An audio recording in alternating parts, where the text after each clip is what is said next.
Star Wars Outlaws, a fascinating snapshot into the current media landscape, the collision of the most beloved cinematic franchise in history and a monstrously sprawling video game conglomerate.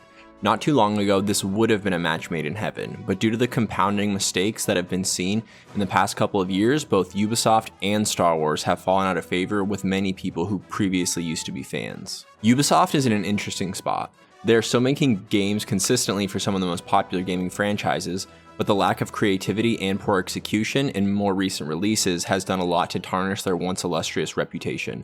And with the Star Wars franchise, it's in a really bad spot right now. The old stuff is still beloved, but recently bad characters, peculiar writing choices, and lore-breaking confusion has created a situation so bad that most have given up even trying to defend the once beloved franchise. And jumping right into this mess, here comes Star Wars Outlaws, a new adventure taking a fresh angle on the imaginative abundance of the Star Wars universe. And if ever a franchise really needed a win, it was the Star Wars franchise as it released Outlaws. The game had a couple things going for it from the start. It was all new, a fresh take of new environments and characters to fall in love with, but set in the time of the original trilogy, which left open the possibility of all that good old trilogy nostalgia. And because it's a video game, it could be somewhat separated from the recent wave of underwhelming movies and TV shows. Also, it was marketed as the first open-world Star Wars game, which alone was enough to pique the interest of both gamers and Star Wars fans. So, while the franchise as a whole is facing its own problems, Star Wars Outlaws had a decent setup to try to do something special. We are here to find out exactly what we got with the release of Star Wars Outlaws. It is important to at least address where the franchise is as a whole, but this video will be focused directly on the things seen in the game of Star Wars Outlaws. Regardless of our thoughts of the larger franchise, each piece of media should be given a chance to stand on its own. And with that in mind, we're going through everything here. It is a deep dive, so might as well be thorough, right? Video games have two elements that make an experience worthwhile: the story and the gameplay. As such, that's exactly what we'll be getting into, seeing what the story does right and wrong, seeing what the gameplay does right and wrong, then seeing how those two elements are merged and what type of experience we're left with. I go through most of the story in a commentary style section, and it's pretty packed with detail in an attempt to make sure that there's no missing context with either the story or the gameplay. This video is designed to be completely comprehensive, and that shot-for-shot commentary style is just the best way to do it. The idea being, instead of just telling you this part of the game is good and this other part is bad, I would rather show you exactly what the game did to lead to these conclusions. Also, the commentary style helps because much of the experience builds on itself, so in order to understand why a payoff works later on in the game, it's important to see all the positioning that happened as a build-up. And this is true with both the story and the gameplay. Again, we're going through everything here, starting with the main story, then the side missions and exploration, then combat, and then gameplay. At the end, we'll wrap everything up, and there's some fascinating conclusions that can be gleaned, but only once we get the full context of everything that the game has to offer. I genuinely hope you enjoy. There's a lot to get to here, so no prolonged intro. Let's go ahead and get started. The game begins where most do, with the pre-tutorial cutscene. The opening cinematic goes straight into establishment mode, with showing a mob boss style meeting in a fancy looking mansion. At the head of the table, a man named Sliro confidently sits down, shoots some intimidating glances towards his guests. He addresses the three others at the table. They are representatives from the big time syndicates in the system: the Pyke Syndicate, the Hutt Cartel, and the Crimson Dawn. Sliro establishes the larger setting by stating that since the Death Star was destroyed, the Empire has been occupied with stopping the rebel uprising, leading to a so-called golden age for criminals across the galaxy. The tone quickly changes as Sliro's true motivations come to light. The real reason he's invited his guests here is to deal with the fact that somebody sent a spy into his organization. The tension rises. Sliro brings it back by telling them one of those mob boss origin stories about his brother always taking everything from him, which taught Sliro to take what he can while he can. Then Sliro guns down the guests while they sit at his table. The scene succeeds in establishing a couple things. This guy Sliro as the bad guy, that he kills anyone who crosses him, and that he isn't above betraying to death guests of his household. The mentioning of the Death Star destruction is nice because that helps the player know exactly when on the timeline this game is taking place, and the introduction of the factions is important because these are the factions that you will be interacting with for the rest of the game. Also worth mentioning, though hard to catch the first time, the brother references a deep story tie that comes up much later. It fades out from the villain to the hero as we see Kay Vess being awoken by her cute, easy-to-love sidekick Nyx. He is ravenous for some breakfast. Kay does her usual routine. It's like phone keys, wallet, but for her it's grappling hook, blaster, and slicer. Her slicer's missing, so it's downstairs to go and find it. Some clues around the room shine light on Kay's current situation. If you read a datapad in the room, it reveals Kay's in trouble with some locals. Also, the state of the room clearly indicates it's more of a surviving, not thriving situation. Downstairs, you walk into a bar. It's not a house that Kay lives in, but a room that sits above this bar. Nyx and Kay say hi to their friend Bram, the bartender and owner of the place. Bram denies Kay taking the big job he just got word of, then gives her back her data spike, which she lost recently ripping off the sixth kin. You can tell immediately Bram really cares for Kay and wants the best for her. He's a half concerned friend, half serious father figure. And he makes it clear he is not happy with what Kay's been up to recently. It's gonna get you killed. That's another way of putting it. You've got no crew, Kay. And you keep going it alone with high-risk scores that just go sideways. Jobs are too risky and she has no crew. He tries to get Kay to slow down and even offers to pay to have her data spike fixed, but she rebuffs the attempt, laughs off the generosity, and it's off to fix the data spike as you get a cool Kanto City night shot.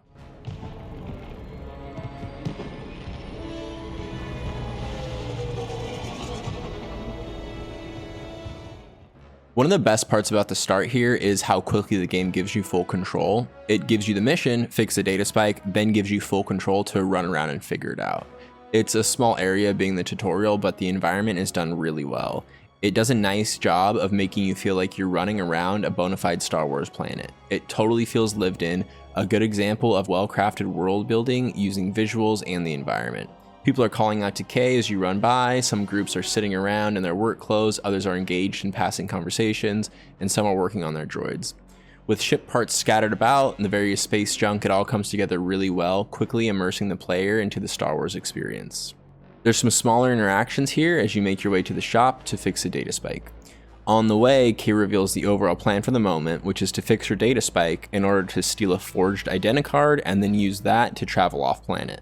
Prebin's shop is where you go to fix a data spike. Prebin is less than thrilled to see Kay. Turns out he's the one that tipped Kay off about where this fake identicard is. It's in a vault at the club controlled by the Sixth Kin, which is the same gang that Kay is already in trouble with. Prebin doesn't want to be seen with Kay because after she steals the identicard, he knows the Sixth Kin will come after him. Prebin also gives us some more context as to Kay's situation here. She's got major heat from the Sixth Kin and the cops, which means the best option is for her to leave the planet. Hence, why she needs to steal this identicard as soon as possible. Also, Prebin's reaction makes it clear that stealing this identicard from the club is an extra sketchy high-risk job, not just something typical Kay might be used to. Prebin's freaked out, but Kay reminds him that after this, she'll be gone for good. Prebin doesn't want to help Kay, but does want her to leave, so thus agrees to help fix the data spike. But of course, nothing happens for free, so 100 credits and he'll get the job done. Finding this 100 credits is the setup to explore the rest of the tutorial area.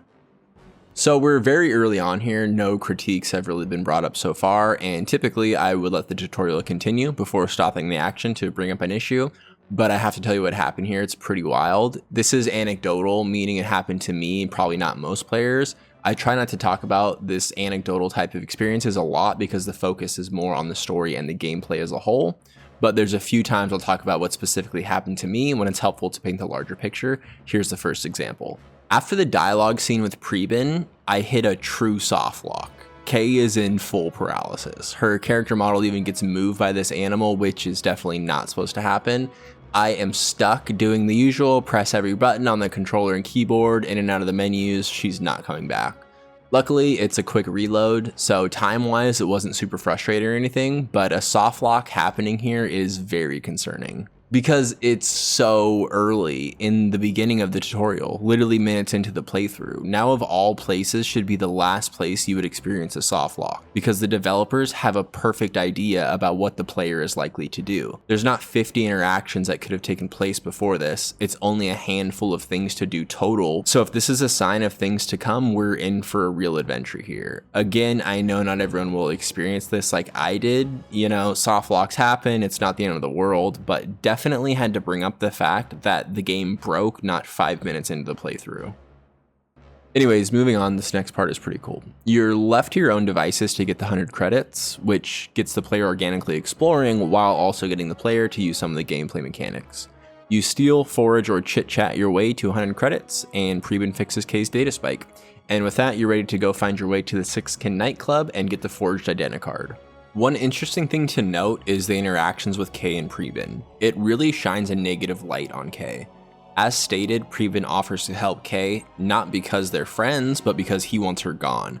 This isn't like thick as thieves, criminals band together fighting against law enforcement. It's clear that Kay is on the outs. These people that should be the type of people she has camaraderie with don't want anything to do with her. This makes it real for the player, knowing how true it is that Kay absolutely needs to find a way off planet. She has overstayed her welcome, even the criminals in the area want her gone. Going to the club, you're stopped at the door by the bouncers, forcing you to look for another way in, which is an opportunity to do some climbing and Nix commands. The climbing is super basic, see ledge, jump to ledge. The Nix commands, you've messed around with a bit already in the Preben section, but basically Nix is your little bandit buddy. He can pickpocket people, grab loot for you, and interact with switches. Once in the club, the graffiti tunnels and Star Wars house music sets the mood nicely. Again, it's cool, it's actually up to the player how to proceed. There's 3 different choices here, which is enough to force some engaged problem solving. The 3 ways to the boss's office are you can either pay the bouncer at the door, get info from the bartender and then trick the bouncer at the door, or use Nix to steal a guard's keycard and go through the vents in the storage room. In the next area, you have the sneak and takedown tutorial. It follows exactly what many gamers have come accustomed to: stay out of the line of sight, and then once close enough, hit the button prompt. The takedown animation plays automatically.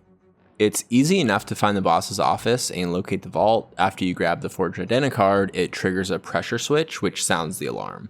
Some Sixkin guards run in and Kay starts blasting. This is when you get the shooting tutorial, and it plays like how it looks. There's a cover style mechanic, but it's not snap to cover, it's just any half wall you're crouched behind allows you to avoid damage. There's also a stun shot that can be used in and out of sneak mode. That mixed with the Nix distract and Nix attacks gives you plenty to get going, both combat and stealth wise. Once you make it out of the club, the intensity really picks up. Not only is this another botched job, but now Kay's just got on a deadly shootout inside the Sixkin nightclub. The heat is going to be at an all-time high. Once you get back to the bar, your plan is to hide out in the upstairs room. Bram's already waiting on you, and he's not happy. He knows what's happened and doubles down on how dumb it was for Kay to steal the most valuable scan docs in the city. And he's right, the Sixkin are pissed because they come in ransacking the place. They don't know about the upstairs room, so Bran tells Kay to hide there and he goes to cover for her. Luckily, the Sixkin believe Bram's lies that Kay's not there, and on the way out, leave him with a parting gift in the form of a blaster shot to the leg. Bram, being literally the only one who actually has Kay's back, has already thought of a way to help her. The job that was referenced earlier, it was the big one, very high risk, too risky for Kay initially, but at this point it's her only choice. Kay messed up bad this time, you can really see it and feel it. Even Bram doesn't say much for goodbyes, but with a sad look, he just tells her to leave and never come back. I'll come back. No, you won't. You do some roof running to make it to the meetup, and that's the conclusion of phase 1 of the tutorial. Does a good enough job getting the player used to the mechanics, climbing, Nix actions, sneaking, and shooting, all pretty basic, but what's to be expected this early on. Also, the world building played its part to get you into the experience, and the decision making on how to proceed gave a taste of the mission structure that the game is going for. Phase 2 of the tutorial is this new high-risk job, the idea being to complete the high-risk job, get lots of money from it, and then use that money and the newly acquired forged identicard to leave the planet. At the meeting spot, we're introduced to 3 new characters. Kay tries to use her charming nature and make some friends, but it's denied. Denyon, the leader, explains the job is to hit Sliro. That's the bad guy that we saw in the first cutscene. He's the super rich owner of a mansion above the city, and he's also the leader of the Zerek Besh Syndicate. As Denyon says, Sliro and the Zerek Besh are new, well-funded, and have the underworld scared. Once dropped off, the plan is revealed. You're going to sneak in first, turn off the security system, allowing the rest of the crew to attack the main entrance, and that will cause enough of a distraction to make it to the vault. If you're wondering what the security system is and where the heck to find it, it's a great question, but the details aren't given. This happens in a lot of missions, and it's interesting, it starts here on the very first one. There's no direction given about specifically what you're looking for. Usually games are vague, but they will have some instructions in the dialogue, like find the security building to the northwest or go around back to find a way in. These types of instructions are vague, but at least they give the player some idea about the general direction of where to go. Without a general direction, the player is forced to rely solely on the quest marker, a fact which compounds into another problem we're going to talk about in just a second. Luckily, the path is pretty straightforward here for the first two sections. The first one is the cliffside area before entering the mansion courtyard. For the cliffside, it's jumping, grappling, climbing section with some cool city and mansion views in the background. Then this is kind of weird. You find out Denyon doesn't have a very good plan either. Kay sees a random tower in the distance and is like, hey, that might be a way in. And Denyon's like, yeah, go for it, which really kills the buildup of this being a high stakes job. Denyon, I see a tower up ahead. Could be my way in. You're the thief. We're in position and waiting. Because if it was so high stakes, then you would think they would have mapped it out a bit. Also, this leads to even more confusion for the player about exactly what they're supposed to be doing here. Definitely feels like you're flying blind out there, which you might think is intentional, but I can assure you it's not. Once inside the courtyard, Kay radios that she's in position, and then Denyon and the boys start blowing things up. This is a distraction that Kay will use to sneak into the vault. Most of the security in the courtyard leaves, there's only a few stragglers left to deal with. This is when you learn about two more abilities, which are to see enemies through walls at close range and how to use tall grass as hiding spots. Clearing the courtyard acts as an easy section where you can mess around with the sneaking and the combat mechanics. Once inside the building, there's a figure of a ship on one of the desks, which Kay noticeably comments on. Also, you see this room which has blaster marks on the wall, which is a nice detail referencing the opening cutscene. Also, here you get practice with the Nyx interactions. The game is showing you how to get through these sneaky inside sections. Basically, it's you take out the enemies, look around for something to interact with, open a door, and continue. And when I say look around for what to interact with, this is where the lack of direction really comes into play. Again, because there's no dialogue that gives you hints about where to go. So you only have the quest marker and on-screen instructions to follow. You would think that's plenty of information, but it absolutely is not. Especially in these early sections, without knowing what the buttons look like or what slicing is, you'll just be running around looking in every room, having no idea what to do. The description says look for the vault, but that won't help you because you don't know where the vault is, and that's not even the right objective. In this section, you're actually looking for a button to open a door to get to the room that leads to the room that leads to the vault, so it's confusing. After running around interacting with everything, you'll eventually find your way, and right before the vault, you get introduced to another major mechanic, which is the hacking minigame. It's one of the two required minigames in Star Wars Outlaws.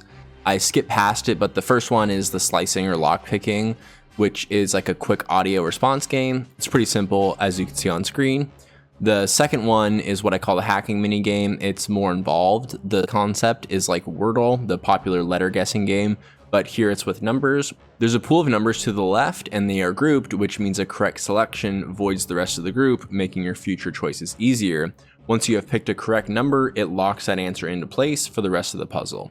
This locking in of the correct answers makes a puzzle potentially way harder because each correct answer gives you less future guesses, and sometimes you'll really need those extra guesses to swing the percentages in your favor. Overall, it's a good puzzle. It does its job in making it an event when trying to hack, but not having it take multiple minutes. It always requires a little thought, which is engaging, but then does sometimes have you hoping on RNG if you've guessed poorly, which is a good balance. And ultimately, the stakes are low, which turns out to be a great decision. There's no failing really. Getting the puzzle within the guess limit only gets you more credits, but too many guesses doesn't have a negative effect, which means that no matter how good you are at puzzling, after a few wrong guesses, you will be able to brute force your way to the solution without consequences. So it reaches a good balance of being engaging, but never reaching a point where it can cause frustration.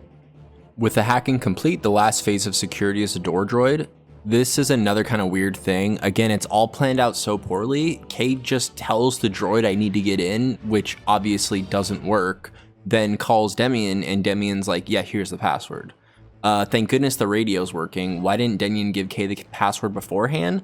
Also, with the door droid, it seems a little low tech. It's just an audio phrase. Like, wouldn't the droid be able to see that Kay definitely isn't supposed to be entering Sliro's vault? Anyways, inside the vault, surprise, surprise, there's a guy in there. Kay's confused. She was expecting money. But before she gets answers, Demian comes in with the crew, which leads to another question about the planning of everything. Why is the whole crew here in the vault? That makes no sense. Definitely would have been easier for them just to wait with the ship and then have you bring the cargo out of the vault. Of course, it's forced to happen this way because the game couldn't think of a better way to set up this next part. It needed the whole crew in the vault for the cutscene, so instead of finding a creative solution to get everyone here, it just awkwardly has them all run in together. The cutscene shows this is actually a rescue mission. These people are all Rebel Alliance members, and this guy was captured while investigating Sliro and the Zerek Besh. So yeah, there's no money in the vault, which technically they never said there would be money, but to make up for that, Demian says they will pay Kay as soon as everyone is safe. Kay, for some reason, doesn't like that answer and freaks out, holding up the crew during the escape. Understandably, Demian stuns Kay and then leaves her, so that's the twist here at the end of the tutorial that Kay gets betrayed by the Rebel Alliance. I struggle with the setup here though. It's not that Kay was betrayed as much as she was just being really dumb and putting everyone in jeopardy. Yes, Demian could have told her that a person was in the vault, not money, but ultimately Kay is just desperate to leave Kanto. So if Demian is willing to pay for Ashara's safe return, there's no reason that Kay should have a problem, which leads to this reaction being way out of left field. It also diminishes what the game is trying to do with the betrayal theme. It comes up later that this betrayal is supposed to be remembered and meaningful, but it's just can't work because it's not a true betrayal here by the Rebel Alliance. It's literally an accident. Demian was trying to fulfill her part of the bargain. Kay holding Ashara at gunpoint is why they left her here. So Kay's knocked out in the vault, and the game does this a few times. Kay being stunned here knocks her out, which leads to a flashback showing part of Kay's backstory. These are big character building moments for Kay, so we'll watch the flashback and then talk about it after. For luck.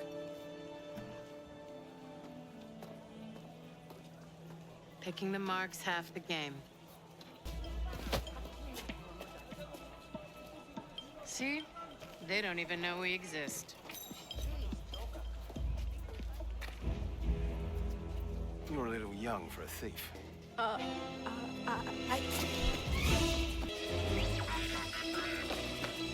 Where are you? I messed up. Watch it. Hey!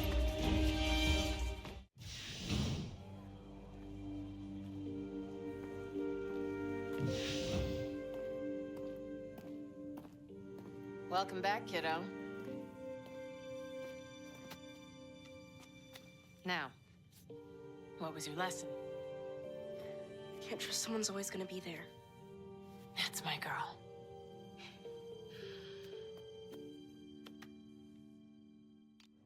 Couple weird things here as you saw. First thing is small, but right in front of the cops, Kay steals the thing, which just seems brain dead even for a young thief. The second thing is more difficult to ignore, the lesson to Kay. Like, what kind of lesson is this? I don't get it. It's weirder every time I watch the cutscene. I mean, it's obvious the idea, right? The game is trying to set up a theme here and establish it deep in Kay's past. This lesson, you can't trust someone's always going to be there. But it's done terribly. Just a crazy situation for young Kay to be in here, learning this lesson from a parent. Yeah, that's Kay's mom, if you can guess. So Kay's mom ditched her here in a true moment of need and then used that as the opportunity to teach her you can't trust someone's always going to be there. What was your lesson? Can't trust someone's always gonna be there.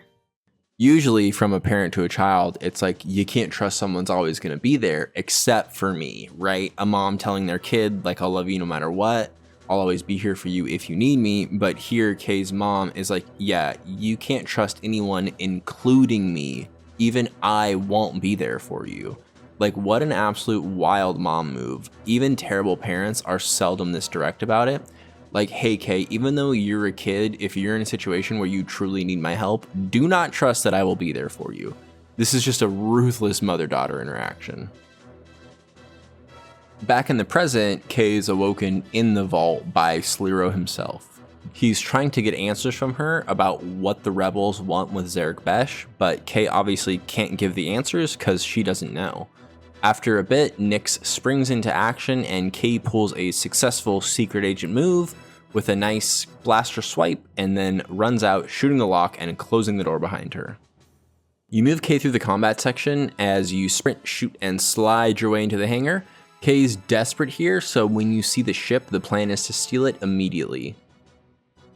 In the ship, there's some comedic scenes of Kay trying to figure out how to get the ship running. The ship's old, I think, that's why she's unfamiliar with the layout.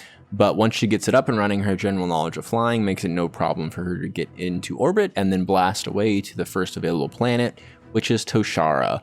But Kay can't get control back after the jump because the ship was damaged. The crashing cutscene is beautiful. Visually, the shots are done really well. You crash into the planet and the title plays with the orchestra in the background, signaling the end of the tutorial and the start of the Star Wars Outlaws adventure. And this is just classic Star Wars. Kay crashes from orbit into the surface of the planet, or moon or whatever, without even a seatbelt on. And her and Nyx are completely unscathed. There's no explanation. I know for the nerds out there, there's a deep lore explanation about hyperspace capable ships having inertia compensators. The idea is that some sort of technology that helps people survive the physics behind the deadly acceleration and deceleration that would be happening during light speed travel. This inertia compensator would kick in, I guess, during crash landings, which is what makes crash landings survivable. If that is in play in the background here, for the sake of believability, can we not get a little explanation or just a throwaway line or something? Also, assuming that piece of technology is in play in the background, is it so foolproof that they never break? They're never worth mentioning? Like, shields go down, thrusters stop working, you can run out of fuel, I guess. But they never mention this inertia compensating technology, even when it directly saves lives. Anyways, just kind of funny more than anything, but that's the end of the tutorial.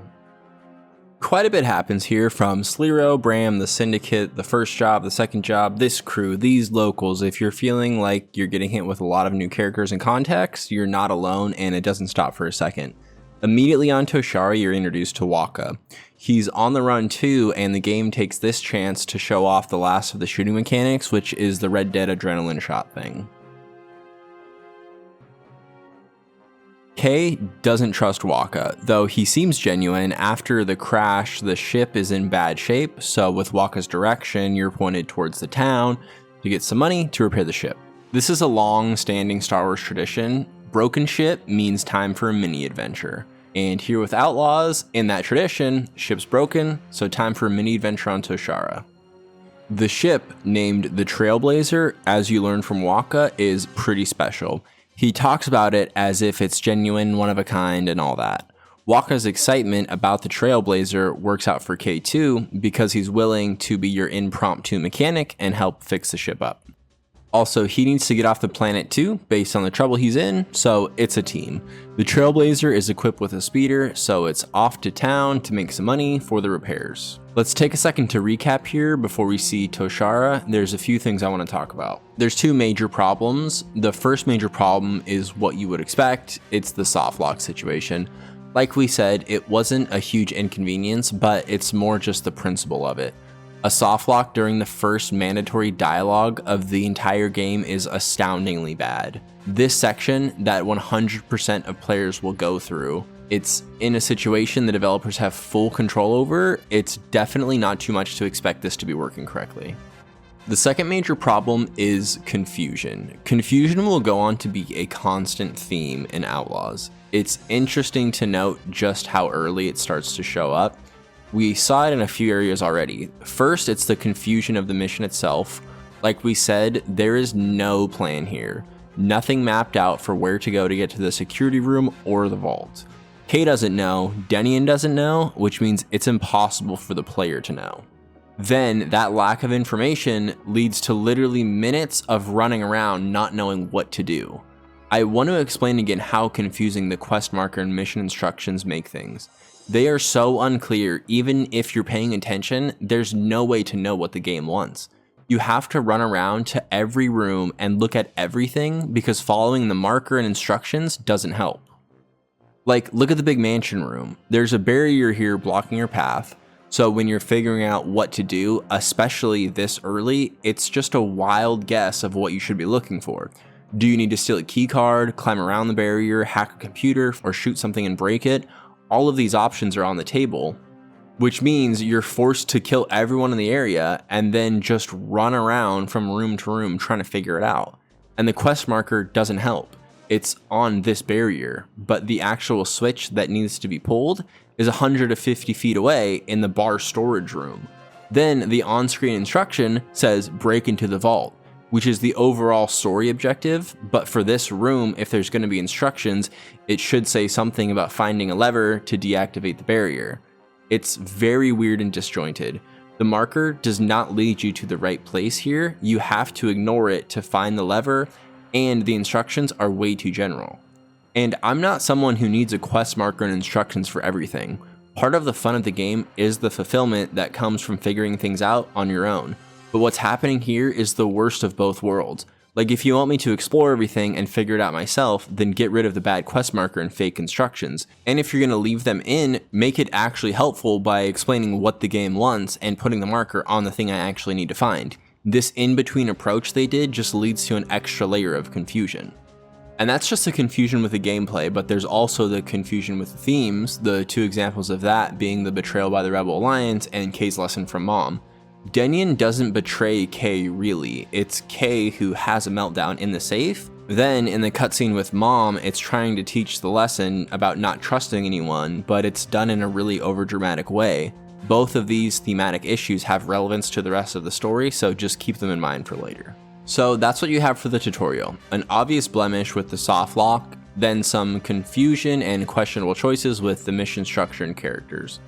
And now it's time to check out Toshara. You're sent by your new friend Waka to the city, and this serves as the first look at the open world you will be looking forward to exploring. And it looks great. Toshara is one of the more scenic planets. The visuals are done well with the rolling fields cascading into the jagged rock structures. Scattered trees, roads, and wildlife pass you by as you zoom through the plains. Definitely more than enough to get your interest piqued as to what might be out there to explore. Waka has given us an underboss to connect with once in town. At the entrance, there's a security checkpoint, and that forged identicard you swiped is how you pass. It's supposed to be a small payoff bolstering the stakes of the tutorial, until you realize this interaction is the only time a forged identicard is needed. Even when you enter the city again, it's forgotten about. So it cheapens it a bit, the intensity of the tutorial section. It's like a fake payoff here. And this also makes you question how necessary all of the first section was. Like, you literally killed people to get this fake ID and then use it once, and it's never mentioned again. The fake ID was set up in the tutorial as the most important scan docs in the city, but they aren't actually important or necessary for Kay to have really, except for this one part, so it ends up being a bummer. To move on to something positive, right here after the tutorial, you have literally one of the best moments in the entire game. It's a small moment, but man, this is really how to establish themes for the player early in the game. We discussed the messiness of the theme establishment in the tutorial with the betrayal and the weird lesson. Those are examples of poor execution, but what we see next is how to do it right. You're on your way into the cantina to see the Pyke underboss that will help you get going on the ship repairs. In the hallway, there's an optional dialogue prompt. As the player, you're like, oh, okay, obviously this is like one of the ways to get to the underboss. It's available early, but this is my reward for taking the time to talk to people upon entering. Because I was inquisitive enough to notice and start this dialogue, I have found my way in to see the underboss. Hey, you want to meet Gorak? Pyke underboss? I got a VIP invite to his private suite. Only way to get up there. You interested? Then you go to the bartender and Kay's like, yeah, I got a VIP pass, so let me in. But the bartender reveals there is no such thing as a VIP pass. You got legitimately scammed on your way into the cantina, and there's no one to blame but yourself. It was optional for you to choose to talk to this guy and take his offer. So not only is it a moment for Kay interacting with the underworld, but also it's a lesson to the player that you need to be very careful. Even the idea of buying an item to get past a door might not be as straightforward as it seems. And this is how it's done. What a cool moment. The game is 3 steps ahead of you. It knows you're going down the hall. It knows that gamers are trained to be observant enough to not pass up this obvious dialogue prompt. And it knows you're assuming that you can trust the information that's being given. And it knows you're going to talk to the bartender next, which reveals the scam. Also, it being optional is really what makes it land so well. You choose to stop and talk, you choose to buy the pass without all the information. It's not like one of those moments where Kay in the game is getting scammed, but you as the player know what's going on. The player and Kay both get tricked by this guy. Really top-notch stuff and super helpful for world building, signaling to the player that this is the criminal underground. You really have to be careful. These people will take advantage of your ignorance. And this is how to highlight the theme not to trust anyone. This interaction does wonders in reinforcing that. And again, what a difference compared to the flashback from earlier with Kay's mom. The mom lesson and the scammer interaction are both telling you don't trust anyone, but it's obvious why the latter does a much better job than the former. So since the VIP pass isn't actually a way through, you have to find another way, and there's 2 choices here. The first is the elevator maintenance side, bribe the technician to let you fix the elevator, or you can find some vents around back and sneak in that way. Gorak is the underboss Wakka sent you to meet. You walk in on his meeting with one of Governor Thornton's thugs from the Empire. They're negotiating terms on a deal between the Pykes and the Empire. Gorak's done with the conversation. He's refusing to agree to the new terms of the deal and has the Empire thug stunned and dragged out. After this display of power, like an idiot, Kay gets spotted in the crowd. She rolls a performance check trying to talk her way out of the situation. Also, the best boy Nyx is hilarious. Totally understands the assignment. Not even the underboss can deny the cuteness. Kay is successful in getting into Gorak's good graces until she mentions that Wakka sent her. Gorak doesn't like Wakka. Why in the world Wakka didn't mention this when he sent Kay into Gorak's lair is insane, but luckily Gorak doesn't hate Wakka enough to kill Kay. He shows restraint and just throws Kay out. While she's gathering herself, Nyx reveals he stole Gorak's ring off his finger. So that's the first Gorak interaction. Just one small thing worth pointing out, and this is just funny too. When looking back, if you're wondering when this whole thing happened that Nyx stole the ring, well, if you're expecting to see like a little sneaky move that Nyx did, you'll be disappointed because it's not there. The ring is gone after this scene, which is close to working. Like while being pet, Nyx used the touch stimulus to slip the ring off Gorak's finger. But then in the next shot, Nyx opens his mouth, clearly showing he does not have the ring when he should. It's just funny, they easily could have done an off-screen thing where you don't see at what time specifically the ring goes missing. But instead, they do the scene in a way where it's clear that the timing doesn't add up. It ends up being a small thing because it's so quick, not a huge deal, but just another funny example of poor planning. After meeting Gorak, you meet another new character. This is Donka. You'll get to know her decently well because she's the broker of the planet. Basically, the one with all the connections that knows which syndicates will hire you for which jobs. Ultimately, acting as a one-stop shop to find contracts that can be completed for credits. Donka gets a full cinematic intro here. It's like the establishment of the underworld and Kay's place in it at the moment. Donka actually does a good job of highlighting different parts of Kay's personality. Kay is desperate and in over her head, but also tenacious, quick-witted, and generally likable. This interaction is a solidification of the personality seen so far. It's changed a bit already because remember in the tutorial people were sick of Kay, but that wasn't a full reflection of her character. Donka highlighting Kay's likability is setting a new foundation, different from what we saw with Preben. Also, this leads to the natural question, if Kay is genuinely likable at first, do her relationships always devolve into resentment like with Preben, or was that an outlier? This type of writing leading to those type of questions goes a long way in getting people invested into the character. I know it's a small moment here, but it's done really well, so just wanted to point it out. Good writing here. Using small moment to convey a large idea is storytelling at its finest.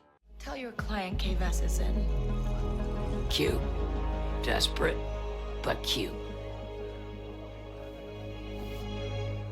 After finishing the combo with Donka, you'll get the reputation screen explaining one of the final mechanics. If you're familiar with this sort of thing, it's pretty straightforward.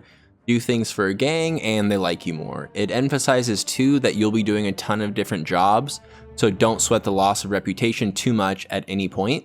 It's cool to see the characters on the page too. The 3D models help put the outfits with the gangs, with the symbols for memorability, and if you're not too familiar with all that, then it's really helpful.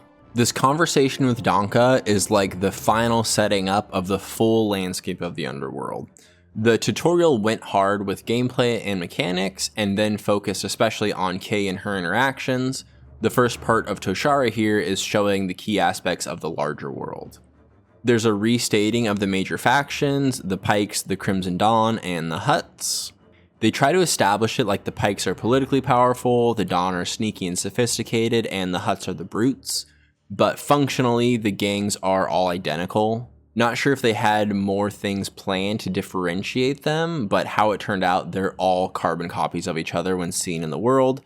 Donka also adds that the Pykes under Gorak here on Toshara are in close with the Empire, and with that as the last stamp of establishment, you are fully equipped to go explore the open world, which holds an obvious level of excitement. Donka, of course, being the contract broker, has a contract here ready for you, which leads you into the next story mission of stealing some data from Gorak's private base. This contract from Donka is given by a secret quest giver. The mystery person says to go into the Pyke district and slice a terminal in Gorak's tower and get some data. You run to the Pyke district down the street, but the entrance is blocked and you're turned away. You have to go around the side. There's a little exploring. If you go down the ladder to the left, it's a bit of loot, and then back to the right, there's a vent that gives you access to the Pyke district. For all intensive purposes, it's a sneak section here. These in-town sneak sections are unique in that you can't blast your way through as a backup, so if you're caught, it's over, you're taken to the entrance of the Pyke district, and your reputation goes down. There's not much exploring really, except for a few side rooms, and then deep through the back rooms of the Pyke district is where you go to sneak into Gorak's tower. There's one thing worth mentioning. Months after the game's release, they made it so that you can actually use your blaster during these in-town sneak sections. It was part of a mad scramble to roll out an update that would cause some buzz. I don't really have too much to say about this, other than that these sections were obviously designed as sneaking sections. That's how I played them for the video, and I think that's more fun than just pulling out your blaster. It was a desperate move to try to make it so that you could use your blaster here. Using your blaster in these areas just makes them way too easy. The tension is built by having to sneak here. And that's why these parts are fun. That's what they have going for them. So for our purposes in the video, I'll be treating these sections as sneak only sections because that's how I had to play them at the time. And also that's what they were designed for. To talk about the section a little bit, it is pretty straightforward, but there's two small things to note. One, Kay knows that through some busted pipes is a way to Gorak's tower. I have no idea how she could guess that. This is one of those things that comes up pretty often too. Kay has this special ability to magically know the layout of places that she's never been. The second thing worth mentioning, and this is always bothersome, you're supposed to climb up and over the pipe, but there's a huge gap on this bridge here. Kay can definitely fit through here. You even go under things of similar height in the next room. The completely immersion breaking and just lazy when they leave gaps this big, it forces you to quit thinking about what's the best way to get Kay to the goal and causes you to have to start thinking about what random invisible wall the developers put in your way. Like if the bridge is supposed to be blocked, just block it off with debris. Why leave such a big gap? This is seen in tons of games. I've never understood it. Anyways, through the pipe into the inner sanctum, it's actually a pretty big area. There's two things in here that are new for Kay. First is the binoculars that you can use to spot and mark enemies. And the second is the environmental things that can be used as either distractions or to take out enemies. To be honest, I never used either of these abilities for some reasons that we'll get into a little bit later when we talk about the gameplay. But I'm sure some people got some use out of them. For me, they were just never needed. This area is like a hybrid sneaking area, the idea being you sneak as long as you can and then use your blaster once you're caught. Of course, you can do either go full blaster and just fight if you want, or the opposite where you can clear everyone only through sneaking. At the end of the zone, you find the tower and slice it for the data. Turns out it's just a recipe. Like the data you're stealing, it's not guns or something, it's just instructions of how to make spotchka, that one blue drink. Not that blue drink, this one like we've seen in The Mandalorian. While this is what you're here for, Kay wants something more, so keeps digging and finds an encrypted file. It's a video of one of Gorak's henchmen in talks with Governor Thornton about betraying Gorak. This video is saved on the computer in Gorak's tower, but because of the encryption, I guess, Gorak doesn't know about it, which makes it valuable to trade to Gorak. As you will come to expect, once you have the item that you came for, an alarm goes off and it's forced combat for the escape. The exit is through a climbing section, then you're off to the cantina to give the spotchka recipe to Donka, and then find a way to pawn off the trader information on the video. As you saw, the mission has it all as far as gameplay, sneaking section, couple shooting sections, and a couple climbing sections. It's still early, but at this point in the gameplay, you'll start to notice a little something with the mechanics. It's subtle enough you can force yourself into ignoring it, but when you start keeping track of all the clunkiness, it really adds up. Like in this mission alone, we already talked about the invisible wall. There was also 4 other incidents of clunkiness I skipped over. The first was Kay getting stuck when doing a takedown while Nyx is mid-animation. The next was this ledge Kay doesn't mount for some reason, though it's definitely mountable. Then this enemy got triggered from an insanely far away, like way further than you would expect. Then there's this glitch at the end where standing after getting up on a ledge, Kay's forced backwards down the ledge and then grabs it again. So that's like 5 pieces of jank in just the one mission. It will manifest in different ways for everybody, but it is worth mentioning because everyone will experience this clunkiness around Kay's animation and how she interacts with elements in the world. As you run back to finish the mission, you pass by some Pykes sprinting off to go and give backup since Kay sounded the alarm. So that's a nice detail. Also, you hear them blaming the theft on the Crimson Dawn, meaning that Kay made it out without being spotted. Funny enough, they actually were right though, because it's the Crimson Dawn who hired you to steal the data. This is revealed when talking to Donka. She introduces you to Alira of the Crimson Dawn. She's the mystery person who hired you originally. Alira already knows about Kay and the Trailblazer because Sliro sent a bounty hunter who's been asking questions around town. Sliro has put a death mark on Kay, so she's gonna have people after her and quick. Alira basically softly blackmails Kay by saying if she continues to help the Crimson Dawn, she'll be protected from Sliro. Also, it turns out Alira is really thorough, I guess, because she goes God mode already knowing that they need fuel injectors for the ship. I have no idea where she's supposed to have gotten that information. Kay hasn't told anyone, neither has Waka from what he said, so she just magically knows, I guess. Then, not only that, Alira has the fuel injectors at the bar ready to give you. Then, for the cherry on top, she drops a line about Bram's leg healing nicely, showing that she's got information about everything that happened on Kanto also. Again, it's like, how does she know all this? It's not explained, but at least you get the fuel injectors, which means you're one step closer to fixing the ship. Here's when you get a reputation choice, something the game comes back to periodically, both in the main story mission and in the side missions. At the end of a mission, with the information you got about someone trying to betray Gorak, you could either give it to the Crimson Dawn, or save it and give it back to Gorak. Obviously, whoever you give the information to means increased reputation with that syndicate. There's some very minor dialogue changes also, but other than that, it makes no real difference who you choose here. The point of it is to increase whatever reputation that you need at the moment. For the next part, you're waiting for Waka to continue with the Trailblazers repairs, so it's a good chance to do some exploring. And this will be the first time you get to see the open world, and really, it's fun to drive around, get in some shootouts, find some treasures, pretty basic, but fun enough to get out and start peeling back the layers of the open world. The speeder's cool too, definitely gets the job done of being fast and maneuverable enough to get you engaged, and there's some fun to find hitting the jumps and wall riding around the different areas. We'll talk about the exploration in a different section, but ultimately this is all fine here. It's a fun first look at what the open world has to offer. This next mission is more in the side quest category, but it's necessary to continue the main story, so we'll go over it here. It's getting a new gun upgrade called the Ion Blaster. You get sent to a merchant for the first piece of the upgrade, but the second piece is illegal to sell. Waka over the radio tells you that probably the gangs in the area will have this illegal part in their hideouts. And this is just another confusing thing here, right? Like, I get past the first set of guards, no problem. I'm following the quest marker, and then out of nowhere, the guards are alerted and I get caught. But why? I have a good reputation with the Crimson Dawn right now. Waka said that with a good reputation, I can just walk right in. Or Crimson Dawn. If they trust you, they'll let you walk right into their turf. But it turns out there's a super secure area within the Crimson Dawn area. It's so confusing the way it's laid out. I have a feeling everyone did something similar to what I did here the first time. With a good reputation, you can walk past the first set of guards no problem, but even with good reputation, you can't go into the super secure area.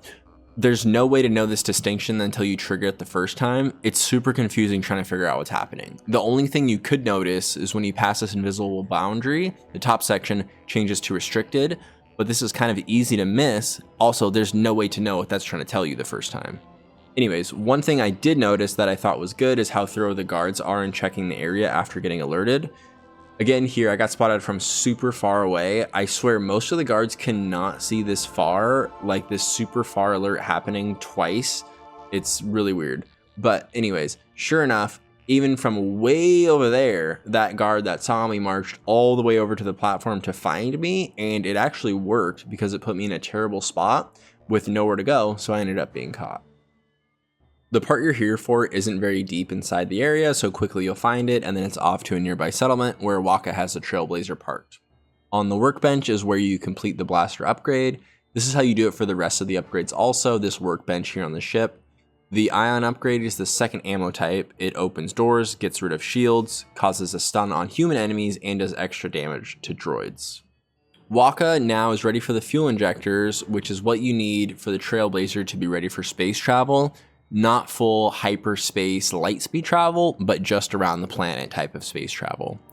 Alira of the Crimson Dawn approaches with a job, and this one is actually a pretty cool setup. It's as sophisticated as the Crimson Dawn were made out to be.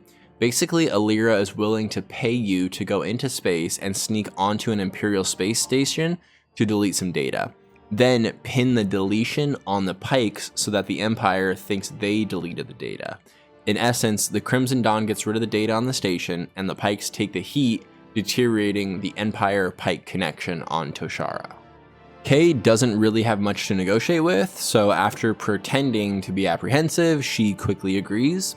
Waka just flat out thinks that's a bad idea, but once Kay agrees, he's down for it, both to keep an eye on Kay and his new love, the Trailblazer. So mount up and blast off. The transitional screen from atmosphere to space is cool. It's nice that it's not just a fade to black load screen, but sadly it's not like you actually fly off planet, you're just watching the animation as it plays, but it works fine.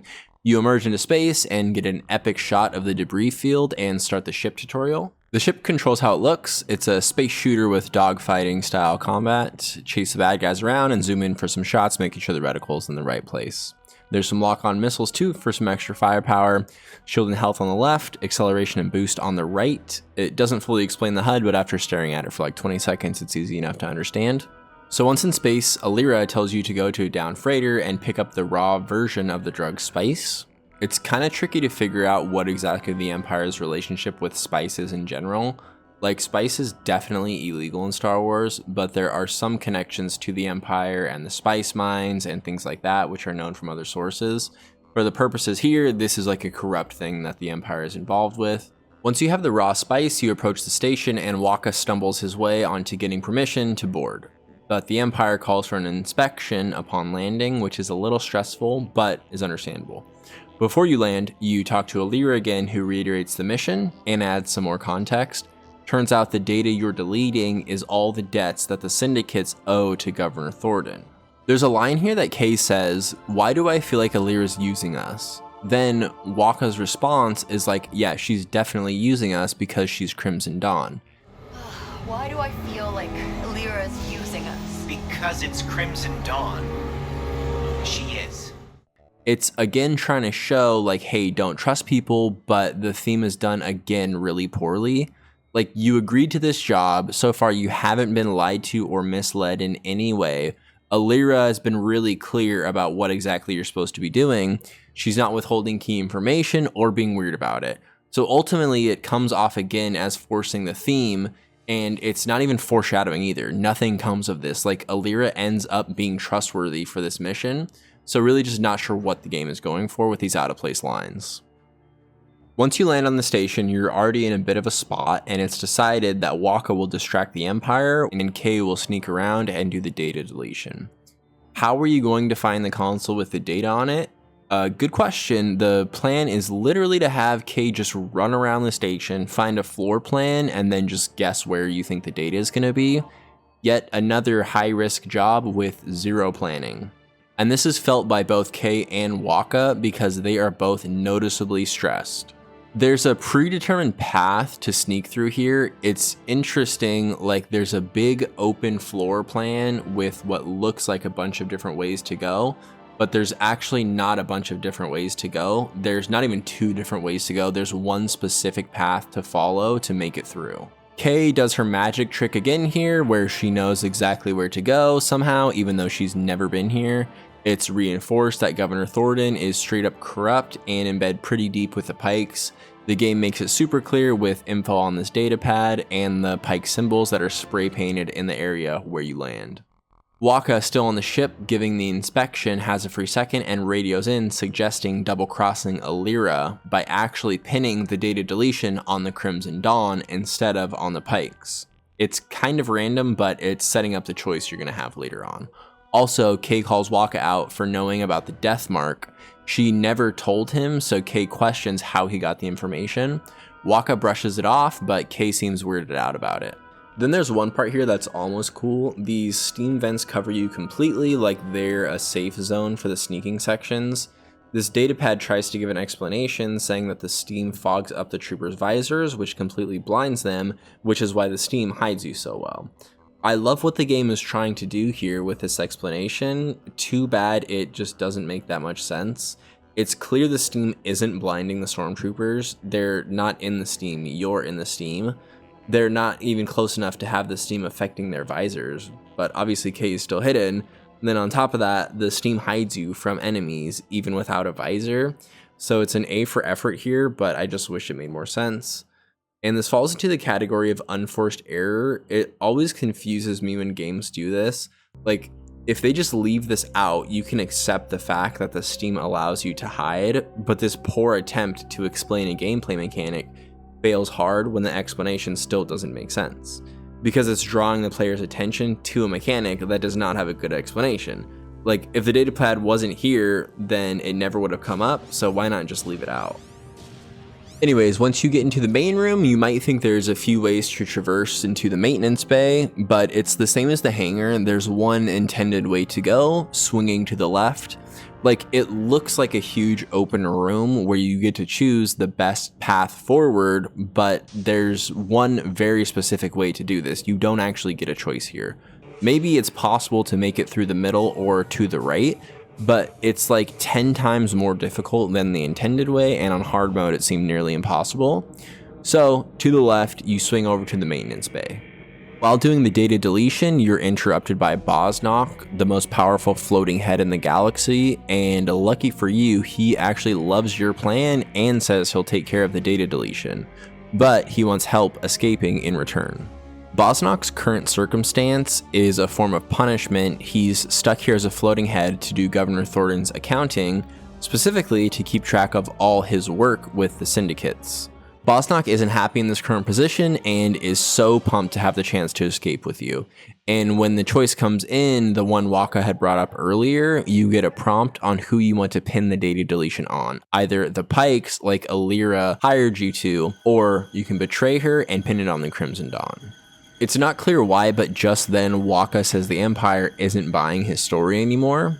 What story exactly, I don't know. Ultimately, the spice shipment is delivered, so I'm not sure what the Empire is suspicious of. I guess they're sussed out that you're not the right delivery people, but none of that's explained. Anyways, it's time to leave. The pressure is on, which cues the escape sequence. Not only do you need to escape, but you have to escort Bosnok and all of his valuables to the Trailblazer, and the intensity is tampered a bit by some of Bosnok's one-liners, which are actually pretty funny. I thought you had this all planned out. I do, and I plan for you to drop this energy barrier. For the escape, it's the usual sneak, shoot, and slide your way with Bosnok to get to the Trailblazer. There's a little shooting gallery section from the balcony when Bosnok gets stuck. Then to finish in the hangar, there's some combat while you wait for Waka to open the Trailblazer. You fly the ship out, take care of some TIE fighters in space, go to the beacon, which takes the heat off the Trailblazer, and you're good. Mission successful.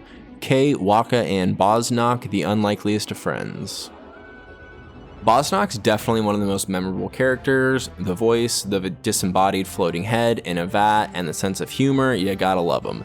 To end the mission, it depends on who you pin the data deletion on. Remember, it's the choice between either the Pykes or the Crimson Dawn. If you chose to betray the Crimson Dawn, you go straight to Gorak for a reward, and he agrees to protect Bosnok. Also, as a favor, tells you that a bounty hunter named Vale is on special assignment from Slayro, here to find you on Toshara. If you do the other side of the choice, it's all the same info, but instead of going to Gorak, you pin the data deletion on the Pyke, so you go to Alira, and she agrees to watch after Bosnok, and she's the one that tells you about Vale. Then, of course, based on your choice, you get the corresponding reputation bonus. So you're getting real close to being able to leave Toshara, but now you have Vale the Bounty Hunter here on Toshara, so again, time is of the essence. Next thing you need for hyperspace travel is a nav computer. Waka actually knows where one is. A giant wrecked space station, like the absolutely massive ones, is close by. This wreck is old enough that it will have a compatible part. Because the Trailblazer is so old, you'll need special parts, not just off-the-shelf stuff. Also, there's some more establishment of Kay and Waka's relationship. He says, hey, we're friends, that's why I'm telling you this information. And Kay shoots down the attempted kindness by stating flatly that her and Waka aren't really friends. Hey, with the nav computer and your repairs, how much am I gonna owe you? Okay, we're friends. We'll get to that. I wouldn't call us friends. And this is a double down for Kay, because during the escape, Waka said that they're a crew, and in the same way, Kay shoots Waka down. So, is this guy joining our crew, or...? We're not a crew, and no, he is not. Kay's making it clear between her and Waka that they are not a crew and they are not really friends. Even though Waka's been nothing but helpful, Kay is still reluctant to trust him. Waka, for his part, seems genuinely invested in helping Kay and has done real work to get the Trailblazer back up and running. Back to the mission, we need to go get the nav computer from the old shipwreck.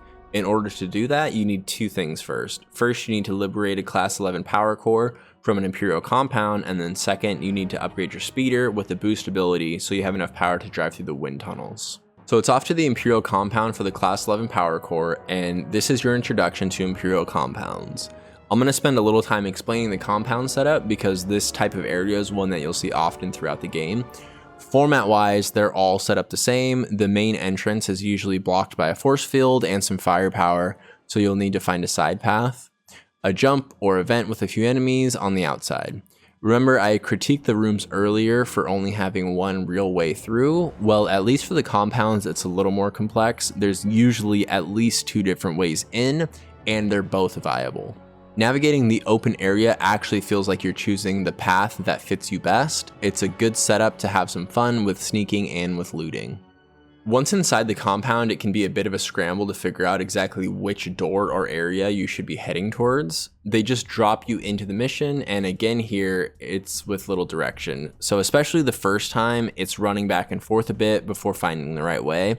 And again, the quest marker doesn't help much because it's deep in the compound where the item is. So as far as which door leads deeper to the compound and which will take you the wrong way, it's just a guessing game. Also, let me talk about the alarm system. Basically, for areas like this, you always start out sneaking. If you're spotted or they find a body or whatever, they start an alarm sequence. You have a chance here to take out the enemies before they run over and trigger the big alarm. Once the big alarm is sounded, the whole base goes on lockdown, everyone starts fighting you.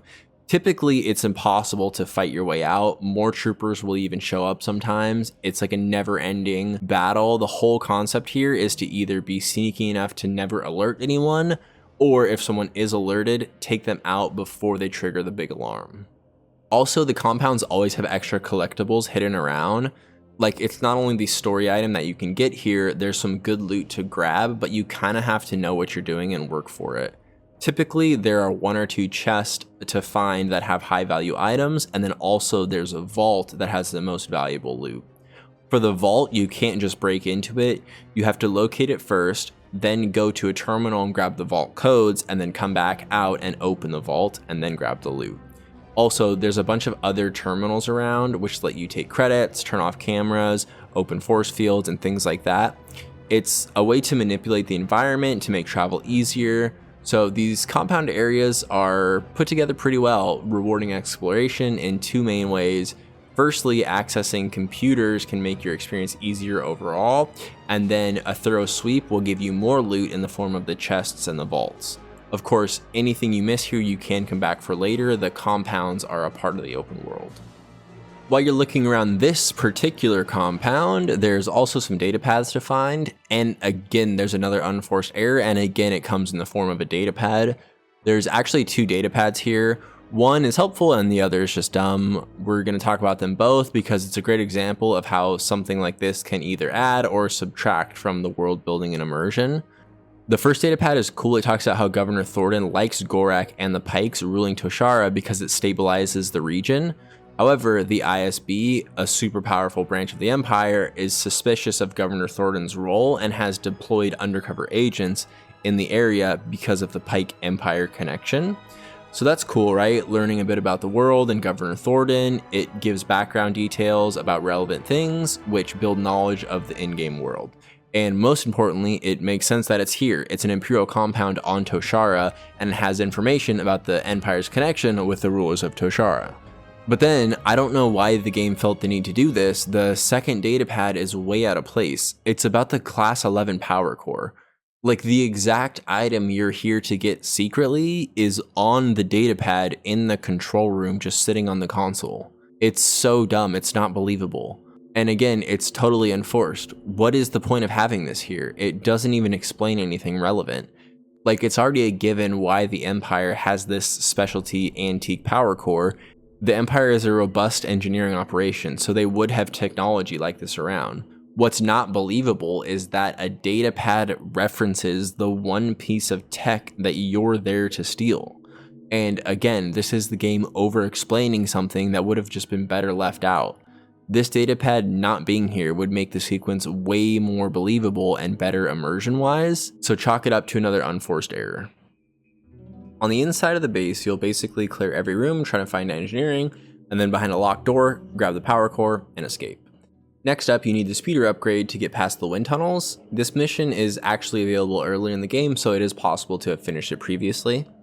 It's a bit of a dialogue chain to find the person for the upgrade. Donka gives you a tip, and then you go to the bartender who sends you to a wind fishing village, and then the villagers tell you to find CeeLo at her cliffside camp.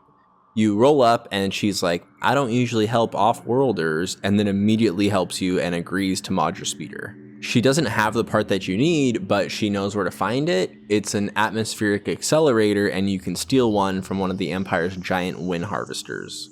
Once at the location, you power down the first turbine, which is creating a wind tunnel, and then once inside, it kicks back on, locking you into this area. You find out here that CeeLo actually built this atmospheric accelerator and gave it to the Empire, but is now regretful because they used it to divert winds, which has screwed over the local farmers. Inside the giant turbine, the area is large and noticeably vertical in comparison to what's been seen so far, but overall it's super simple. Just shoot some things, climb around, avoid the time blusters and the wall shoves. All right, next. And make your way to the top. You grab the piece you need, you hit some sick jumps on the way out, and it's back to CeeLo for the booster upgrade. So with the Class 11 power core and the speed boost upgrade, we are ready to explore the shipwreck.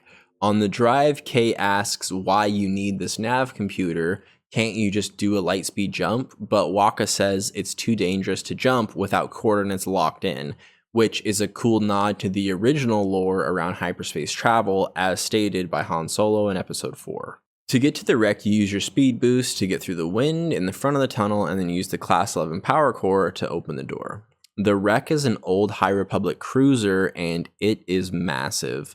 The giant ships and stations in Star Wars are always a spectacle, so very cool idea to have you exploring a wrecked one. I wish I could say that this means it's one of the good sections, but the gameplay here is just too lame because it's a climbing section, and the climbing is very dated in Star Wars Outlaws. If you've noticed, I've been rushing through whenever there's a climbing section. That's because there's literally nothing interesting about them, and this is a great example. It's minutes on end here of getting to a platform, grabbing a piece of loot, and then looking around for the next prompt. It's barely passable as gameplay. It's just too basic. Like, here's the best way for me to explain the climbing in this game. Take the climbing from Uncharted, and that's it. It's literally the climbing from Uncharted copied into a Star Wars game. And Uncharted came out in 2007. That's 17 years ago. We saw these mechanics become popular, and somehow they can't do anything to make it more interesting. Like, the Uncharted style of climbing was even simple back then. It worked though because it was new and it was part of showcasing over-the-top landscapes and epic set pieces, but almost 20 years later, this just isn't engaging. I know they tried to do the crumbling wreckage thing, an environmental puzzle of turning on the reactor, but it's just not enough. The gameplay is a joke in this section. One of the most imaginative environments with the oversized shipwreck, but in the end, they didn't do anything cool with it. Actually heartbreaking how badly this area misses the mark. To contrast the boringness of the climbing autoscroller, luckily, we do have some story beats that are actually pretty interesting. Kay does that thing again, getting super lucky, somehow just knowing exactly where to go. And when you're getting closer to the bridge, you're talking to Waka through the radio, and Kay picks up on something. It's subtle, but she asks what's up because the confidence is suddenly missing from Waka's voice. It sounds like he's distracted or something. He tries to brush it off as you walk into the bridge to get the nav computer. Once you unlock it, but before you've actually grabbed it, Zerek Besh agents walk in. Yeah, they're here on Toshara and traverse the ship to find you, I guess. You take them out and grab the nav computer, but then guess who? Surprise, surprise, it's Waka holding you at gunpoint. He came in after the Zerek Besh agents as your back was turned grabbing the nav computer. He says sorry and then immediately conveys his motivation. He's obsessed with a trailblazer, and he wants it for himself. He fixed it, he knows how to keep it up. He feels like he deserves it more than Kay and will kill her to gain ownership of it. Waka raises his pistol to kill Kay, but before he pulls the trigger, guess who? Surprise, surprise. It's Vale, the bounty hunter that Sliro sent after you. Vale snuck in while Waka's back was turned, then shot him before he can shoot you. Vale is here to capture Kay and then collect the bounty. Kay tries a little fast talking and at the same time button mashes the console, which causes a reactor meltdown, giving you a chance to escape. It's another high-stress Kay freaked out running scene until you get to a door that's jammed.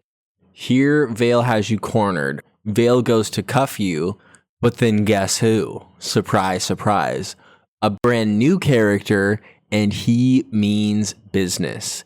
He catches Vale's punch in midair, tosses her like a rag doll, looks Kay dead in the eyes, tells her to run, then detonates a grenade while holding it next to his head.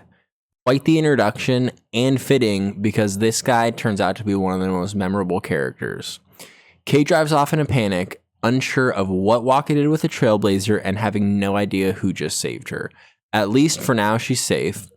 First, a couple questions, and then we'll talk about Waka. So to recap the scene, you get the nav computer, the last thing you need before you can leave the planet. Right then, Zerek Besh finds you, and Waka's here, and he betrays you, and then Vale's introduced, and she kills Waka, and then Andy the droid is introduced and rescues you from Vale. First question, how did it happen that all these things came together like this? I can't figure it out. I can almost piece it together, but the game leaves out just enough information that it is not clear. The thing I struggle with, and something that would have helped tremendously, is more explanation about Zerek Besh plus Waka plus Vale. Remember when Kay questions Waka's knowledge of the death mark back on the space station? I think that's supposed to be a sign of something.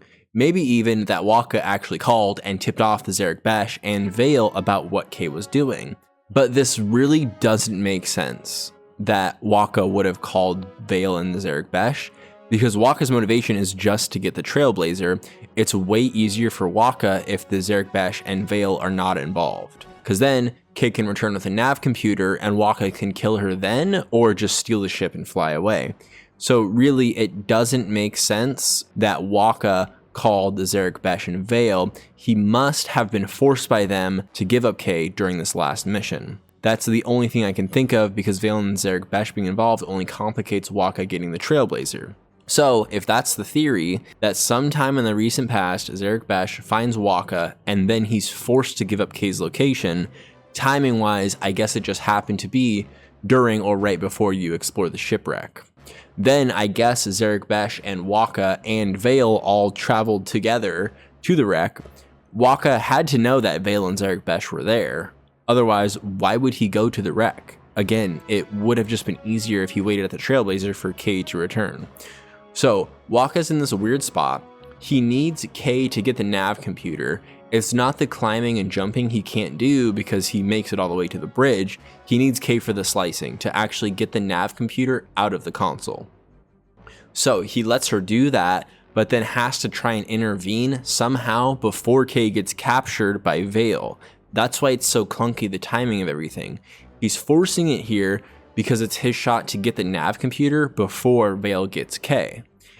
Again, this is all assumptions here. The partnership between Zerek Besh and Waka and Vale and how they all got here, none of this is explained. This is just me trying to put the pieces together the best that I can. So you're following so far, right? Kind of makes sense.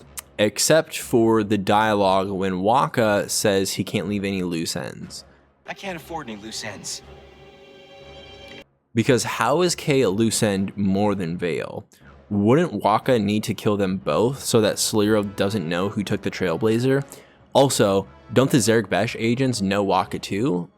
I guess you killed the two that came in, but wouldn't there be more that know about Waka even if he ended up with the Trailblazer? And even if Waka killed everyone who knew about him, Sliro would still just be searching for the Trailblazer. So this line about not leaving loose ends, it's just really confusing and out of place. And all this leads to even more confusion when it comes to the character development you've seen with Waka. On first glance, most people probably assume Waka was a betrayer from the start, that he never liked Kay, he was planning on killing her for the ship the second he saw that she lived through the crash. But there's a whole nother way to see it. Waka could actually have been genuine at the beginning. He does actually repair the ship and twice tries to build camaraderie by saying that they're a crew when leaving the space station, and then by trying to say that they're friends in the cantina. So is this guy joining our crew or? Hey, with the nav computer and your repairs, how much am I gonna owe you? Okay, we're friends. We'll get to that. Remember, Kay was the one who denies his attempts to connect, and never in the dialogue or interactions with Waka is anything weird. Even the extra content like this datapad by the Trailblazer comes off as Waka being genuinely helpful, not shady. So all this makes me think it's definitely at least possible that Waka genuinely wanted to be friends with Kay, and then he got cornered by the Zerek Besh and Vale and was forced to give up Kay's location, and since Kay was a goner anyways, he thought I might as well take the Trailblazer for myself. Sadly, there is not enough context given to know if Waka was a betrayer from the start or was a friend turned into a betrayer by the circumstances, and this matters because based on which of these situations is the real one would lead to totally different feelings about Waka as a character. Whatever the game is going for here, there's too much information missing to come to a solid conclusion, and without a solid conclusion, this character's memorability and connectability takes a huge hit. You see this sometimes. Instead of writing a fleshed out character and then letting the character lead the audience through a moment, you just have the moment thrown into the story, forcing the character to do something dramatic, regardless of whether or not that it really makes sense. There's so many things unexplained here that even upon further evaluation, it's impossible to figure out what the game is trying to do. To end on a lighter note with Waka, one thing I thought the game did well was the betrayal and the pacing of it. It happened so quick, I just never had a chance to make an assumption about his motivations, which might sound weird as a compliment, like that it happened relatively quick, but because you're introduced to Waka and then betrayed by him after 3 missions, the game skipped over that part where the audience catches on to something and starts anticipating the betrayal before it happens. So while I'm sure some people cynically saw it coming with the Waka betrayal, for me, I didn't even have a chance to make it that far mentally, which did make the moment a genuine surprise. Alright, so that's enough about Waka. It's almost a good setup, but ultimately fell short and was too confusing. Back to the story. Remember, it's a real intense moment here. Kay is freaked out, speeding away, and the intensity is felt as you zoom back to the Trailblazer. Kay sulks on the drive about her terrible luck. These jobs she really needs to be successful keep getting messed up. She is running out of options. Kay makes it to the Trailblazer and walks into Mr. Suave here, sitting on the couch calmly. Meet Jalen Vrax. He's the highly connected middleman of the underworld. As he explains, he connects gangs with information, takes his cut, which gives him power in a number of different areas. And of course, Endy the droid that saved you earlier is his more than capable muscles of the operation. Jalen sought Kay out because he was impressed that she was able to break into Sclero's vault. Jalen comes with an offer. He shows a schematic of Sclero's mansion and wants to break in again.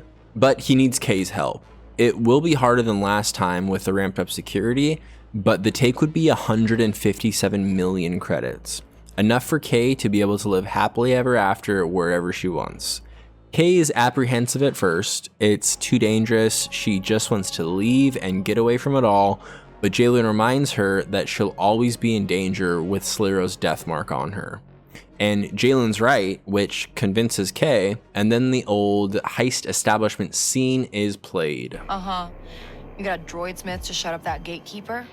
Enough explosives to blow through that chromium time lock? And don't forget, Sclero's amped up security since your last little visit. You'll need 2 slicers to get in. What do you think? I'm in.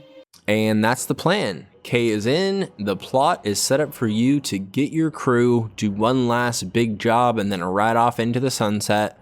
The heist is the real juice when it comes to the plot of Star Wars Outlaws. All this other stuff like Gorak and Donka, they're all just a warm-up. Now we have the true mission in place. It's time to assemble the crew. Endy the droid is left with you as both a helper and a watchdog for Jalen to make sure that you're actually completing the mission. Endy is a droid, obviously. He's not like one of the dumb droids though, he's pretty sophisticated. Just think of him as a fully fleshed out character with his own decision making and motivations.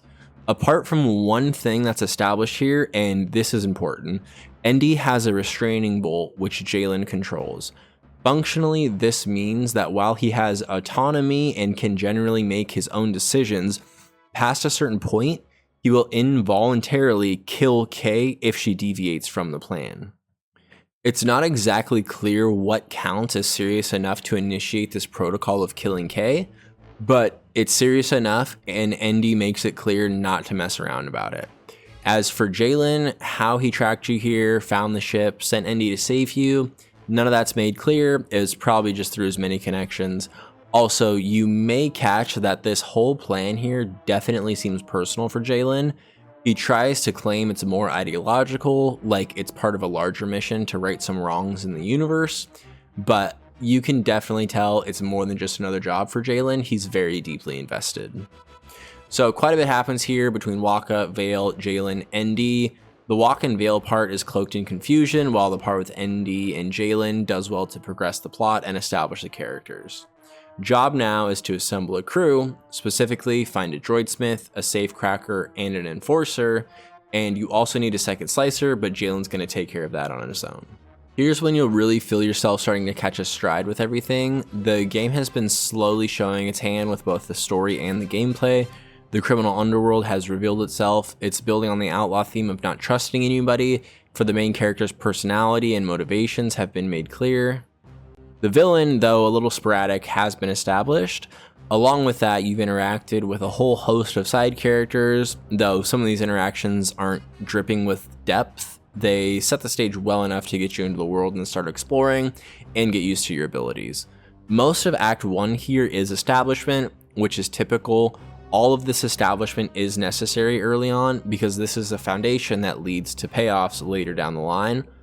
Obviously there were problems, definitely some confusion, and it can all come off as a bit splintered just because so much is happening so quickly.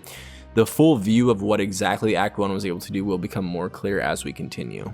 Just keep in mind some of these odd themes and characters and the confusion both with the story and the gameplay. It's something that we'll continue to come back to.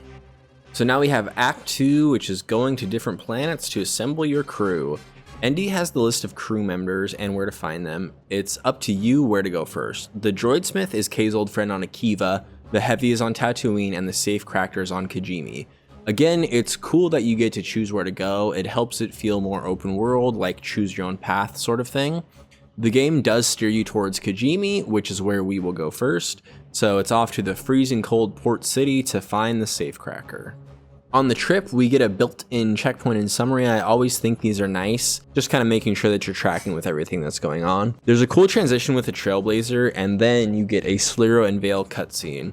A little background for Sliro: his family were shipbuilders on Corellia. The Trailblazer is a model that's like the #1 underground spaceship to use.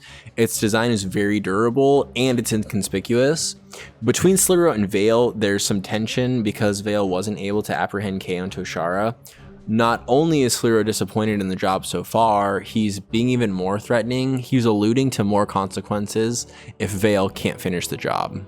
Back on the Trailblazer, you get a little intro into the Ashiga Clan, who's the big bosses on Kijimi. So far, it's just been the 3 syndicates to deal with: the Hutts, which you haven't seen much, and then the Crimson Dawn and the Pykes. Now you have the Ashiga Clan, which is the 4th and final syndicate that you can gain reputation with. Also, it's explained that the Ashiga and Crimson Dawn are beefing with each other here on Kijimi. Jalen intros Ankh as the best safecracker around, but she is deeply indebted to the Ashiga Clan. The Ashiga Clan have enough power on Kijimi to set up their own blockade around the port, so they're ready to meet you as you land. Krisk, one of the high-level Ashiga members, greets you cautiously. They're hyper-vigilant right now, making sure that you are not Crimson Dawn. The Domac Refectory, aka the local cantina, is your best bet for finding Ankh. Through the bartender, you learn that Ankh owed the Ashiga Clan so much that they made her a slave. She's a prisoner who is sentenced to work for the clan in order to pay off her huge debt. So in order to have her help you with the heist, you first have to free her from the Ashiga. In order to find Ankh's exact location, you sneak into the Ashiga-controlled area and slice a terminal. You aren't able to get Ankh's location, but instead you're made aware that the Crimson Dawn have recently stolen a sacred relic from the Ashiga.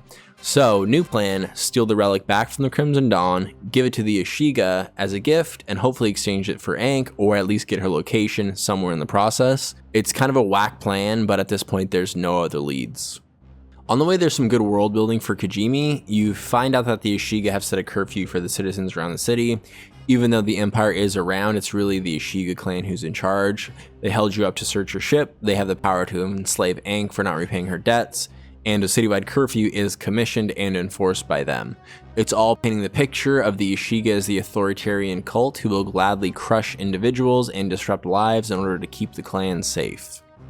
Also, even the townsfolk in the Crimson Dawn area know that the Crimson Dawn are the ones that stole the relic, so this place is definitely on the brink of a huge gang war between the Ashiga and the Crimson Dawn. You just happen to land right in the middle of it. In the Crimson Dawn controlled area, it's as simple as it sounds. You break in, you steal the relic. It's in the middle of the room, so sneak around, do a thing, unlock a force field, and grab the relic. It's the usual stuff here: sneak, shoot, slide your way around some enemies. Per usual, you start out sneaking, but with a mistake it devolves into some combat. Again, here you have an example of these clunky moments that really get annoying. We said it before, but it's worth mentioning again. The gameplay is just chalked at some points. It leads to these really awkward moments. Like, look at this. I accidentally take down a guard, and then the droid sees it and goes into alert mode.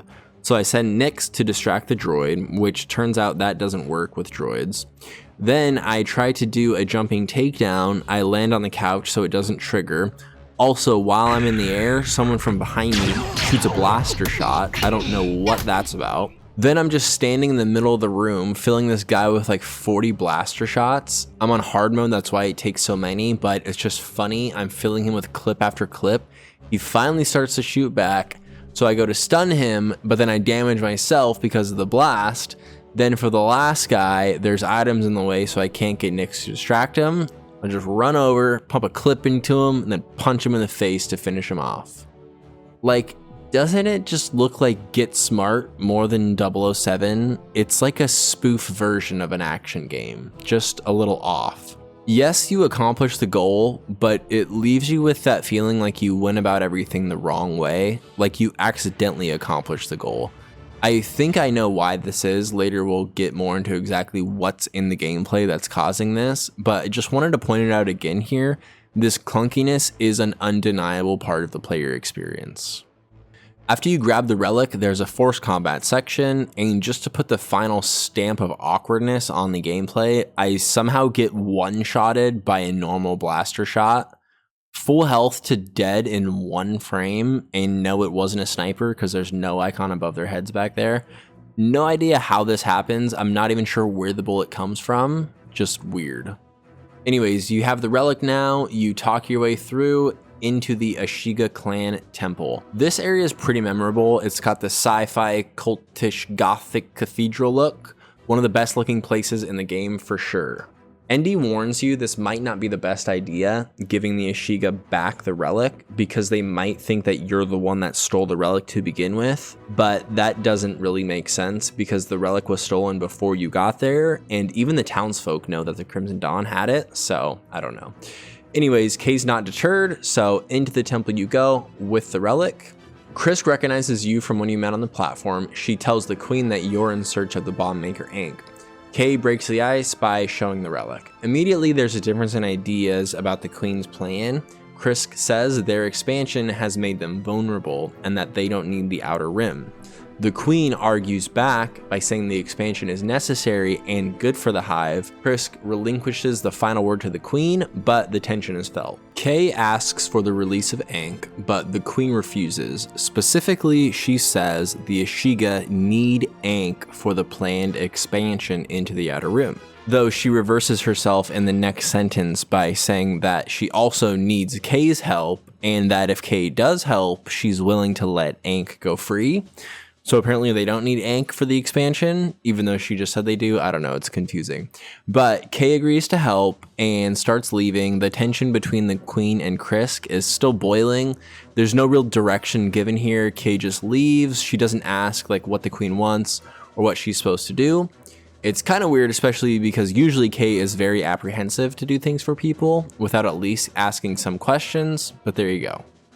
Then ND calls you from back on the ship, and it's to give you the explosive bolt. This is the last of the major mods for the blaster. Again, mission-wise, there's no direction here, so technically there's nothing to do, but luckily just then you get hit up by Krisk and called into a meeting in the cantina. Again, I just have to bring up, it's really weird here because the queen was just saying that she could use your help and that if you do help, she will release Ankh, but the game completely forgets about this. The queen never gives you a mission, you're automatically thrown into this new thing with Krisk. I'm assuming the plan at one point was to have a branching storyline, like you can choose to either help the queen or to help Krisk, but the way it turned out, you only have one option here to help Krisk. So Krisk invites you to this secret meeting, and here's the story with Ankh. It kind of comes in pieces, I'm just going to explain it because this is where it becomes relevant. Ankh sold out the Ashiga Clan to the Empire. The Ashiga were mad and made Ankh prisoner because of that. And Ankh isn't really a safe cracker like you might think. She's actually a bomb maker. The way that she cracks safes open is by blowing them up with homemade explosives.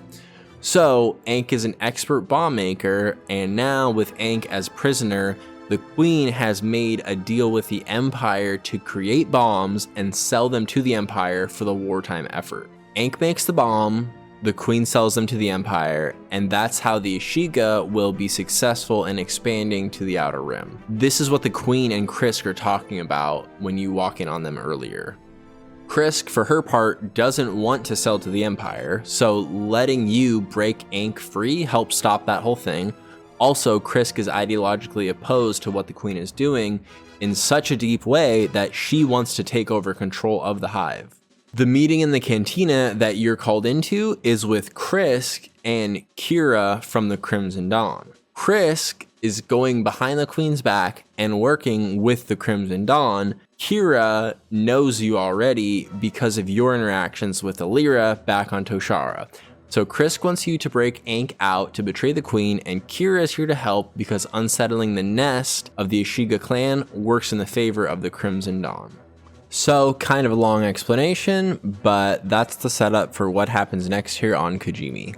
Through the meeting, you get the location of Ankh, and you're off to go and break her out of the factory that she's being kept in. Also, Krisk has it set up so that Kay gets free passage to the facility, and even has it set up that Ankh will be ready for you when you find her in the factory. ND chimes in here, and he is sketched out by Kira being involved. He's dealt with her before and doesn't trust her, but this is the best and only option, so there you go. Again, technically the other option would be to hear the Queen's offer, but the game can't handle that, so for all intensive purposes, working with Krisk and Kira is what you have to do. You make it past the guards and glitch slide your way into the tunnel, and this part just cracks me up. The speeder tunnel section is so short, like what? You drive for like 2 seconds and then you're at the location. They literally delivered your speeder here to have you drive this super short road. It's just so weird and funny. I don't know. Once inside the factory, you ask Krisk if it's cool to use your blaster. Because all the Ashiga in the factory are loyal to the Queen, Krisk is fine with you using your blaster, meaning that the Ashiga Civil War is really happening. Krisk is down for you to kill Ashiga members who are loyal to the Queen. You come to a big room section, and per usual, there's 2 visible ways to go, but left over the fans is substantially easier than right through the ship bay. Also in here is some more context. The Queen stopped making weapons the traditional way when she started making bombs for the Empire. This break from tradition is part of the ideological break that's causing Krisk to want to take over the Hive. You find Ankh without much hassle, but it turns out there's a twist in this plan. Ankh has been recruited by Kira to blow up the Queen's stronghold temple. So you gotta do that first before Ankh will join the crew. Even though Ankh knew you were coming, she's like, hey, I forgot something in my locker. Yeah, she literally forgot something in her locker and then sends you to go and get it before you leave. Maybe because she's a prisoner, she couldn't grab it or something, but the way the game states it, it's like she just forgot. So either way, mini side mission here to get whatever's in Ankh's locker. In Ankh's locker, it's a charm, and it's actually Ankh's husband's last gift before he died. It's her good luck charm.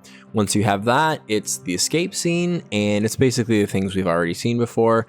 It's a decently big section, though it's not really worth getting into detail, especially because it's super close to what happened with Bosnok. Like, again here, you're rescuing someone, there's a tram escaping that you have to escort. There's a shooting gallery part where the elevator gets stuck. You sneak, shoot, slide, and climb your way through a number of different rooms. It's not like a small factory, like it's kind of a big area, but there's just not much worth talking about. What you've seen on screen is basically the gist of it. Once you make it to safety, you give Ankh the charm. Ankh just straight up denies Kay and says no to joining the crew. But Jalen fills in later that Ankh is just super loyal, so she'll want to finish the job with Kira first, and then Jalen's confident that she'll have no problem in joining the crew. Ankh's a fun character, small but packs a punch. lives by a code rather than for money, and has the wild-eyed, loose cannon type of bomb maker energy that fits well in the cast. And she actually has some pretty funny lines too.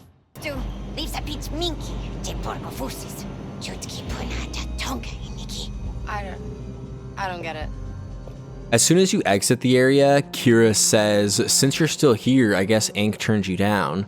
But it's like literally you just left the factory, so this line makes no sense. It's another out of place line here. What does Kira mean if you're still here?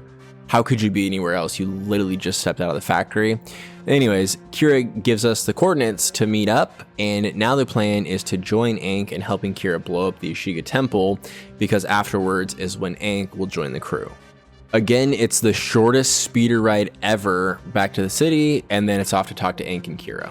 Kira's motivation is stated again here. Kira helps Chris take the Queen's throne by using Ankh to blow up the temple, and then after that, the Empire and the Ashiga stronghold on Kajimi will be lifted, and the Crimson Dawn can take back power. Also, just to end it on a mysterious note with Kira, she knows about the big heist you have planned, and even tells Kay to tell Jalen to say hello. It's trying to establish a deeper connection between Kira and Jalen, but it never leads anywhere.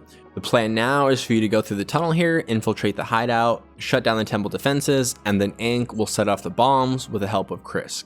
Once inside the temple area, it's a sneak style quest to make it to the control room. A very small clunky moment here. This one's extra annoying though.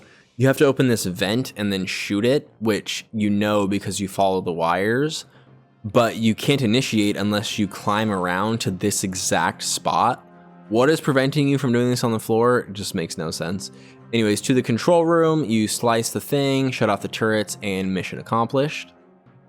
There's some forced combat here for the escape. There's actually something new here for the combat, these little spiders, and they're terrifying.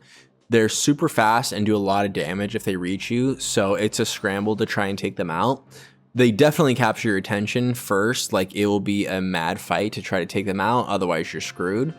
On the way to go back to meet up with Ankh and leave, there's another little deviation to the plan here. Ankh tells you through the radio that the Crimson Dawn people are headed to the cryo chamber, and their plan is to steal the origin strand. The origin strand is the genetic code for the Ashiga, and it's in a console deep inside this temple. This was Kira's master plan all along, not only to help Krisk overthrow the Queen to upset the balance of power, but also to create this opening during the revolution to steal the origin strand and take control of the Ashiga.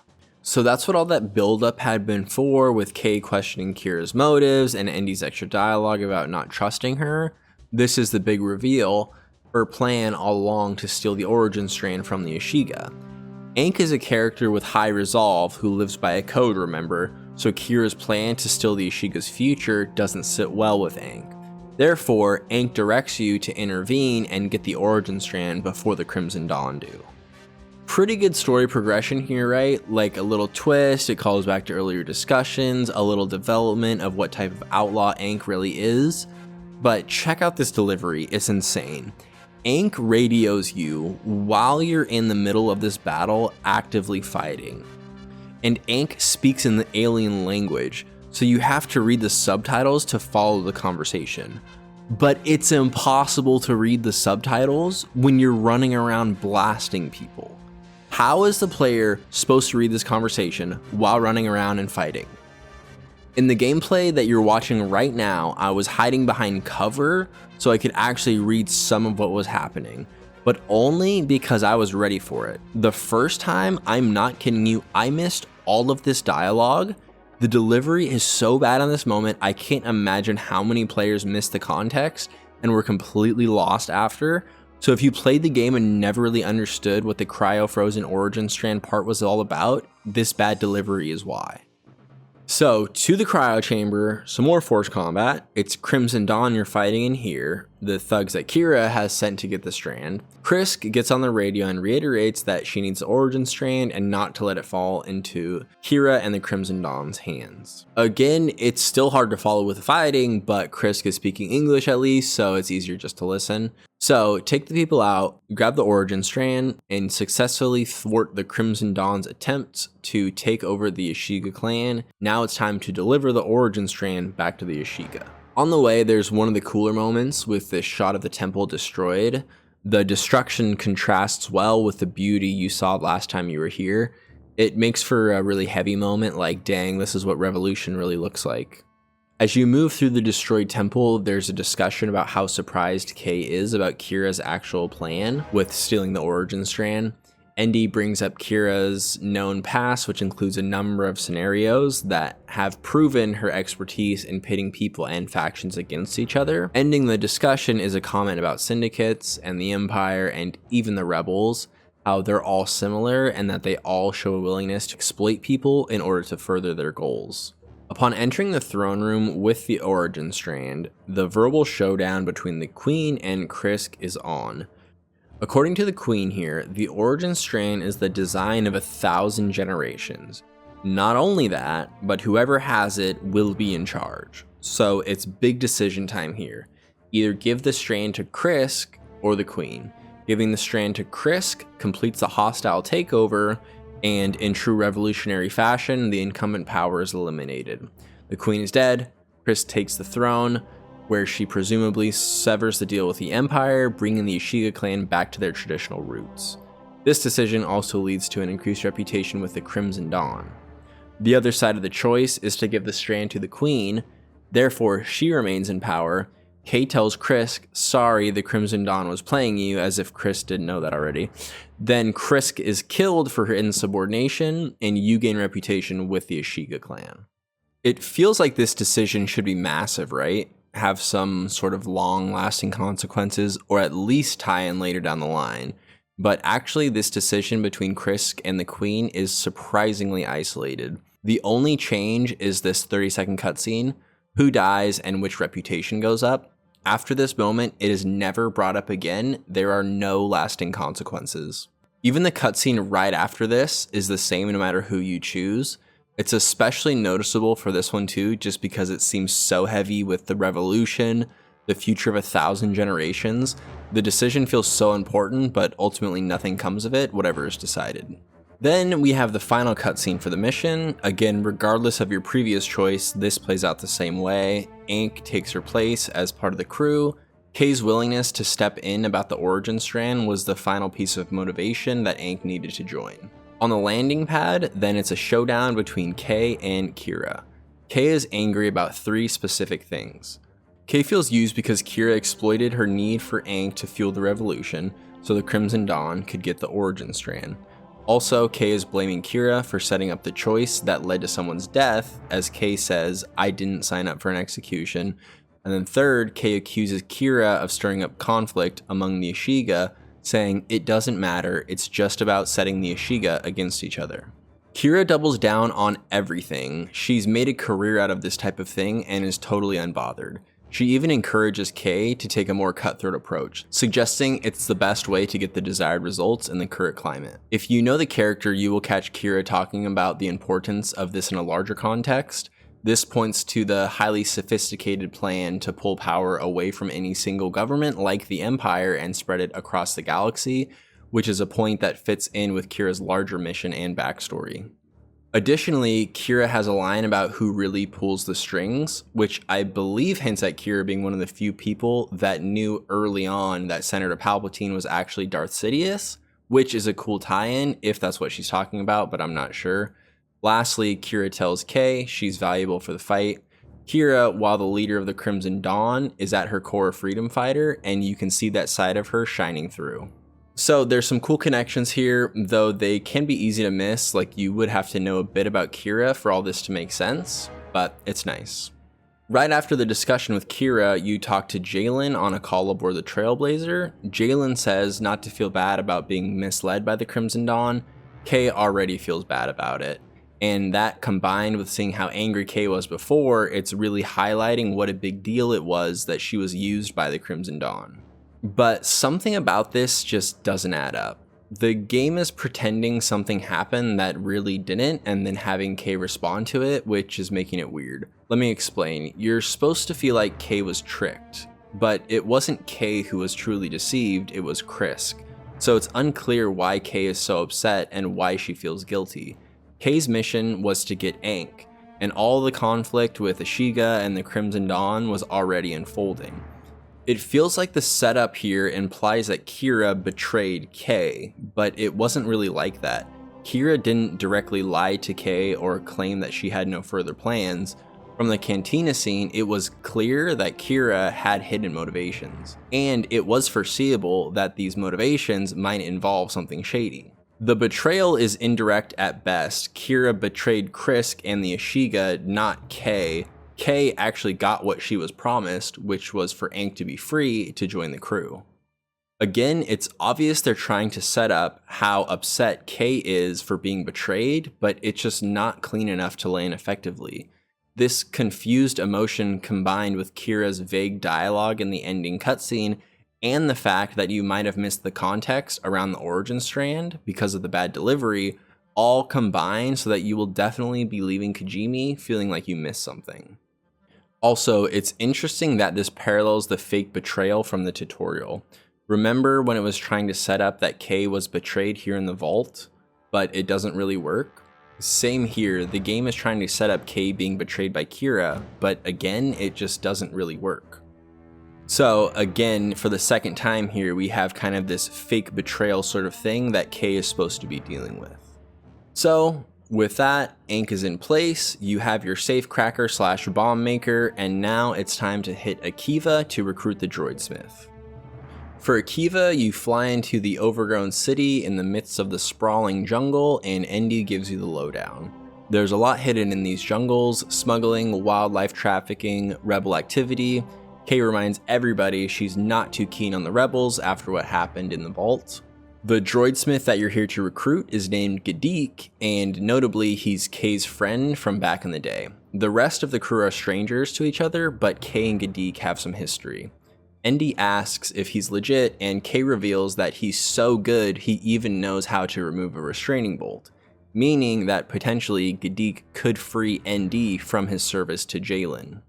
Endy is not having it. He shuts that down immediately and tells Kay, "I'm not broken," which is another out of place line. Like, Kay never said he was broken specifically, so I'm not sure why he's responding this way. And obviously Kay is just trying to solve the problem of the restraining bolt because it affects her. But it seems like Endy is taking it personally. I don't know, it's out of place though. On your way down the ship ramp, you're pushed towards the local gangster Surat. He's a smuggler with a psycho reputation who is currently beefing with the Pykes. He owns the cantina, which is the best place to start for tracking down Gadik. Getting a closer look at the planet Akiva is a damp forest environment. The jungle green is a nice change of pace from the snow on Kijimi. The town is cool too after Kijimi's frozen metropolis look. It's like industry versus nature here, with the vibe of the jungle reclaiming the land that the city tried to take. Through the cantina, you go to the basement to talk to Surat. He's using someone's frozen body as his desk, which does great to build the quiet intimidation that fills the air. Surat is a psycho, but not like the wild, undisciplined, out of control kind. He's the dialed in, diabolically cunning kind. This scene is done really excellent in the sense that you can pick up all these pieces of Surat's character through a mix of the context and the environment. He's not interested in Kay. He doesn't even initially look at her. Kay offers 2 shipments of spice in exchange for info on Gadik, and Surat ultimately agrees. He knows exactly where Gadik is. Gadik was actually pretty popular around town, which is why Surat immediately knows who you're talking about. Gadik is at an Imperial research station, which means he's actually joined the Empire and is stationed at the base as his job. Not only that, but also Gadik is caught up in some beef with the Hutts, so our boy is not doing too well at the moment, but luckily you're here to take him away from all these problems. Before you leave, you find out that the frozen table guy is Surat's brother. He took Surat's eye, so Surat froze him. A little brother fight family conflict. It's some foreshadowing for something that's coming up later on. Endy and Jalen are not happy to hear that Gadik is part of the Empire, but Kay defends him by saying he had no choice. It was either prison or enlist. She knows more than she's saying here because of their old history. So it's off to the base to get Gadik, and there's a decent amount of speeder travel here going from mission to mission. There's no doubt you'll definitely insta-kill yourself a few times in these water areas. Once you find the right path and make it to the base, it's an Imperial compound setup, same thing as we talked about on Toshara. Remember, the compounds are all kind of the same basic concept and setup. The only real difference between them is the layout of the specific area. So for this one, you start by finding a side way in, explore the outside area, avoiding the patrols, and then find the best door to the interior, where your objective will be through some hacking and slicing. Kay does that thing where she can guess perfectly where things are and assumes that Gadik is in a workshop on the sublevel. There's a mini set piece here with the turret in the middle of the room. The first thing that's weird here is the premise of this turret down here on the sublevels. Kay says, dang, now Gadik knows that someone's coming. But wouldn't the turret alert more people than just Gadik? Also, why is this death pit here like any person that wants to talk to Gadik has to acrobatically navigate the turret room? I don't get it. And also again here in this room, it's very unclear what the game wants you to do. The prompt is to disable the power to the turret, so you're thinking like find a power source and shoot it, or pull one of those levers and damage the turret somehow, but it's way more specific than that. You have to have Nyx open a door, go through that up to an elevator, slice a computer to bring a box over, and then hang on the box to get to the other side to disable the turret. It's interesting here because the difficulty of this room doesn't come from using skills or having knowledge of the game. Like, this isn't a puzzle where you have to put some pieces together in order to complete it, and it's not like a skill challenge where you have to successfully perform a set of actions in order to make it through. The challenge here is literally just trying to figure out which type of prompt the developers left around. You're not actually interacting with mechanics here. You're just looking around for a prompt. It doesn't feel like you're playing an adventure game. It feels more like you're playing Simon Says, but the instructions are super vague and unclear. This leads to just a weird type of gameplay experience. Like, I'm positive I wasn't the only person here who was shooting and jumping around randomly for actual minutes before realizing what to do. Meeting Gadik, you walk into the workshop and it's the old shouting dialogue behind cover type of exchange. Gadik has a droid rigged up, but luckily it's not accurate enough to blow Kay's head off. Gadik isn't very happy to see Kay, but once Kay explains she's got a job, a ship, and a BX series commando, Gadik can't pass up the opportunity and agrees to help. But of course, it's not that easy, and now you have the timely, unexpected deviation part of the mission. Gadik is ready to go except for this so-called Viper droid problem. Basically, Gadik created a super powerful Viper droid that's now in the hands of the Empire. There's two problems Gadik's facing. One is that the syndicates are having trouble with the buffed up Viper droid and are blaming Gadik. The second part of the problem is Gadik feeling guilty for giving the evil Empire such an advanced weapon. In typical fashion, the end of the mission is some forced combat, and this one's kind of weird though. It's not like a full forced combat. This room is definitely forced combat, but then you can still technically sneak through some of the later rooms. Even though you loudly fought a bunch of people before, the base isn't on alert for some reason. After the escape, the game goes on overdrive here, and it is so frustrating I have to explain what happened. The story mission with Gadik is complete, but I know from my other experiences that there's treasures here in the compound. Remember, there's always the extra chest around and the vault of some sort in these compound areas. Instead of having to come back later, I decide to grab what I can for now. For this base, there were 4 treasures to find. In order to get them all, you basically have to clear the whole base, because the treasures are spread out everywhere. As expected, it's a lot of work, but it's for the best rewards, so that makes sense. So I get to work hacking all the terminals and patiently deleting the important enemy patrols. I'm being very meticulous, making sure to do everything correctly. I can't afford to trigger an alarm, so it's like 20 minutes of gameplay, me just sneaking around, doing my thing. I have the base pretty much conquered. All I need is the last treasure. But guess what? It's glitched. The terminal doesn't work. So all this time I've spent setting myself up to be able to finish this base is wasted. If I want this reward, I have to come back and do all this sneaking around again to make it to this terminal and hope that it's not glitched. Super frustrating to know that I actually did everything I was supposed to. I knew what the game wanted, I anticipated the fact that there would be treasure here, did the work to learn the layout of the base, slice the computers, and deal with the patrols. But no, I don't get the reward. Not because of anything I did, but because the game is glitched. The terminal is not working the way it's supposed to be. This type of thing is super demotivating. Like, I want to see what the game has to offer, but to constantly be thinking that the game might be glitched to the point where I won't receive the proper reward, it really makes you question whether the exploration is worth it. Anyways, back to the story. Again, Gadik is down to join the crew, but only after you help him with the Viper Droid problem. In order to help him with the Viper Droid problem, you need to be able to use your speeder over water, so you're off to find a person named Temin who Gadik says can hook you up. On the way to Temin, there's another massive dose of frustration here. You will keep dying in the water at least a few times. Half the paths are set up for after you have the water hover ability, so if you're just speeding around, it's inevitable that you'll make a wrong turn and end up dead. It's very noticeable here on Akiva that there's no minimap. And wow, this game desperately needs a minimap. I mean, look at these roads. Literally winding through the jungle and choosing the most direct way could lead to your death. You have to use the map to navigate here. But because there's no minimap, you constantly have to go back to the map screen, literally at every fork in the road, because if you choose the wrong direction, you will not make it to your destination. One slightly wrong turn will put you on a path to the other side of the map. So with that in mind, I'm switching back between driving and the map screen. There's a fork in the road up here and I'm gonna turn right, but I miss it somehow and drive past. So I turn around, I gotta go left here at the fork. That's the fastest way to get to the mission. But I drive past it again. I'm missing the road somehow. So I'm like, what the heck? Where's this road? Is it under the bridge or something? But no, there is no fork in the road here. The map is wrong. Literally, it shows you two roads, one past the bridge and then one branching off from the bridge, but it's a lie. The branching one isn't here. It only opens after the water hover ability unlock.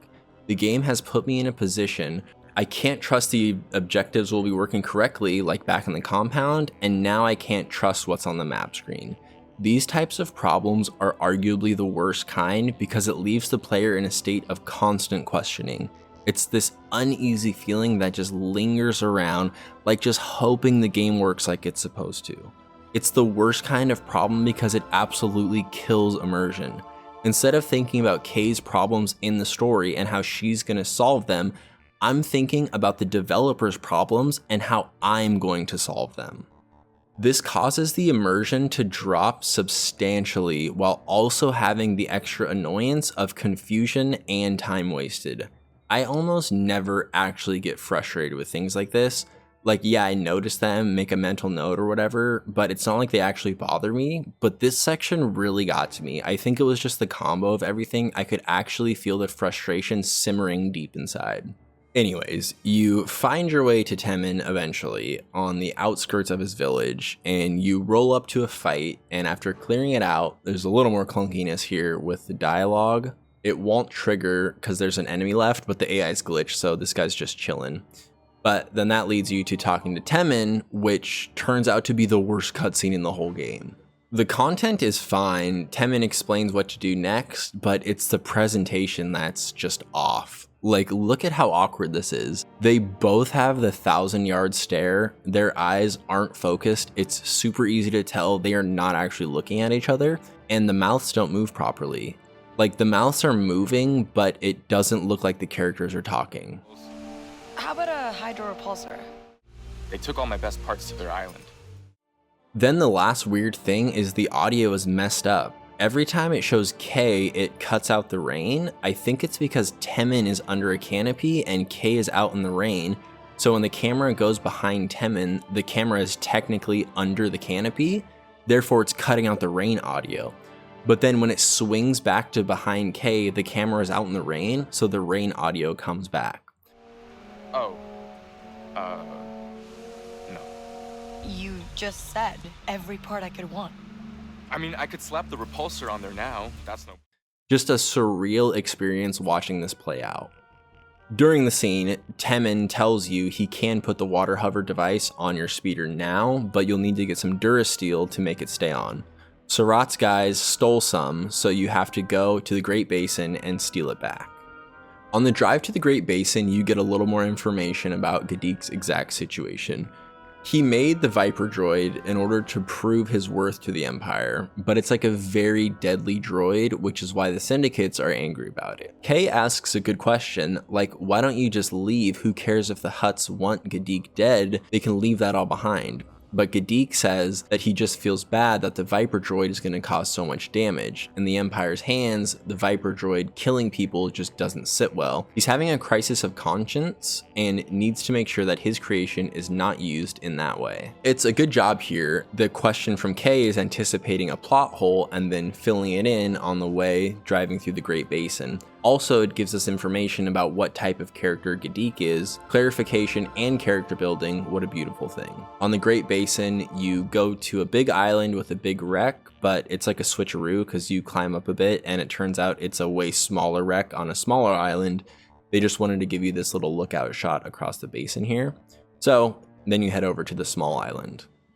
You take out some guys and then chase the ship down to a different location, and here's where you finally get the struts. Temmin uses the struts to secure the hydro repulsor, which permanently allows your speeder to hover over water. Kay and Temmin have a little friendly dialogue. He turns into a nice shopkeeper that can give you speeder mods backed by the Trailblazer. Now, with the hydro repulsor, you can continue with Gadik and take care of the Viper droids. You take the now open fork in the road to the spot to meet one of Gadik's contacts. It's all very vague initially here. Upon arrival, you see a crashed ship, and then you're ambushed by one of the souped up Viper droids. It's like a setup mini boss fight. Weirdly, you can't adrenaline shot here though, it takes the ability away from you. Once you drain the first health bar, it gets reinforcements. So now you have to fight 4 Viper droids, which is way too much. You're pretty much screwed here, but just then a rebel squadron rolls in and saves you. These are Gadik's contacts. After the battle, they teleport over to their spot for the cutscene. Kay is mad at Gadik for working with the rebels, though they came in pretty clutch back there, but she's still bitter about Canto. She's surprised that Gadik is working with the rebels, which is surprising because that means Gadik is straight up a double agent against the Empire. There's some overlapping themes here that we see in the cutscene. Kay is super mad and is refusing to help the rebels, which is in line with her tendency towards isolation rather than collaboration. The rebel captain calls out Kay as unreliable and untrustworthy, though you know Kay is actually trustworthy. It's everyone else's disloyalty that's leading to her current attitude. Then between Kay and Gadik, he begs for help. Kay initially refuses, but Gadik's in a situation where he needs Kay to help soon, otherwise he's really screwed. Also, he makes it clear there's no way he's joining the crew if she doesn't help. All of that forces Kay to ultimately agree to help, but she tells the rebels that they better be ready when she needs them. The captain agrees and reinforces that rebels don't leave people behind, which is in stark contrast to Kay's previous interaction with them on Canto. Remember, she did get left behind in Sliro's vault. Though again, that whole scene is still questionable. All that's the setup for this final part. The mission now, go to a different base, find Gadik, and help him dismantle the Viper droid problem. At the same time, the rebels will use Kay's infiltration of the base as a catalyst to launch an attack against the Empire. The goal being for Gadik to join the crew, dismantle the Viper droids, and allow the rebels to get a victory over the Empire. On the way to the base, you have some dialogue between Kay and ND over the radio. It's a personal question about the casino chip Kay always carries. Kay reveals it's the last thing her mother left her before she was abandoned. For Kay, it's a tangible reminder that at the end of the day, it's just her and Nyx versus the world. For the mission, you sneak through the water tunnel to get into the base, the first goal being to shut down the base's defense grid so that the rebels can launch the proper assault. Then during the chaos, Gadik will do what he needs to disable the Viper droids. On par with the other missions, this one starts sneaking around, disabling people and things. Of course, just to start things off, this squad of enemies literally evaporates into thin air. Just classic, more clunkiness, though at least it's one less patrol to worry about. Once inside, Gadik lets you know that the base is on high alert. Imperials are expecting the rebels to make a move, reiterating that stealth is a must here. There's nothing really new in this section, but there's one thing that I want to talk about. It has to be reiterated, these areas are all the same like we talked about way back during the Bosnok mission. It looks open initially like a sandbox where you really have to lock it in and focus, but actually it's very straightforward. There's no creative way to get past this area. You don't even really need skill to get past it either. It's so simple, it feels like a tutorial even on hard mode. This problem, as stated back in the Bosnock mission, isn't just because it was early game. It plagues most every story mission stealth section. It's too easy. It's too straightforward. There's no problem solving necessary to get through this. It's going through the motions more than actually engaging with the mechanics. It's noticeable, this feeling of fake stealthiness, and this area is a good example. Again, you can just pick the obvious path. We saw it in this room on the Bosnock mission, go left and swing across the easy way. Same thing on Kajimi in the room, go left, it's the easy way. And here, it's the same, go left. There's not actually multiple paths forcing the player to decide. There's actually one way that the game wants you to go. In the next room, Kay comments about how things look different, and she's right, because this is the area for the Imperial Security Bureau, the ISB, and they're supposed to be like the super elite part of the Empire. So now you're in the super elite, more secure ISB area of the base. You would think things are about to get way harder, but actually it's the easiest part of the whole mission. Yeah, the previous area outside was lacking inspiration, and inside the more secure ISB area, it's actually a joke. There's not even patrols in here, it's just people standing at the terminals. Go around one by one, punch a guy, choke a guy, flip a guy, hit a switch, and then boom, defenses are down. Typhoon's squad is good to start their attack, which means now it's time for Gadik to work his magic. He was already inside this base because remember, he's part of the Empire, so he's been waiting for you here. And here things actually get kind of interesting. Instead of blowing up the Alpha Droid, Gadik's plan is to reprogram it to fight for the rebels. He's going to use his jackpot spike to override its systems. So while it is interesting in the sense that it's unexpected, we need to talk about the premise here. The setup is like how it was in Portal. Yeah, shout out to Portal, it's random I know, but it's the best way to explain it. For those that remember, there's a blueprint turret that is copied to create the rest of the turrets. So you mess up the blueprint and you mess up the rest of the turrets. Same thing here, if Gadik reprograms the Alpha Viper droid to become an ally, then the rest will follow. This concept works way better in Portal though, because the factory in Portal is automated. There are no people around to, see that a thing got messed up and then fix it, or reprogram the droids, or roll it back, the update or whatever. The idea is that because Gadik is the one who designed the upgrade for the Viper droids, he not only knows how to tamper with them, he can rewrite their functions to actually make them attack their own people. The premise is flimsy because it would just be weird for droid technology to work this way. Even if Gadik got the initial hack through, why would it be permanent? The Empire would definitely at least try to roll it back, and if they couldn't, they would just start making Viper droids again, but without Gadik's latest hack. I know Gadik says he deleted the files, but this also would just be a crazy way for the technology to work. There's a huge factory making these things, like did he just empty the recycle bin and then you're good? This is a critique of not only this sequence, but also just in storytelling at large. Like, hacking technology has become a low effort way to create drama, but it's almost never done well. And for some reason, writers never bother explaining how it's happening, which usually leads to it not making much sense. So this is a pitfall, definitely not unique just to Star Wars Outlaws, but it's just a bummer that the finale of Akiva has such a flimsy premise. Now comes the quintessential forced combat section to finish the escape sequence. You're stuck behind half cover, taking fire from all sides, you need backup now, and Kay's attempt to explain her location to ND is frankly terrible. ND somehow finds his way though. This part's a little clunky. He's stuck outside the main door, so you open it, but right when you do, he has troopers on him.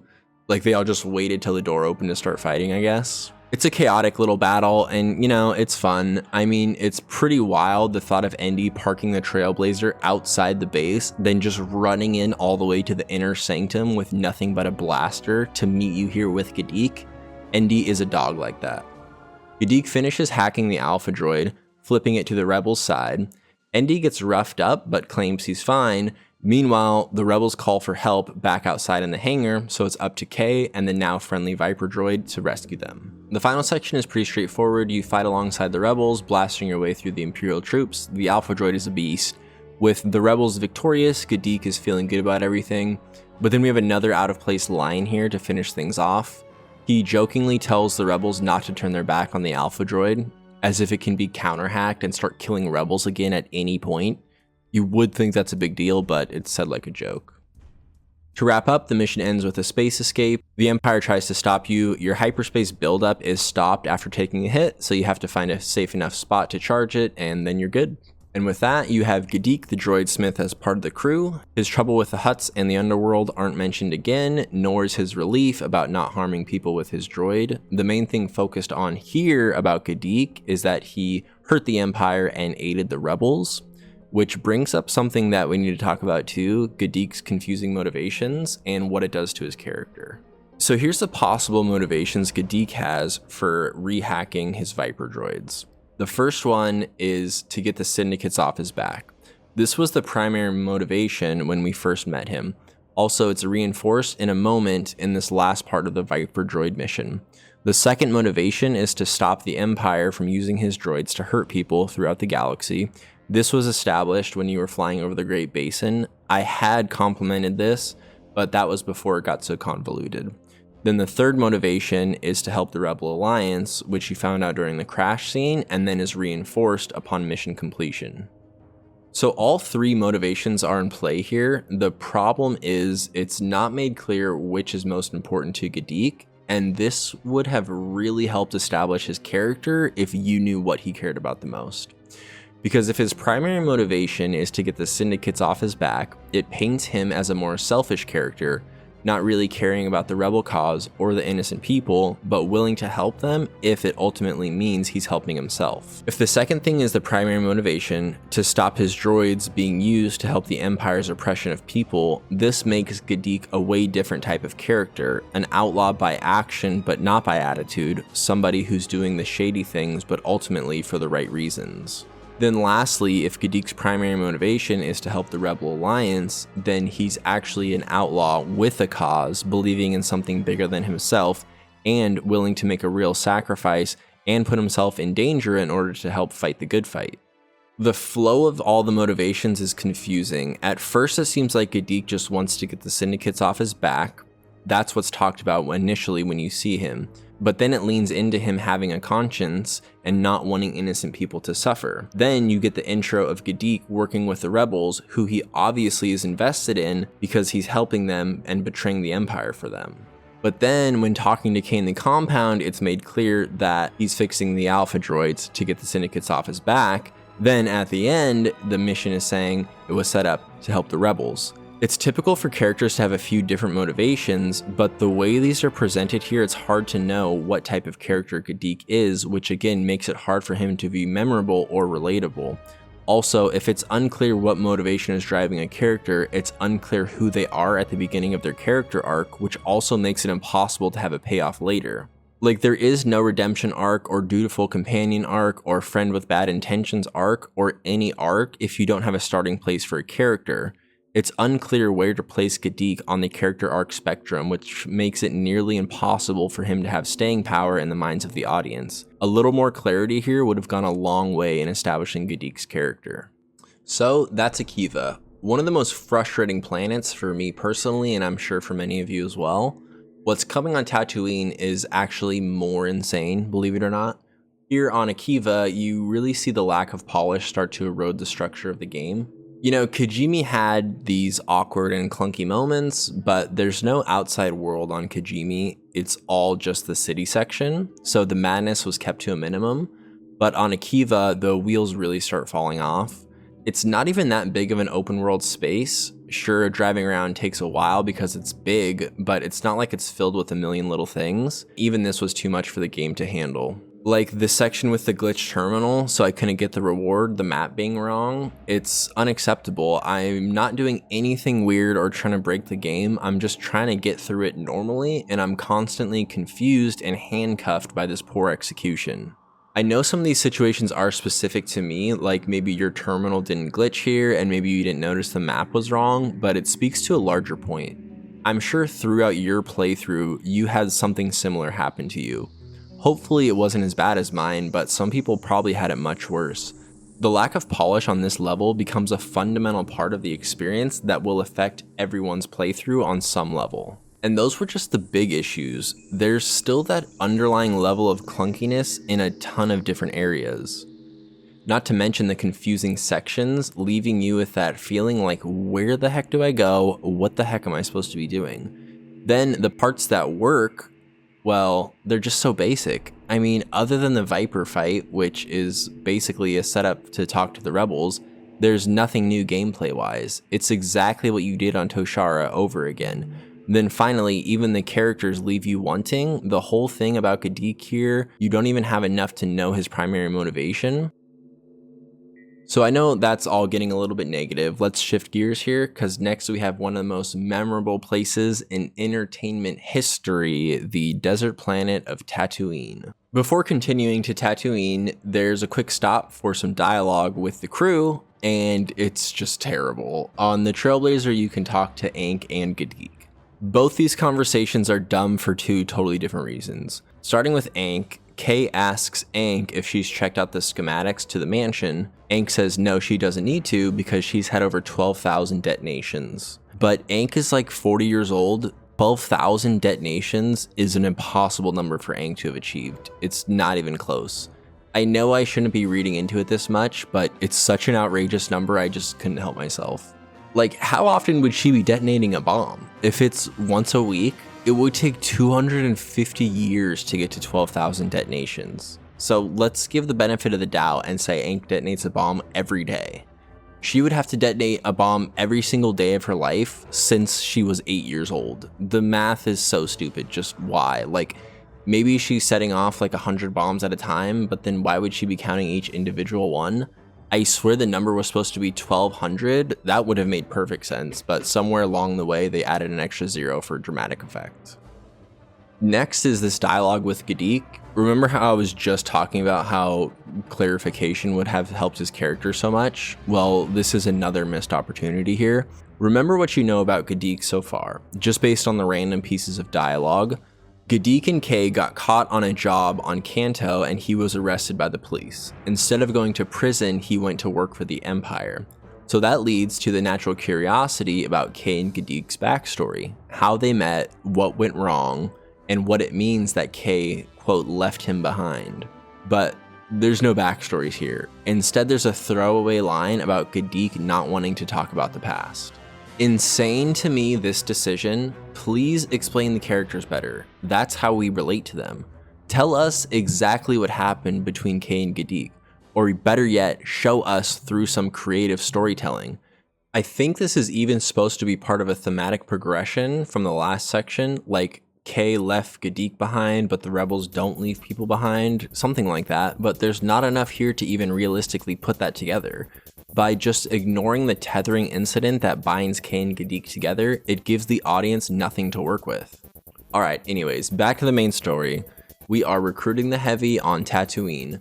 Automatically, just the fact that it's Tatooine makes this planet highly anticipated for most. I mean, it's iconic, there's no way around it. Amazing to see how literally decades later, these things from the original trilogy still hold up so well. As you land for the Heavy, Jalen builds his legend by talking about how he's taken out 2 Imperial squads by using nothing but their own weapons.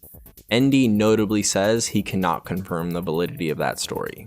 But he's a legend with a blaster, and as Jalen says, you need him if you have any chance of getting out of Sliro's vault alive. Haas is the name of the Heavy, and he was arrested by the sheriff of a small town. So Endy puts us down and you go to talk to the sheriff.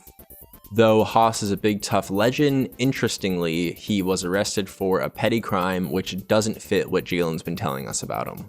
The town is dead empty, there's not a soul in sight. You run around until you find the only sign of life, which is this chick doing the cool sheriff lean.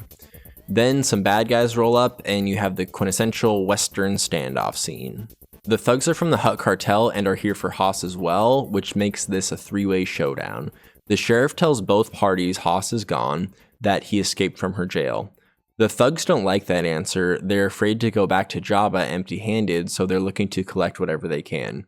They try to get tough, but the sheriff clutches a sick 3v1. Then another random 2 Hutt people come over, so you clutch a sick 2v1. And then after that, you talk to the sheriff, and she sends you to Haas's last known location. Again, it's made clear that Jabba wants Haas also, so it's a race now to find him first. Also, this is the last time I'll bring it up, but it's really noticeable the mouths aren't moving with the dialogue in these scenes. Some of the aliens are fine, it's too hard to tell, but the people speaking English, it doesn't match at all. Just one of those things it's hard to unsee once you've noticed.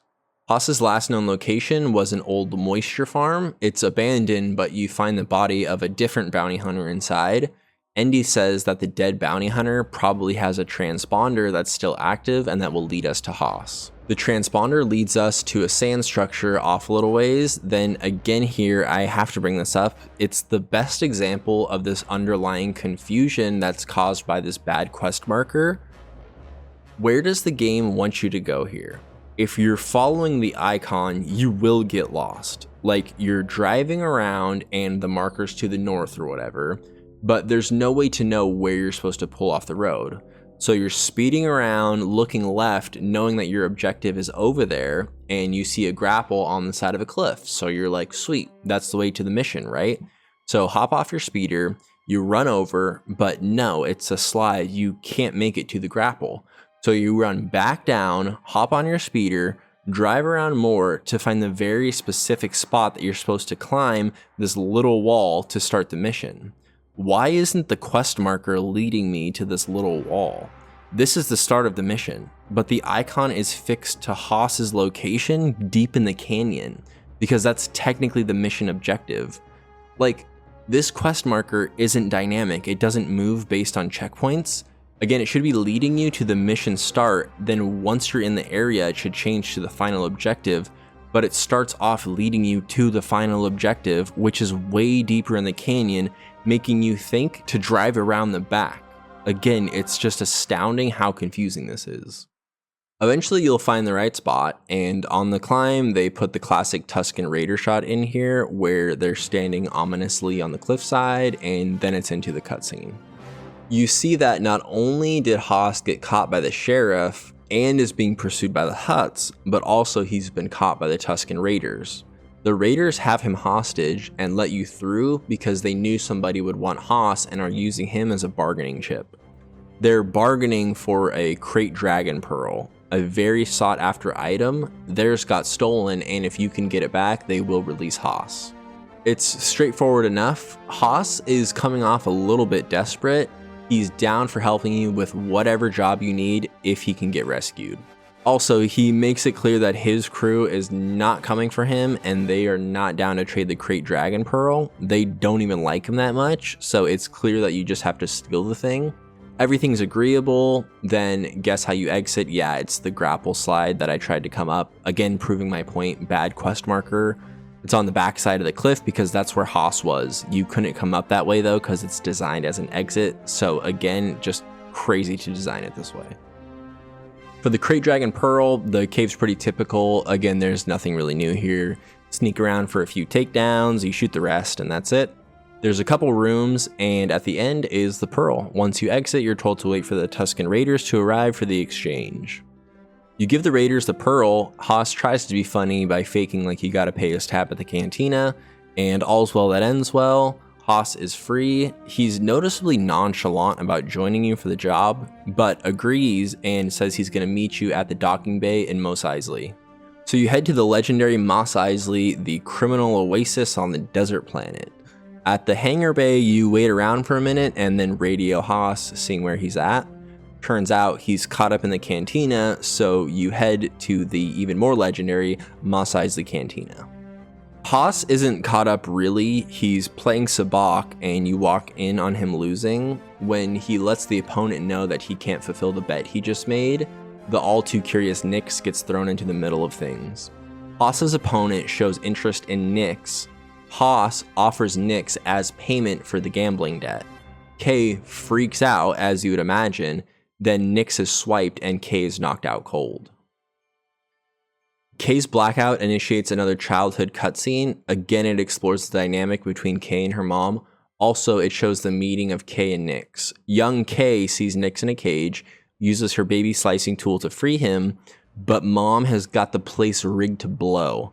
Before mom detonates, an alarm goes off because newly freed Nix chews a wire, and then some thugs come in blasting. Kay's mom sends her to escape and then is able to follow behind.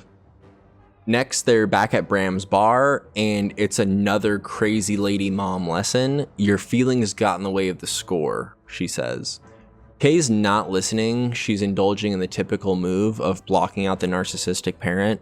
Her and Nix are kindred spirits, but the mother-daughter tension is building. Again, you can see here Kay's mom is not right. She took her preteen daughter to a job where the place was rigged to blow. Then Kay doesn't even make a mistake, really. Yeah, she let Nix free, but didn't know he would nibble the wire. Nix triggering the alarm was a pure accident. Then, after making it out alive, mom is guilting Kay for letting her emotions get in the way of the score. Kay's mom is seriously nuts. It's almost respectable how shameless she is about it. Kay's decision here to stand up against her mother is the most interesting part of the cutscene. Kay's mom is trying to guilt her and humiliate her in front of Bram. Kay purposefully ignores that. Then when it comes time to interact, she simply but firmly sets her boundaries and does not let her mom's emotional semantics cause her to waver. Kay's resolve and emotional maturity shines through. That's the noticeable thing as it applies to Kay's character. Obviously, the other point of this is to show the backstory of how Kay and Nix met, because back in the real world, Kay wakes up in the cantina, Os greets her, but Kay is not having it. Where is Nix? She's ready to do something crazy. Os quickly reveals Nix was taken to Jabba's palace. On the drive over, it's done really well. Kay is very concerned, and you'll feel it as the player.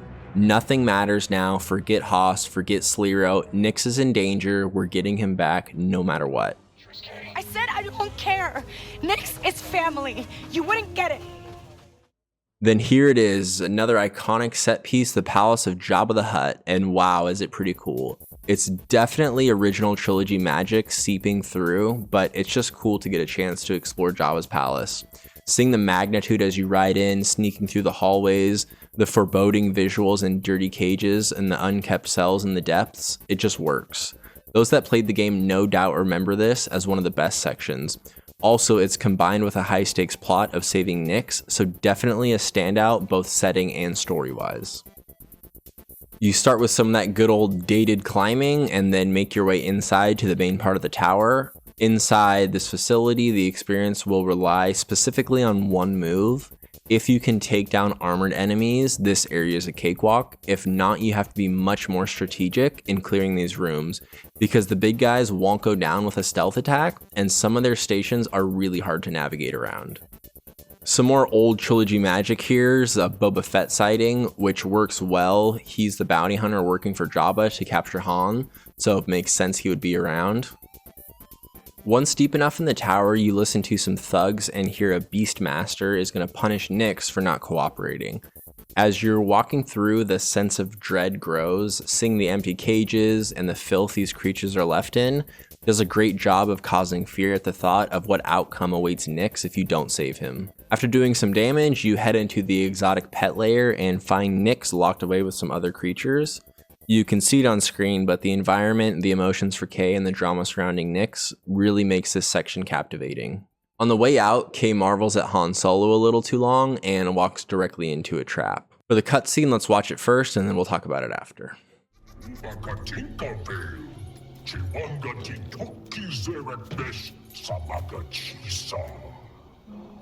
So, when are we erasing my bounty? You know? That's funny. That's what I was gonna say.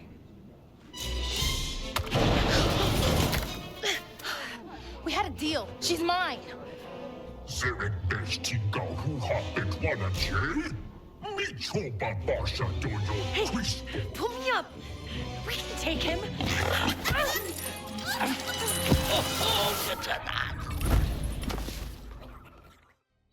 So here's another one of those times where multiple things happen and nothing is explained. It's got the same feel as the cutscene with Waka and Vale, just a rapid fire assault of plot and characters with no attempt to try to show the connections.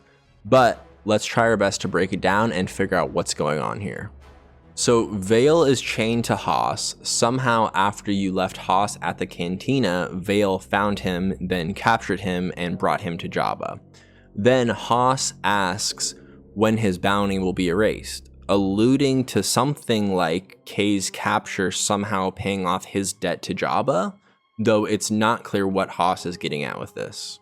In response to this, Jabba says, "Nobody steals from me," and I think Jabba is talking about Haas stealing from him previously, though he could be talking about Kay stealing Nick's back, but that's not clear either.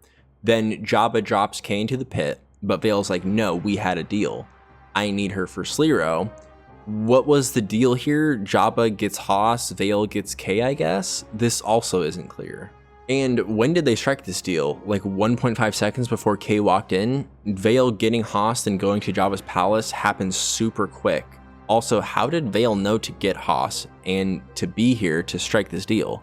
Timing wise and Vale wise, again, nothing is explained. Then Jabba says, "The Zerek Besh think they can pay me off." I have no idea what that's about either, or why this would make Jabba so mad. The Zerek Besh through Vale were gonna pay Jabba for Kay, which was agreed to, but then I guess actually that makes Jabba mad. It doesn't make sense. Of course, it's also not explained. There's so many questions here and so little is explained, it's bizarre. There's like 7 questions, nothing's explained. It all comes to a head as a setup for you and Vale and Haas to fall into the pit.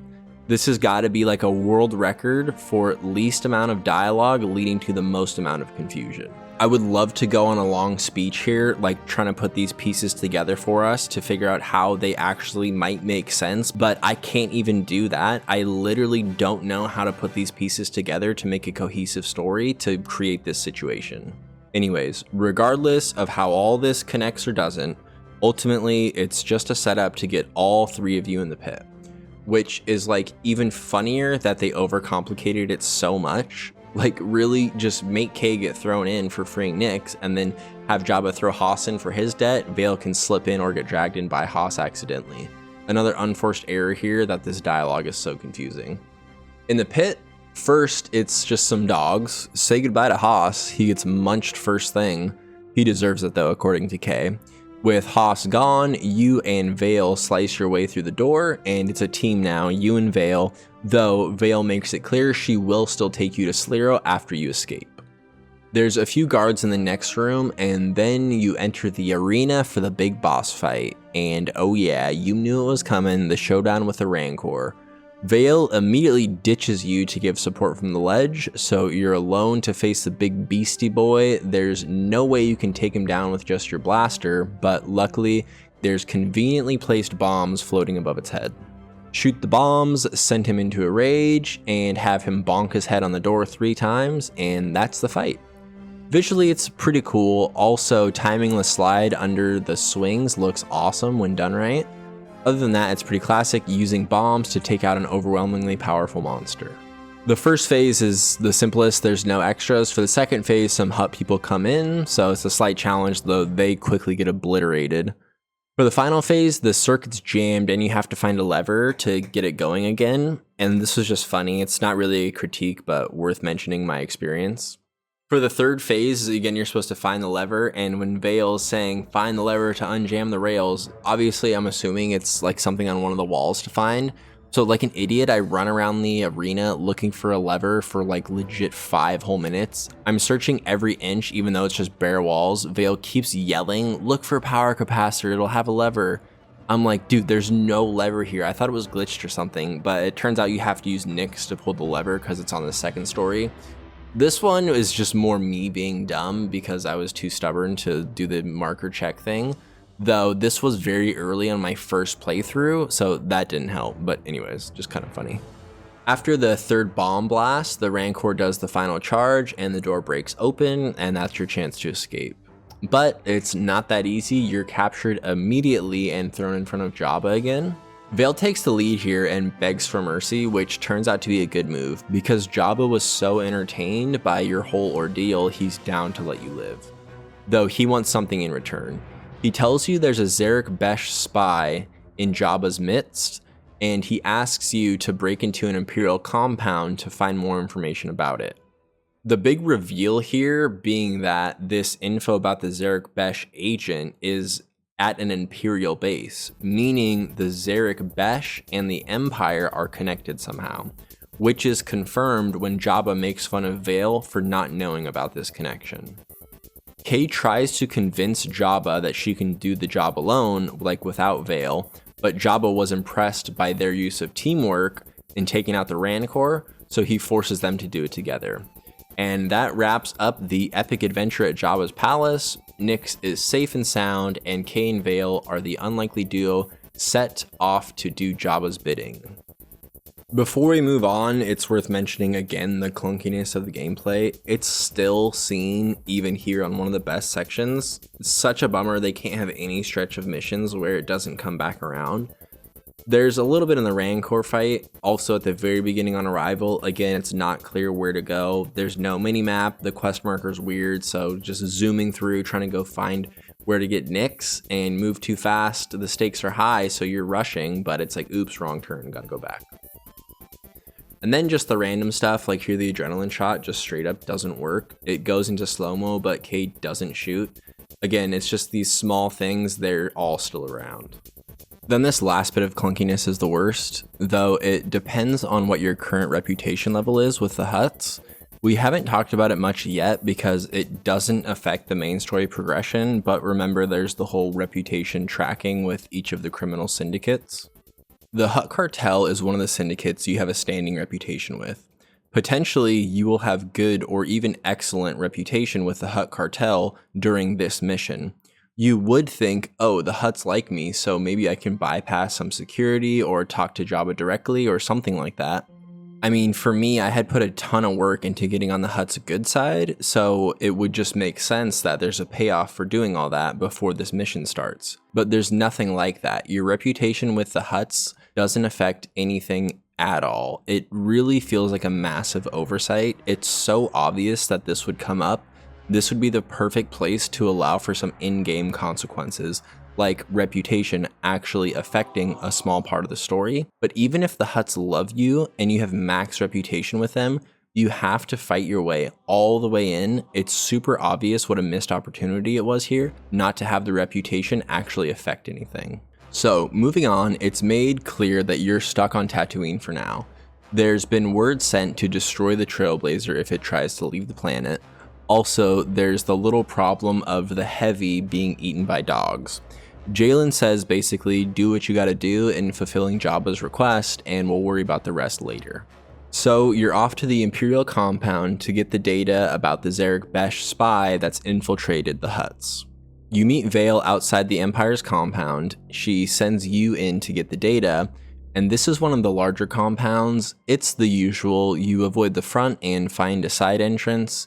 And it's what you've come to expect, a large open outside area with a bunch of patrols. You choose one of the doors into the inner sanctum. Then this inside area is pretty big too, with multiple rooms and a full climbing simulator section. One cool thing that's unique here is you can trap this walker by closing the door behind it. It helps with the outside area if you're going for all the treasures. Because the inside area is extra large here, that little problem of not knowing where to go comes up again, especially if you're exploring the whole compound to find all the treasures. You'll constantly be taking random side vents leading you outside the compound or doubling back towards previous rooms. So it's the usual trial and error before you figure out exactly where to go. And I know it's to be expected a bit, right? I mean, exploration is basically just looking around randomly until you figure out where to go, but it's just noticeable how many times you'll end up in the wrong room after opening a door or going through a vent. Traversing all the way to the control room, you'll find the terminal, get the data, and then watch a cutscene but through a fogged up super pixelated screen. It's Vale. This is why she wanted to separate initially. She wanted to go in her own way to get some questions answered about the Zerek Besh and Empire connection. Through the screen, you see Vale ask a Zerek Besh thug about their connection with the Empire. The thug refuses to answer Vale, saying because she's a gun for hire, she's not actually part of the clan, so he has no obligation to her.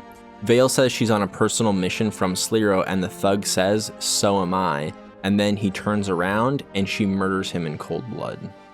And it's just like, again, the confusion is mind-blowing. I keep circling back to this, but it can't be helped. Even when running these plot points over and over in my mind, it's dizzying trying to figure out how they connect. We need more explanation. And it's not like it's just presented weird, but then after some thought, you can figure out how these things connect. It's so convoluted, I literally don't know how these pieces fit together into the larger narrative. Unless it's just as simple as showing a Zerek Besh thug in the Imperial base, proving their connection. That's the obvious thing that we learn here, but how is this linked to the spy in Jabba's palace? How did Vale know this guy was in the room? Why did she kill him? Nothing's explained. I feel like I'm missing a key point of information here, but I can't figure it out. Because of what Vale did, the alarm goes off and it's a forced combat escape sequence. Kay asks Vale what happened, but she denies doing anything. Fighting your way to the rendezvous is hectic, which makes it pretty fun. Then we have this final section and things just continue to go downhill. This is literally the worst sequence in the game so far, this chase scene with Vale. The first problem is Vale's driving AI is busted. She's not fast enough to keep up with you, but you have to stay with her to complete the mission. If she gets left behind, which will happen, you can literally outrun her and ruin the mission. Like, look at this, I'm escaping here, I go past the barrier like you would think.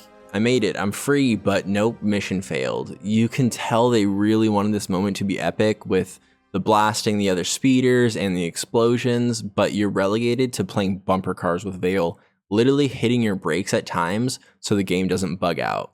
I feel terrible for the people that probably spent months working on this. It's so close to being good, but sadly it just does not come together. Like, this is my second playthrough you're watching and I still can't get it to work right. Truly one of the worst chase sequences I've ever played. Once you do make it through, Kay questions Vale again, establishing that for sure Sliro has some sort of deal with the Empire, but no more details are given here. You drive to the meetup to give the data about the spy to Jabba's people, and luckily the spot is conveniently very close by. On arrival, it turns out you didn't lose the Empire, they followed you. You can tell pretty early because as you approach, the area is already set up for a battle. The battle with the Empire here is pretty intense. I actually died, which was pretty rare for me at this point. You do have to be pretty good about taking out each wave as they approach. If you take too long, it's easy to get overwhelmed. Once you do enough damage, the cutscene plays, Vale is hit, you're in a really bad spot, all hope is lost, but luckily the truest ND rolls in and the Empire is no match for the Trailblazer.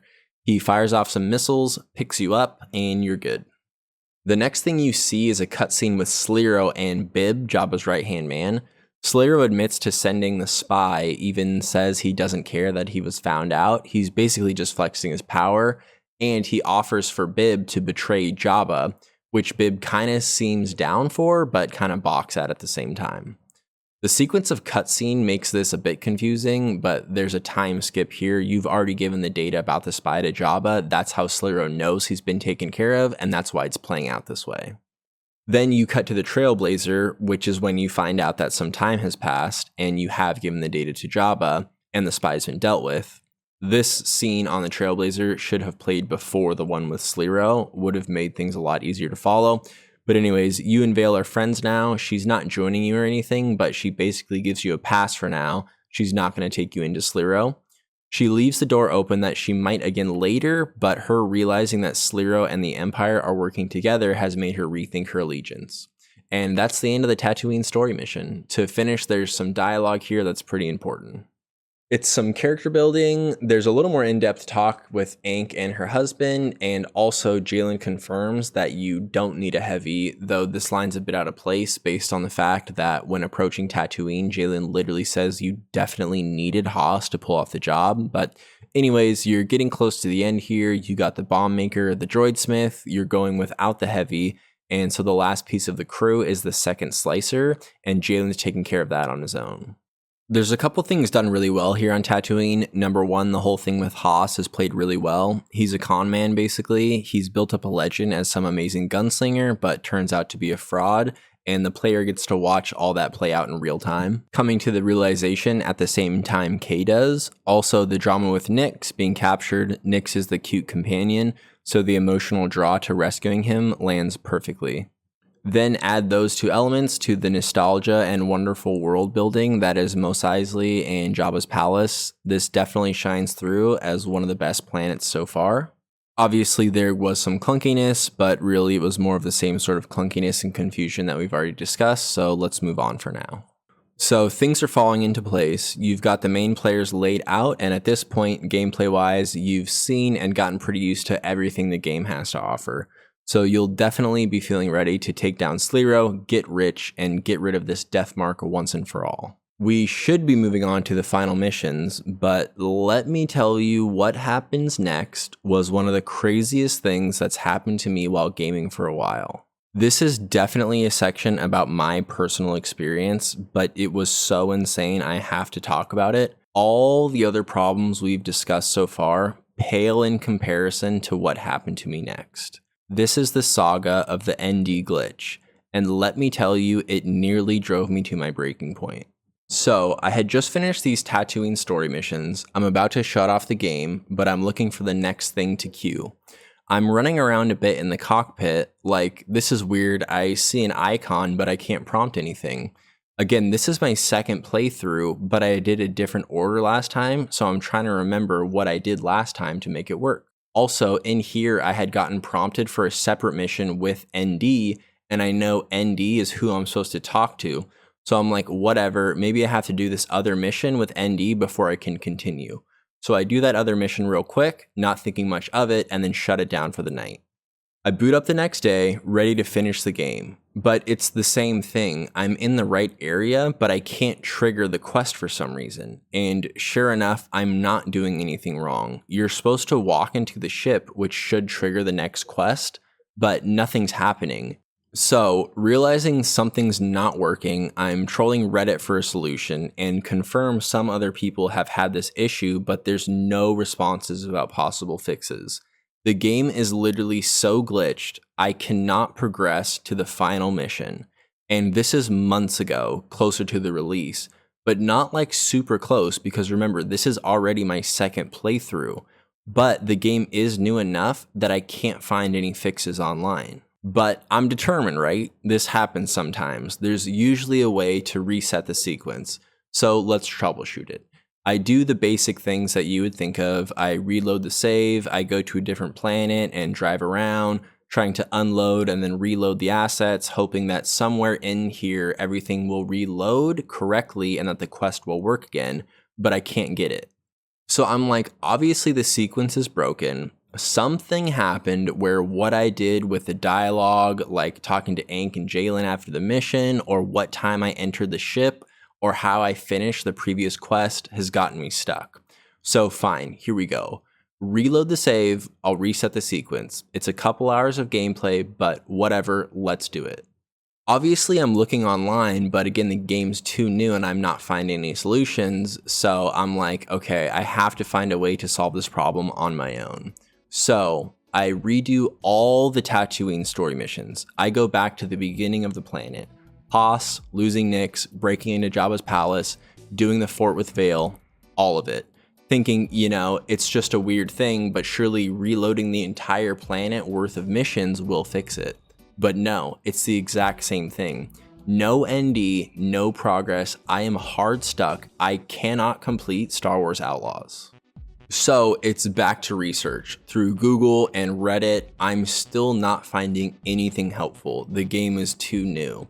I'm like, dang, this is really broken. Even before I got to Tatooine, this sequence was never going to work. The only thing I can think of is that I did the Tatooine missions last, and somehow doing Tatooine as the last planet is causing some sort of problem. But again, I'm determined. There's gotta be a way for me to finish the game. Like, how am I playing a game where I can't complete the main story? There's no way, right? So I go back. Way back. 13 hours worth of in-game time, back all the way to Kajimi, the first planet I completed. So Kajimi's done, there's 2 planets left before the glitch happened, Akiva and Tatooine. I'm thinking that doing Tatooine last must have been the problem. So I just go for it. I blast through all of the Tatooine missions again, Haas, Jabba, losing Nix, Vale in the Fort, the chase sequence. Then after Tatooine, I go to Akiva. I switched up the order so that Akiva is the last planet before the final mission now, not Tatooine. So back on Akiva, do it all again, talking to Surat, finding Gadik, getting the Hydro Recirculator from Temin, doing the Alpha Droid thing, finally finish all of that. Now the mission trigger won't be after the Tatooine mission, but after the Akiva mission. So any problem the game had with loading the final mission after Tatooine should be fixed. So I finish Akiva, and guess what? Sure enough, it's still not working. Indy still isn't there. I'm still locked out of completing the main story. After 2 far back reloads, 15 hours of my life wasted, this bug is so deep, my game is corrupted to the point where going back to my earliest saves doesn't fix it. I was absolutely floored. Playing Star Wars Outlaws was no longer Kay Vess versus the Empire, it was now me versus Ubisoft. I'm fighting to try to play their game, and I can't do it. Ubisoft is too strong. It goes without saying, but this may be the worst thing that can happen on a playthrough. How does a bug this bad get through to release? This is way more than enough to make a player put down the controller and never ever come back to this game. It's terrible. So with no other options, it's back to researching online, and then the absolute doldrums of Reddit, I see a random post, and thanks to the sheer awesome power of the gaming community, I finally found an answer. Turns out my thinking was right. It was a sequence break, and you can reset the sequence, but you have to do it in this very specific way. You have to fast travel to the nearest spaceport on Akiva, fast travel to Sashin on Akiva, then fast travel back to the Mirror spaceport, and then the cutscene will trigger like it's supposed to. Also, I see these comments saying many people experience this, so I know this wasn't just a me problem. So there's my little personal side quest, a couple days lost, but we found a way. And now, finally, we can do what we should have been able to do all along, start the last mission and finish up the story. So to start the mission, you talk to Indy in the cockpit. Last thing to do is find the second slicer, and mid-conversation, Indy starts tweaking out, spouting off some out-of-place stuff, initiating old protocols, reverting to his earlier wartime days. The cutscene works, luckily, like it plays out fine, but the game is still messed up here. As you can see, Indy's character in the game is glitching, but also the cutscene that we're watching is glitching. It's like Inception, watching a glitched cutscene about a glitching robot. It has 2 NDs in the scene. The shot of him saying, "Kay, I can't see," because his head slipped into the other version of himself. What's happening? I can't see. It's just a hilarious accident, like a weird immersive fourth wall break. Gadik offers Kay a chance to let ND power down, which would free her from her constant monitoring by Jalen. Remember, ND has been helping you, but is also a watchdog to make sure that Kay doesn't deviate from the plan. But Kay refuses, solidifying once and for all the well-earned friendship between her and ND. It's been a slow building of the connection, but you will have noticed in the story's progression, ND is always here over the radio to problem solve with Kay when needed, and there's the multiple times when he's come to rescue Kay when she's been in over her head. The resourcefulness he employs when finding solutions, though it's part of his job for Jalen, really comes off as genuine and helpful. All this leads to this moment where Kay makes it clear losing ND is not acceptable. Gadik thinks our old pal Temin from Akiva will be able to help, and finding a new power core won't be easy because ND is an old model, so you'll need a specific piece of equipment to save him. So it's off to Akiva, you walk into Temin's shop and find him being held at gunpoint by a different Zerek Besh bounty hunter. Since Vale quietly quit after Tatooine, they sent this guy instead, I guess. ND takes care of the guy with one shot, but then can't even respond properly. Temin is shocked to even see ND, a working BX unit. They really are that rare, but luckily Temin can help. Turns out he's actually the perfect person to talk to. He literally has a tunnel to an old droid factory in the back of his shop. Remember, Temin's a scrapper, makes a living by finding and repurposing technology and materials. That's why he bought this specific shop, because it had a tunnel to the old droid factory, so that all makes pretty good sense. To the factory, it's through some Uncharted style catacombs. You kill some dogs, grab some loot, and then it's into the factory section.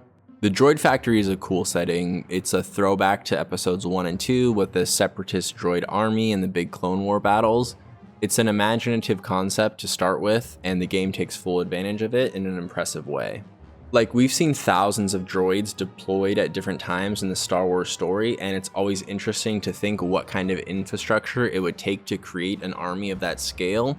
So the setting here is using that sense of wonder that's already present in many Star Wars fans and bringing it to life, which makes for one of the coolest environments. Gameplay wise, it's nothing new. It's a bit of an escort quest with Ghadik and ND, so it's the usual kick a ladder down and let them through and things like that.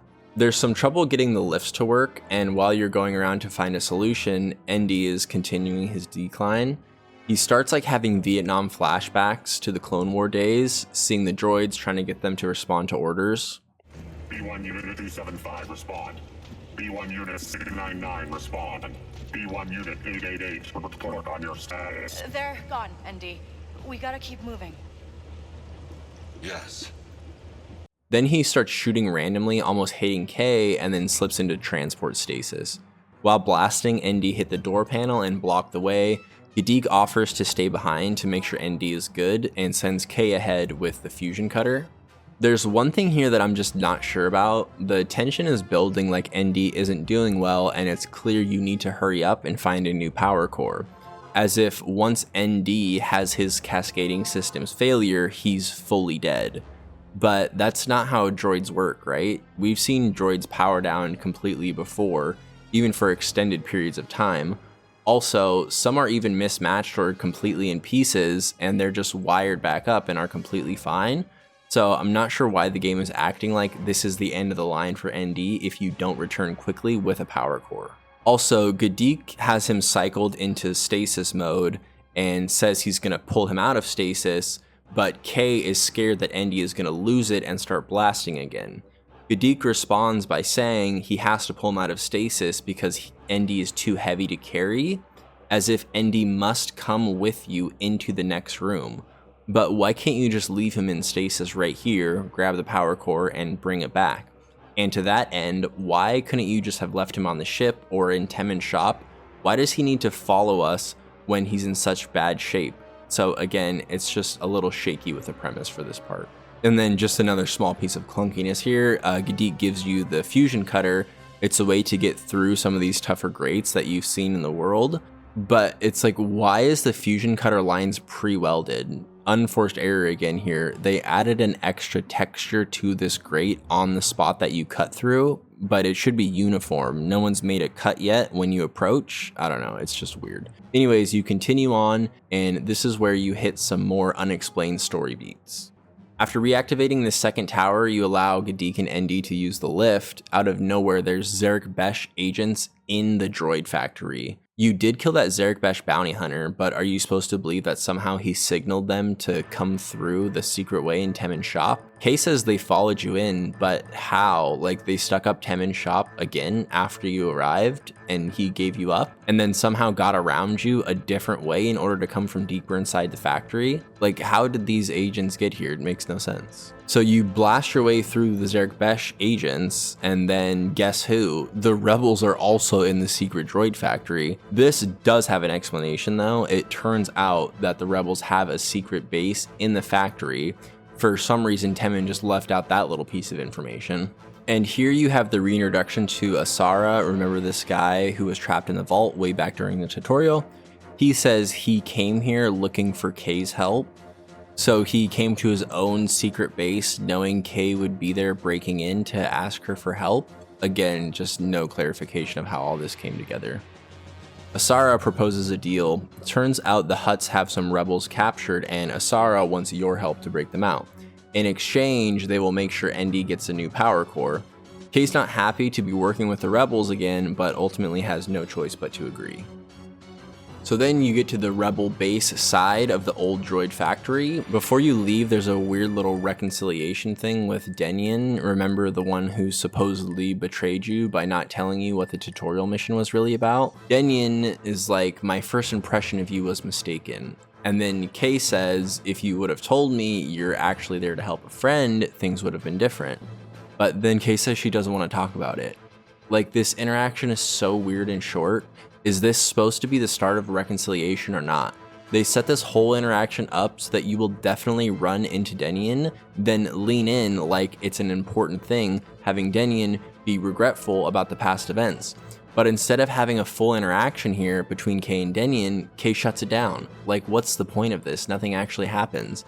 They started a conversation that would lend itself to bringing the tutorial interactions full circle as you head into the end game, but then just shut it down before any resolution happens. Again, it's just weird. On the way to the next objective, you get some backstory. Asara's sister was killed by the Empire, which drove him to join the rebellion. And then he talks about the reason that he was inside Sliro's vault was to steal resources for the rebels. Then he tries to recruit Kay to help the rebels. Once you get to the Hutt compound, the mission is to take care of the hostage situation. The Hutts took the rebels prisoner instead of completing a weapons sale. And this area is actually well done. Like, seriously, no complaints or weirdness. This is one of the best missions. It's more open world and has a different layout compared to the Imperial compounds. So it's a decent test of skill, sneaking and fighting your way through. Because of the layout, it actually has a few different paths for you to go. It's not like the previous times where you're just picking left or right, with one being obviously easier than the other. The way this area is set up is way more conducive to actually using your skills and knowledge to plan a path forward. Memorizing enemy patrols, systematically moving through the terrain with strategy. This is what the gameplay was always trying to be, so at least you get a taste here of what it could have been in the final missions. You find your way towards the middle area, and above the cages you find a button to release the rebel prisoners. But then, guess who? Zerek Besh rolls in with a bunch of dudes. Why is Zerek Besh attacking the rebels now? Good question. Even Kay asks Asara over the radio. He guesses that tensions between the rebels and Zerek Besh have heightened after the rebels were targeting Sliro's resources. Also, as revealed earlier, Zerek Besh and the Empire are working together in increasingly powerful ways. So there's a connection there as well. So it's a big battle scene with a prisoner escape and the combat with the Zerek Besh agents. After the fight, you talk to Asara. Towards the end of the dialogue, Kay calls out the rebels for being just another syndicate. And this happens quick, but it's one of the most annoying things in modern Star Wars, and I'm sure you're like me and absolutely hate it. It's this rethinking of who the good guys and the bad guys are in the story. I'm not sure exactly when it started, but this fake sophisticated concept infects the Star Wars storytelling and has really debilitated the franchise and might be the thing that ends up destroying it. You know what I realized about you rebels? What's that? I got a death mark, a half-dead droid, and a crew without a heavy. And all you want to talk about is how I can help you. You're just another syndicate, taking what you think is yours. We found the BX. This rethinking of who the good guys and the bad guys are, I'm calling fake sophisticated, because it sounds clever and interesting at first, but after any real scrutiny, it quickly becomes obvious that it ruins way too much about the story. And ultimately comes off as just hammering contrarian logic into the story even if it doesn't fit. And also, it's just so unnecessary.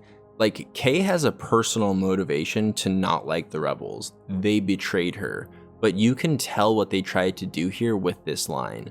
They're obviously trying to take Kay's experience with the rebels and make it a larger point about the world. For some reason, they think it's cool to confront the audience with the idea that the rebels aren't actually the good guys. Same type of thing ruined the movies too.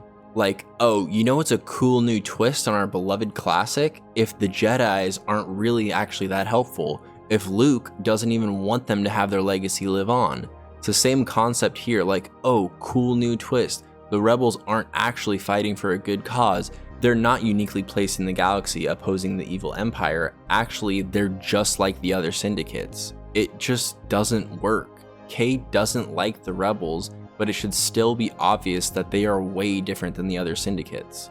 Saying the rebels aren't the good guys and just another syndicate changes huge fundamental pieces of the story. This story here right now in Star Wars Outlaws, and also all the backstory that's led up to this point in time.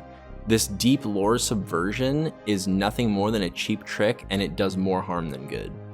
If the rebels aren't the good guys, then the Empire isn't the bad guys. That ruins the main thrust of the franchise.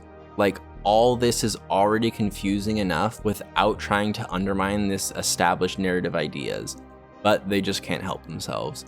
This is a much larger conversation that has to do with the franchise as a whole, but it's just so annoying I had to bring it up.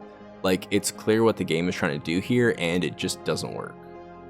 Anyways, while the prison break was happening, the rebels found a new power core for ND. You cut to a redo of the bit from Iron Man with Pepper Potts doing the funny hot swap core thing.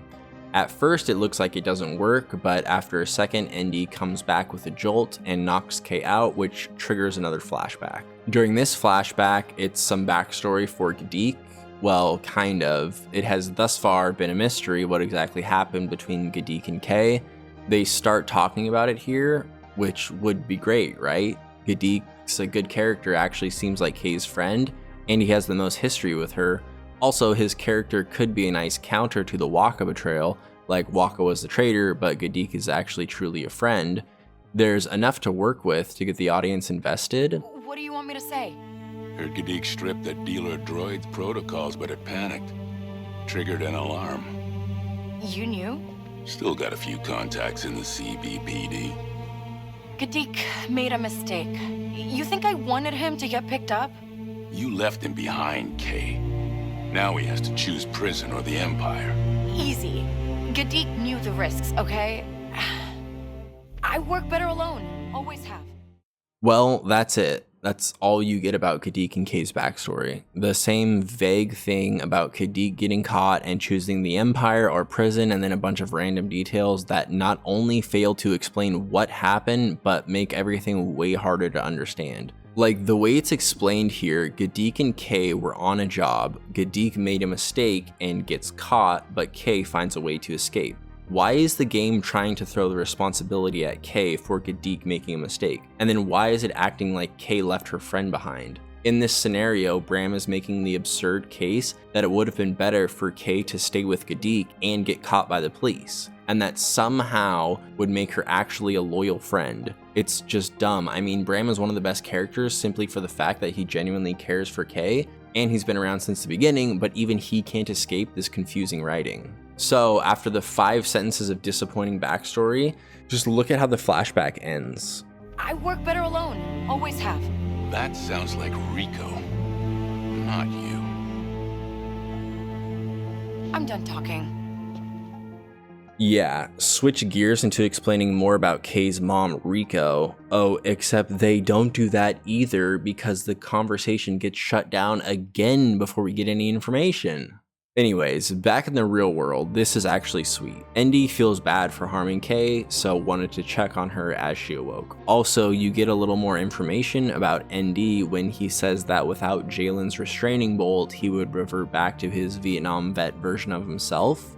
It almost makes it sound like he's saying that with Jalen's restraining bolt, it's giving him more freedom than he would have without it. Though this turns out to be another out of place line because that does not turn out to be true, so I don't know. The music builds as Kay walks into the other room, and guess who? It's Rico. Kay's mom is in the ship chatting with Jalen. Kay is pissed, not happy to see her mom at all. Remember the second slicer Jalen kept saying the crew needs? Well, it turns out Kay's mom is truly a legendary slicer, so Jalen naturally recruited her for the job. This is a good explanation for where Kay got her skills. Her mom was very skilled and taught her a lot, which is why Kay is able to do all this advanced slicing and hacking. Rico comes in with heavy parent vibes like, I'm just here to help, kiddo. Could definitely come off as condescending. Kay is stone-faced, doesn't even look her mom in the eyes as they interact for the first time in a decade. Then to finish the sequence off, randomly you learn that Asara stuck around here. He's got the firepower you're lacking since Haas didn't work out. So with Asara as the heavy and Rico as the second slicer, the crew is officially assembled. Kay goes straight to confront Jalen about Rico's addition. Kay is still bitter about Rico leaving her with only a blaster and a casino chip when she was 12. Jalen talks Kay down by telling a bit of his own backstory, and with that, the last of the crew and the backstories are set up. Two interesting things here. First, Jalen says the crew needs Rico, and then directly says that Kay needs Rico. It sounds like Jalen is getting at something deeper for Kay's character, like for her to deal with her past traumas and become a better version of herself or something like that. Then for Rico, she claims that she's just there to help Kay. Then Jalen reiterates this by saying Rico wants you to succeed more than anyone, which is an interesting setup because the abandonment would lead to the natural belief that Rico doesn't care about Kay, but the game is making it clear twice here in this reunion that Rico does care. For Jalen here, when he talks about his past, he points to the hatred that tore his family apart and that they lost all their wealth and power because of it. So he's telling Kay, don't let hatred of your mom get in the way of the score, it's not worth it. So you can see they're trying really hard to make this a setup for Kay and Rico's reconciliation. After that, you get the explanation for the next mission. Jalen says that in order to pull off the heist, you need Sliro's master key of passcodes, always kept on his person. Though that's not really true, you didn't have the master key of passcodes last time, Dinian gave you a password override key, but I think that's just an oversight. Anyways, Kay and Rico are the sneaky ones. Sliro and the Empire have a big meeting on a space station, so the plan is for the mother and daughter to team up, infiltrate the space station, and swipe Sliro's master key of passcodes. Before you leave, Rico tries to make some small talk, but it's obvious she's way too disconnected to even have a conversation, which is totally what you would expect after 10 years. Rico's doing a very annoying, manipulative parent move. Like, because she knew Kay when Kay was young, Rico acts like she still knows her daughter in a deep way, even though after 10 years, Rico has missed way too much to really be informed about Kay's life. And this dynamic here is done really well, probably one of the best character interactions in the game. The back and forth between Kay and Rico, the awkward tension is so felt, and notably to finish the scene, you see how truly disconnected Rico is. She's still not grasping the deep level of brokenness that Kay experienced from the abandonment. Kay pretty much shuts down all the attempts at the small talk, and they both agree to just focus on the job. As far as the plan of action, it's not very thought out, as we've come to expect. Rico asks Kay, what are you gonna do, just wing it? And Kay says, that's what I've been doing my whole life. So Rico somehow has an Imperial shuttle, and she's the only one that can fly it to the station. Apparently the Empire is very distracted at the moment with the war, which is why they should have an opportunity to be able to board the space station without a problem. This space station area is very similar to the station outside of Toshara. The obvious addition is Kay roasting Rico at every turn. This is just like old times, huh? Is it? Better find the floor plans before you cut and run. I was just saying. Never mind. There's some good mother-daughter banter, then you both slice some terminals, after which Rico stays to watch over things, and you press ahead to find where Sliro is meeting the ISB. And just to reiterate, the ISB is the super secret high-level branch of the Empire's military. Rico says she thinks it's weird that there's so many Zerek Besh agents here, even though that seems totally understandable since Sliro has a meeting here. Then Rico fails in holding up a droid conveyor, and Kay gets spotted sneaking around. So a little detour is called for to delete the video of Kay. Also, Kay throws Rico's line back at her, saying, can't trust someone's always going to be there for you, rubbing in the fact that Rico is the reason Kay was spotted by the Viper droid. And I just have to point this out, this is like the Viper droid production line where they make the Viper droids. You'll remember all this stuff with Gadik, the Alpha Viper droid, turning them into work for the Rebels. You want to know how these things coincide? Well, too bad they don't. It's never mentioned. I guess these are the old model Viper droids. They rolled back the update. Or maybe Gadik's hack was only for the Viper droids at the other facility. I don't know. It's not addressed. I don't even want to try to piece it together. Anyways, it's on to the Viper droid room. You need to find the terminal that has the video of Kay sneaking around. Here, Rico actually apologizes for her previous mistake, showing some self-awareness and effort, which is nice. This is one of the most memorable rooms in the game, mainly because it's unique the way you have to clear it. The patrols are doing the usual thing, but the added effect of the spinning Viper droids and the large corridors definitely keeps you on your toes. It's a guessing game which terminal is the right one, but once you find it, it's easy enough to erase the footage and then you're off to the elevator. After this, in the vents, the tension is rising and Rico ends up having to cut comms because there's a problem. Here you are in the vent above where Sliro's meeting is, and then you get the coolest cutscene in the game.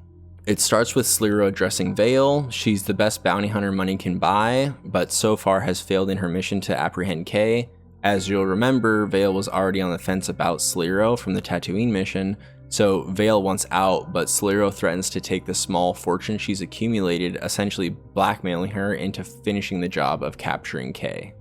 Sliro hangs up on Vale, and at this point you'll definitely notice the Empire attire that he's wearing. He's got the white officer's uniform and the high-ranking insignia. Then, surprise, surprise, guess who?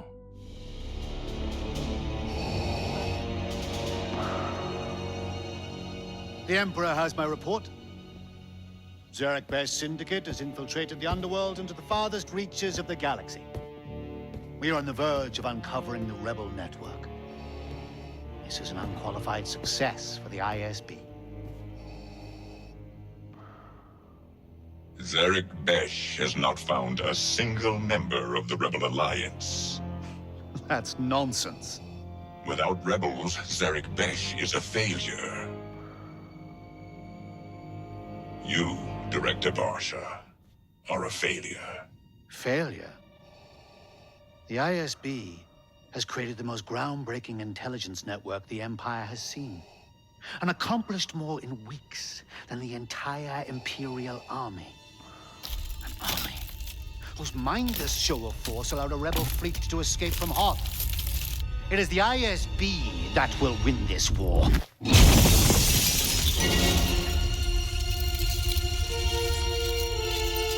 I'm so close.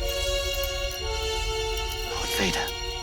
Then I suggest you find some rebels, Director. It is just incredible how after all these years, Vader is so well done as a villain, he still completely steals the show. I mean, it's undeniable.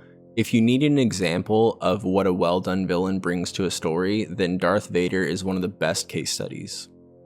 It's interesting to see Sliro and Vader in the same cutscene. Sliro is nowhere close to Vader's level. The dynamic is interesting too. Vader is headhunting rebels relentlessly. Remember, this is a few years after the rebels crippled the Empire by destroying the Death Star. Vader, being second in command to the Emperor, demands results from Sliro. Sliro, thinking himself tough, tries to show up Vader by rehearsing the Empire's failures, not only with the Death Star, but more recently on Hoth when they let the rebels escape. Then Sliro says his unit, the ISB, has done far more to find the rebels than the entire Imperial army. Sliro is basically saying to Vader, the unit that he controls has done more work than the army that Vader controls, and that's what triggers Vader to put Sliro in his place. And just to be clear, this is a big endgame reveal. Sliro confirming the Zerek Besh is not actually a criminal syndicate. They are a fully funded branch of the Empire, specifically designed to infiltrate the criminal underworld in hopes that it will lead to success against the rebels. If you remember from way back during the tutorial, you learn that the Zerek Besh is new in town, well-funded, and spreading rapidly. This is why they were able to come onto the scene with such force, because they've had the Empire's backing all along. Also, this explains why they never really acted like the other syndicates. Throughout the game, they've been separate in a noticeable way. Furthermore, this explains why Zerek Besh was sent to fight the rebels after you freed the Hutt prisoners. It was basically the Empire taking the opportunity to kill some rebels through the Zerek Besh. And this is great, a reveal that answers a number of outstanding questions. It adds cohesion and connects things together nicely. So here we have one shining moment of good writing that brings things together well. So that's the plot beats, and of course when you transfer back to the gameplay, it can't be smooth. It's just a little thing here, but where is Kay watching this from? She definitely saw it, but where's the vent in the room? When the cutscene starts, it looks like it's open space to the right, but then it makes it look like Kay's behind the vent here.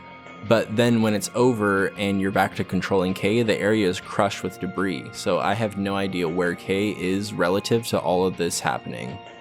Anyways, Rico asks what happened, and Kay tells her as best she can, though Kay's not even really sure how to describe it. Kay's freaked out because of Vader, which is a great point. Imagine not knowing about Vader or the Force or anything, and then just seeing this dude flex all over Sliro. It would be like so intense trying to take all that in.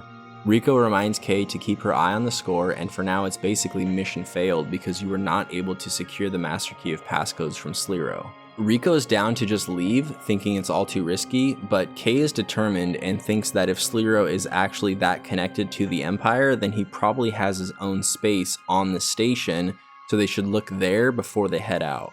And super lucky, Sliro's private quarters are close by. And it's another flimsy setup here. I guess there's an extra set of passcodes available to be hacked on the terminal in Sliro's private quarters. It was made very clear that Sliro keeps the passcodes on his person, so I don't know how it would be guessed that another copy of them is available, but apparently they are. Kay says the codes are raw data, she's removing permissions, and then Rico says she's replicating the base codes onto a data card, so I guess that works. Then there's a new problem because Sliro's gonna see that somebody took the passcodes, so then Kay says to pin it on the rebels, meaning that you need to go out of your way to a main terminal to do this. But regardless of who you pin this on, once Sliro sees the passcodes are compromised, wouldn't he change them? Like, this plan only works if Sliro doesn't know that the passcodes were stolen. So I don't know, whatever is going on here, you slice the last terminal, pin the theft on the rebels or whatever, and then make your way out with relatively little commotion. There's a big climbing section here that shows off some cool space terminal and factory shots. To end things, Rico hits you with another psycho mom line saying she thought it was for the best to ditch Kay at 12 years old, and then even defends it by saying Kay ended up alright in the long run. Ultimately, the vibes between Kay and Rico are on the up and up, so a little awkward run to the shuttle, and surprisingly this mission is one of the only main story missions that doesn't end with forced combat, and it's straight to Kanto, to Sliro's mansion, with the passcodes in hand. Now it's the meetup before you head to Sliro's mansion. The crew is all at Bram's bar, bringing us back to the place where it all started. Kay tells the rest of the crew about Zerek Besh actually being a front for the ISB, and that makes everybody start thinking twice about the plan. Then Gadeek adds that if they're caught, it's not just the crew here that will be dead, but everybody they know. Like, wait, what? The ISP's going full North Korea here, just hunting down and killing innocent relatives of criminals? That's kind of insane, feels too intense. Like, obviously they're trying to raise the stakes here for the last mission, but it's a little overdramatic, though it is the evil empire, so maybe that's how they do things? Jalen brings everybody back by reminding them about the 157 million credits they will get if they finish the job. Kay calls out Jalen for knowing that Sliro was ISB, and Jalen admits that he did know but kept it quiet so that he didn't scare everybody off. Then Kay's motivation is stated again, that this is her shot at freedom. If they're successful with the heist, no more Sliro, no more Deathmark. Though that's not even really true. Even if Kay gets the millions, Sliro would still be around and pursuing her. Like, even if stealing what's in the vault would cripple Sliro so badly he actually won't be a problem anymore, Kay would still technically be on the run for the rest of her life. Really, Kay's best way out of this is to kill Sliro, but I get why the game didn't want to go that dark with it. But it is a bummer even heading into the final mission that there's still a bit of a flimsy premise. To finish the scene, everybody agrees to continue and the job breakdown begins. Even the explanation of the job is like jumbled, it's pretty hard to follow, but it ultimately doesn't matter that much.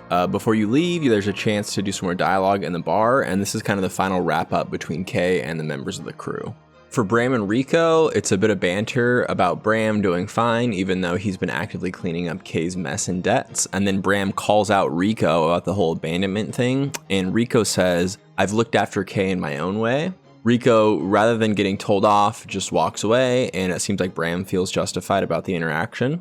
Then Kay and Bram have a pretty heartfelt moment. Again, here at the end, you can really tell Bram cares for Kay and still has her back. Doesn't even care about an apology, but just tells her to stay safe. With Jalen, he's interested in how things went with Rico on the base, and Kay says that they had each other's backs. Jalen says here the death mark will be gone, reiterating that point, but again, that's only true if Sliro is dead at the end of the mission, but Kay just takes it at face value. Then Jalen offers to be partners after the job. With the war and the syndicates already fighting, Jalen and Kay could work together and build their own empire. Kay laughs it off, but Jalen is serious. He compliments Kay and is impressed with her, and things are left on good terms between them.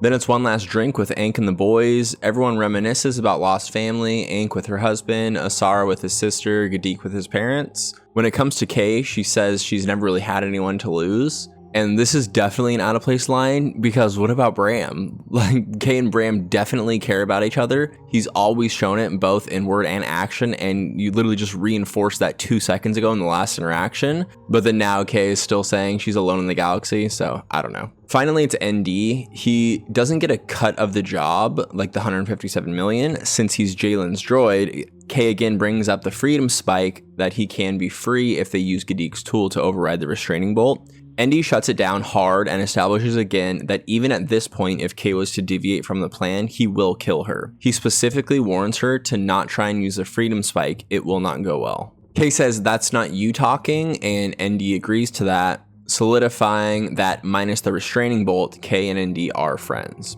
And with that, here we go, the big finish, breaking into Sliro's mansion to get the 157 million. The time has finally come. Everything has been building to this, all the way from meeting Jalen and ND back on Toshara, all the running around, shooting, climbing, sliding through Kijimi, Akiva, Tatooine, all the characters, the combat, the twists and the turns, all culminates in this final mission. To start, you run in from the mountainside, which is a parallel shot to the one back during the tutorial. This time, Kay's not stuck with a bunch of intimidating strangers, but rather a crew of friends that she's come to know and care about. First thing to do is to attack the security building on the outskirts of the mansion, killing the communications as well as giving you access to the secret tunnels. Kill some dudes, then Asara the Heavy does his job by muscling the wheel, opening the vents nearby and giving us our way in. Asara splits to meet you at the casino later, so Gadik, Kay, and Rico continue together. Ankh is going to meet up with you later as well.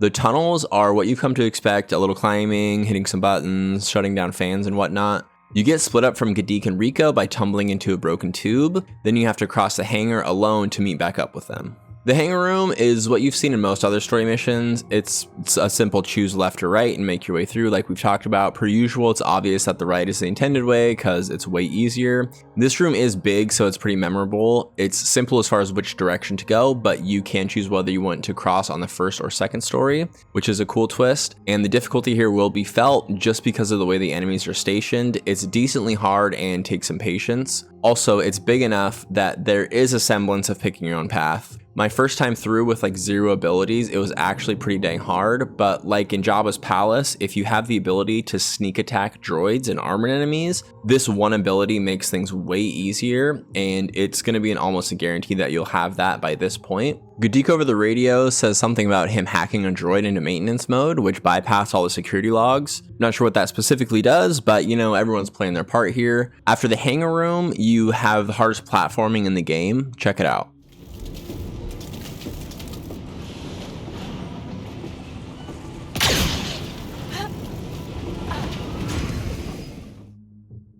That was not a joke, that is actually the hardest platforming in the game, timing the jump to the lift here.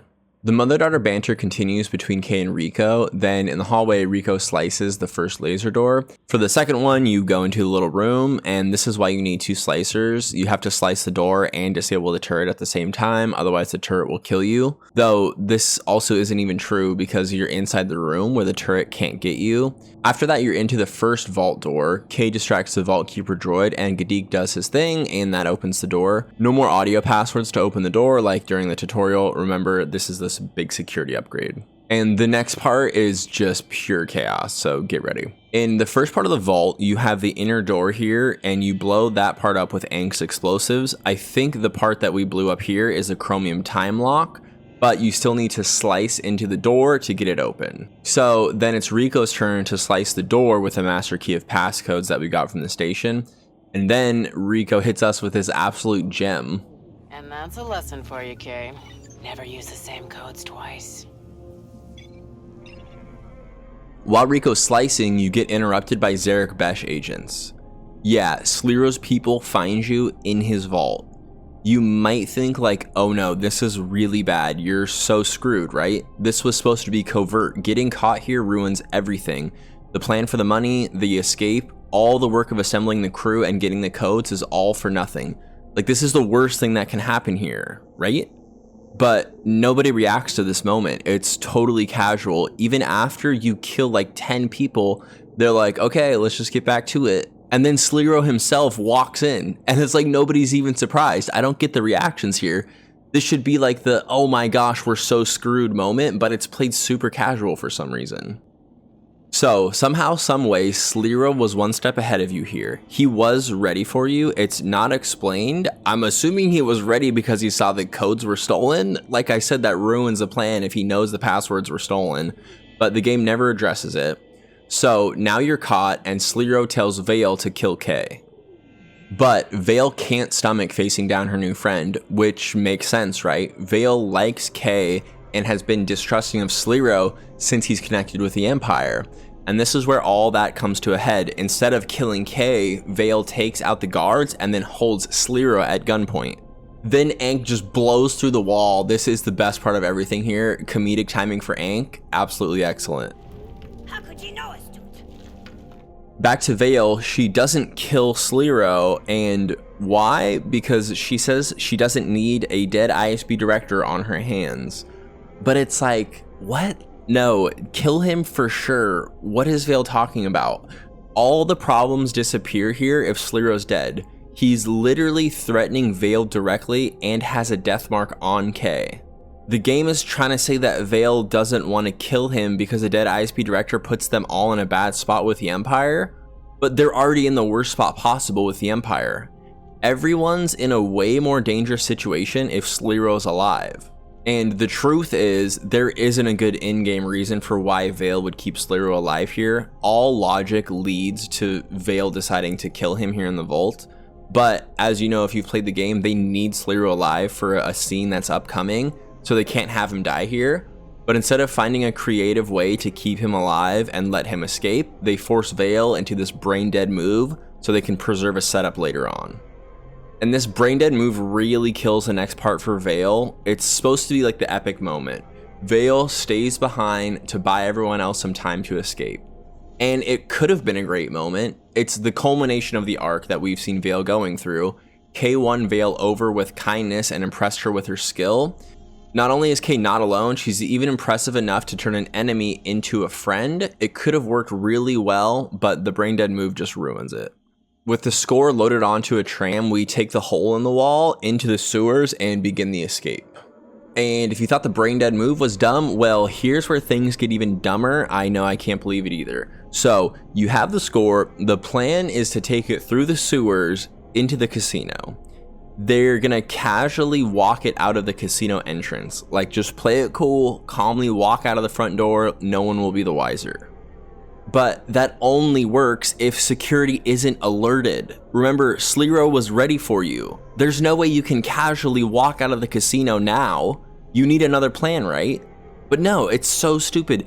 They continue with the plan to walk out of the casino. Nobody addresses the fact that that definitely will not work anymore after Sliro caught you in the vault.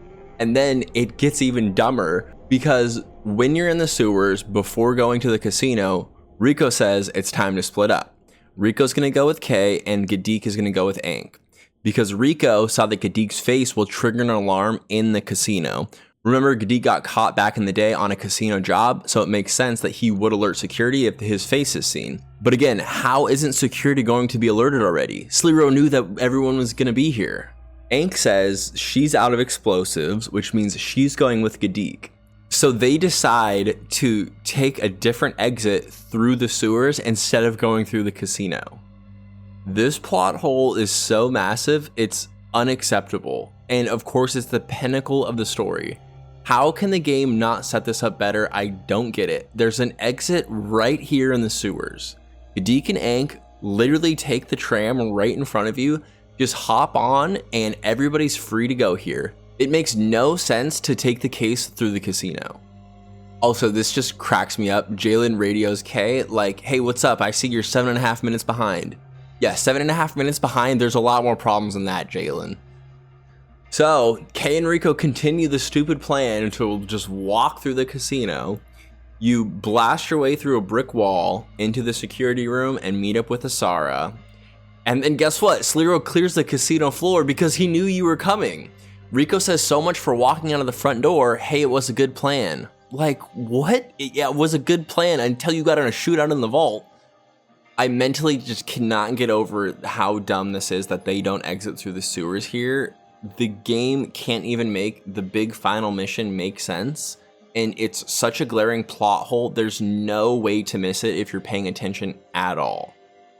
Anyways, to finish the mission, it's through the casino floor. And since security was alerted, then that means it's going to be one last forced combat before you escape. So this serves as the big kind of final battle thing here on the casino floor. It's a couple waves of enemies, and then you have to shoot the things that pop out after Rico slices them. It's got the difficulty you would expect at this point. Based on the room layout, it can be hard to find cover at times, so you'll probably take some damage. The waves are unending. You have to blast the power things in order to progress. The new mechanic with blasting the power things is notable, fighting the enemies and then finding some time to be able to shoot them. But other than that, there's nothing new here. Once you make it to the end, it's on to the Trailblazer and you're safe. But that is not the end of the story. Back on the Trailblazer, Rico opens the safe and Kay immediately realizes it's not the 157 million credits that you were promised. Asara steps in and says, this is better. He picks up an orb full of data. This is Sliro's databank, Imperial clearance codes, operational planning, base schematics, and Sliro's personal collection of blackmail on almost every ranking officer in the Empire. Obviously, Kay was completely in the dark about this data actually being the score. Also, Asara gets tricked too. He thought the plans were going towards the rebel cause, but actually, Jalen has a whole different intention. Here, Jalen's true plan is revealed. He was always lying about the 157 million credits. He set this whole thing up from the beginning to get this data. Jalen's plan all along is to take control of the Zerek Besh syndicate. And how he's going to do that is with this data. The data we just stole from Sliro is high-level Imperial data and something that the Empire will desperately want back. Also, Jalen has gotten close to Asara and through that, learned about where the Rebel network is hiding. So, Jalen's plan is to take Sliro's data and Asara's knowledge of the Rebel network and offer them both to Vader in exchange for taking control of the Zerek Besh.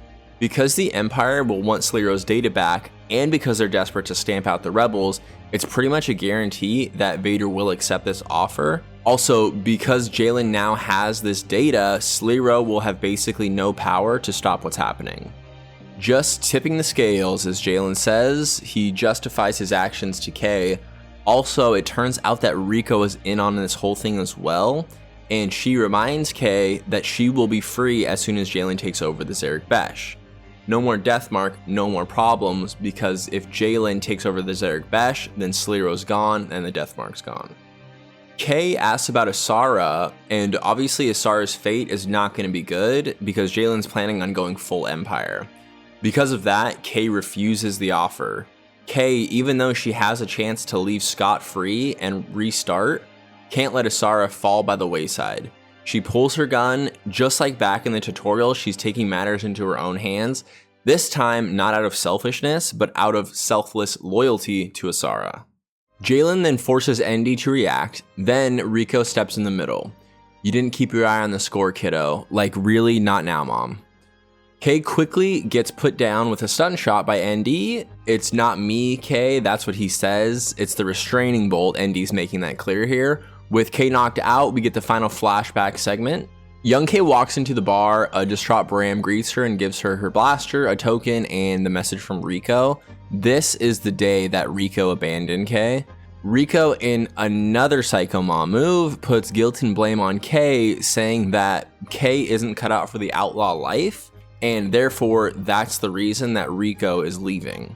Kay is devastated, as you would imagine. Rico says, that Kay is a good kid, and then hits her with the line again, can't trust someone's always going to be there. Bram, just being the good man that he is, immediately offers Kay a place to stay. As we fade out, we see young Kay holding the casino chip that Rico left her. Kay has had it ever since. If you'll remember, Kay's always having this casino chip that was referenced during the radio dialogue back on Akiva. Kay wakes up locked in a room alone. Then the token, the one that Rico left her, is lighting up like a tracker, and just then Ankh blows open the door. Her and Gadik came back to help Kay. They haven't been seen since they took the easy way out through the sewers. Ankh and Gadik were sent by Rico, who knew Kay's location because of this tracker in the casino chip. You're on an Imperial Star Destroyer, it turns out. Jalen, after he knocked you out, locked you in one of the rooms of the Trailblazer, and then flew the Trailblazer over to this Imperial Star Destroyer. Ankh and Gadik came to rescue you. There's a chance to leave here, but immediately Kay says that they're not leaving without ND, and since ND was helpful in freeing Ankh on Kijimi and Gadik from the Empire, they both agree as well. And this is like the real crew here. Gadik, Ankh, and Kay, of course ND, no man left behind, we gotta go help ND. And this is like so close to being a good setup, right? The pieces at play with Kay and Ankh and Gadik wanting to save ND, it's almost a great setup until you realize there's no danger here. Like there's no reason for Kay to go free ND in this exact moment. ND is not in danger, and Kay is not in danger. Maybe Gadik and Ankh are because they're on the Empire's bad side, but freeing ND doesn't solve that problem. I mean, just think about it. If Jalen's successful here and takes control of the Zerek Besh, Kay is golden, Sliro's gone, and then Jalen, as a leader of Zerek Besh, he likes Kay. Remember, he offered her partner. Jalen put her in this room because she pulled her pistol, but Kay is not in any danger here. Even if Jalen knew she got out of the room, like it's not like Jalen is on some mission to kill Kay or something. Also, ND isn't in danger here either. Like, is his life really so bad? He's a droid working for Jalen, who's about to be the leader of the Zerek Besh. Like, yeah, it's better if he's free, but this is not exactly worst case scenario for him here. It would only be important to save ND if Jalen is some like evil master, and if ND was miserable under his control, but Jalen isn't an evil master. Sliro's the bad guy here, not Jalen. Jalen simply hasn't done enough to make you think that he's some terrible person, and actually he's been pretty nice. He lied about wanting to take over the Zerek Besh, but after that, he's still upholding his end of the bargain by making sure that the death mark is off of Kay by getting rid of Sliro. So this really is the game trying to pretend it's a super important thing here to go and save ND, but in reality, that's not the case. Also, this leads to another question. Isn't this what Rico wanted? Remember, Rico was in on the plan of Jalen taking over the Zerek Besh. Rico was fine with helping him get the info and take over because that would ultimately protect Kay by getting rid of Sliro. Like all of this stuff with Rico saying that she's just there to help, referencing the deal at the end, this is what she meant, right? Like she's helping Kay by letting Jalen take out Sliro and getting Kay off the hook. Well, if that's the case, then why did she send Gadik and Ankh to rescue Kay? Again, Rico would know that if Kay just waits in this room for Jalen to take over, the death mark is gone and then Kay is free. The only way that they could have made this make sense is if Kay hates the Empire and doesn't want the rebel plans falling into the Empire's hands, then that could be the motivation to go and free ND here on the ship. But it's made super clear that Kay does not care about the rebels, so that doesn't work. It's really weird that they didn't go that direction though, because that would have made all of this believable. Remember, the last time we talked about it, the rebels were just another syndicate.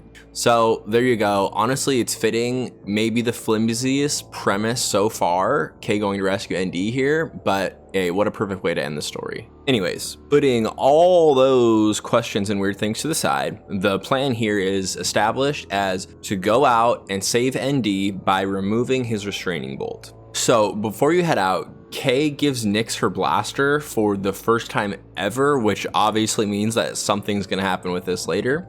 Gadik hands Kay the freedom spike and makes it clear that it must be jammed into the restraining bolt and then ND will be free. Guess how you infiltrate the station? Oh yeah, the fake stormtrooper thing. It's so overused, it's officially iconic, and I'm here for it. I mean, it works 100% of the time, so I say keep using it. Kay dresses as the stormtrooper, Gadik is a prisoner, and unsurprisingly, it goes super smooth. The plan is reestablished here on the walk. Just gotta walk up to ND, jam the freedom spike into the restraining bolt, and he will be free. There's one last fake choice here. You can either lie to this lady or tell the truth. Either way, you're let through. Just a perfectly fitting moment. They hit us with one last question that has no consequences for the game. While you're trying to access the floor plans, Sliro walks in through the main hangar, and they guess that Sliro's been called in to meet Jalen and ND. So Kay, still dressed as the stormtrooper, goes to join his security detail to follow him into that meeting. Following Sliro into the meeting, you then see him confronted by Vader in the cutscene.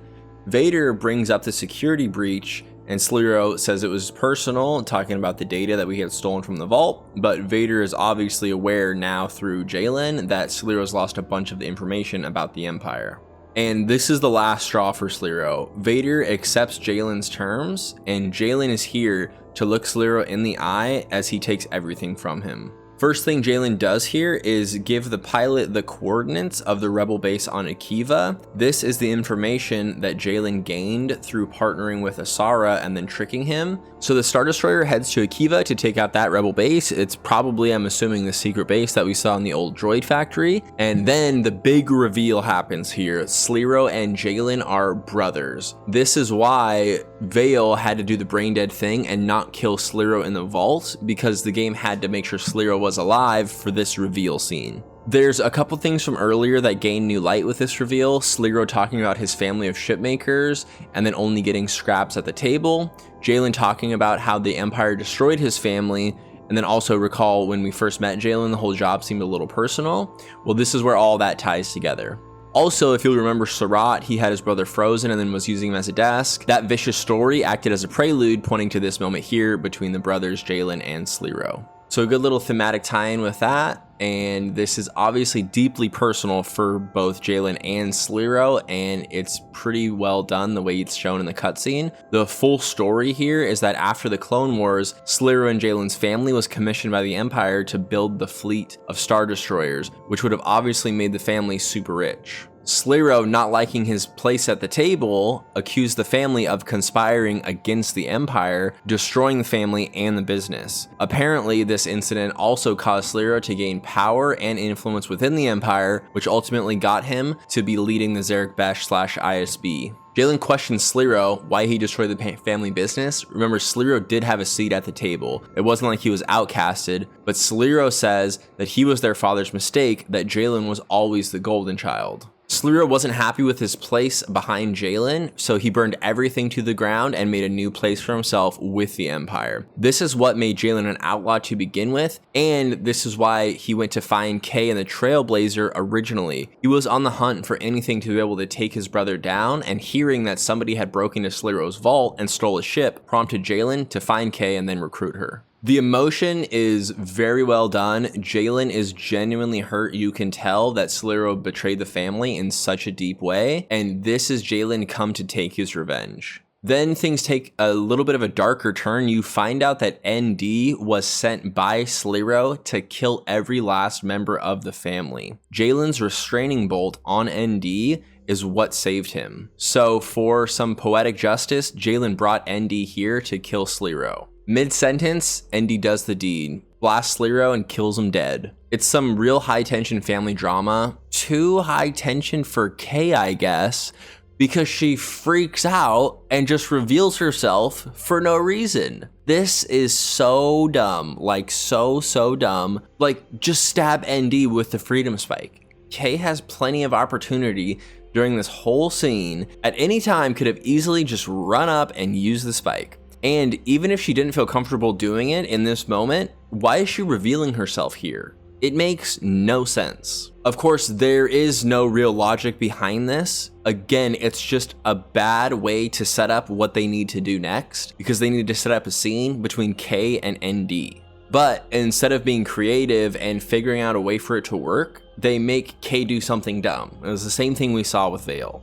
They force Vale to be dumb by not killing Sliro. That's a setup for this scene here. And now Kay being dumb is a setup for the scene we're about to see in a second. It's just lowest effort possible to move the plot along. Like, how easy would it be to think of a way to get ND to be chasing Kay? There's a million ways to do it that don't take away from Kay's character. but they just don't give enough time and energy to make it make sense, which is part of the reason that just kills the ending here.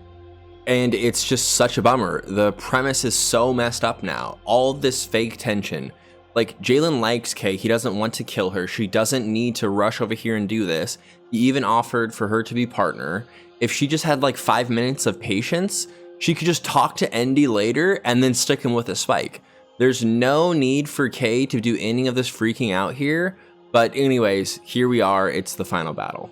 Endy can still think and talk, but he can't control his droid body as it initiates to kill Kay. You run through the ship until you make it to this big open area that houses 2 large power cores for the deflector shields. A little bit of clunkiness here, and then with Gadik's help over the radio, you formulate a plan to stun Endy using the power cores. And then when Endy's stunned, jam the spike in, which will remove the restraining bolt. In the power core rooms, it's a mix of sneaking and puzzle solving. There's 3 beams to release, requiring you to hit them all in order while Endy stalks around trying to find you. And for what it's worth, this added element into the gameplay is pretty intense, and I thought it was good.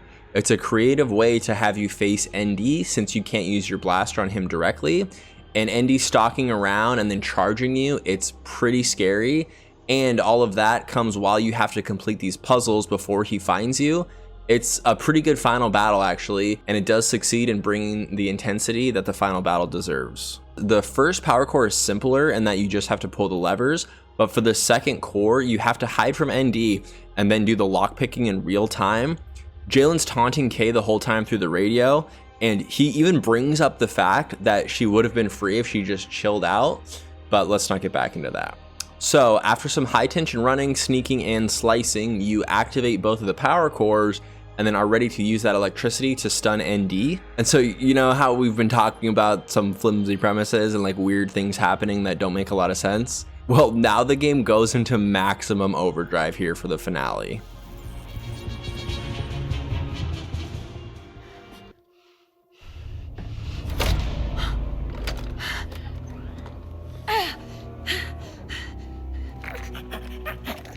I'm sorry, Kay.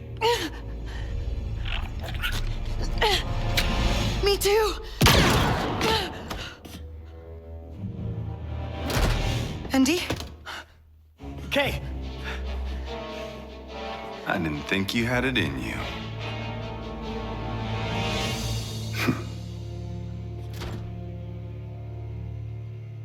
They made those BX units tough. Blast her.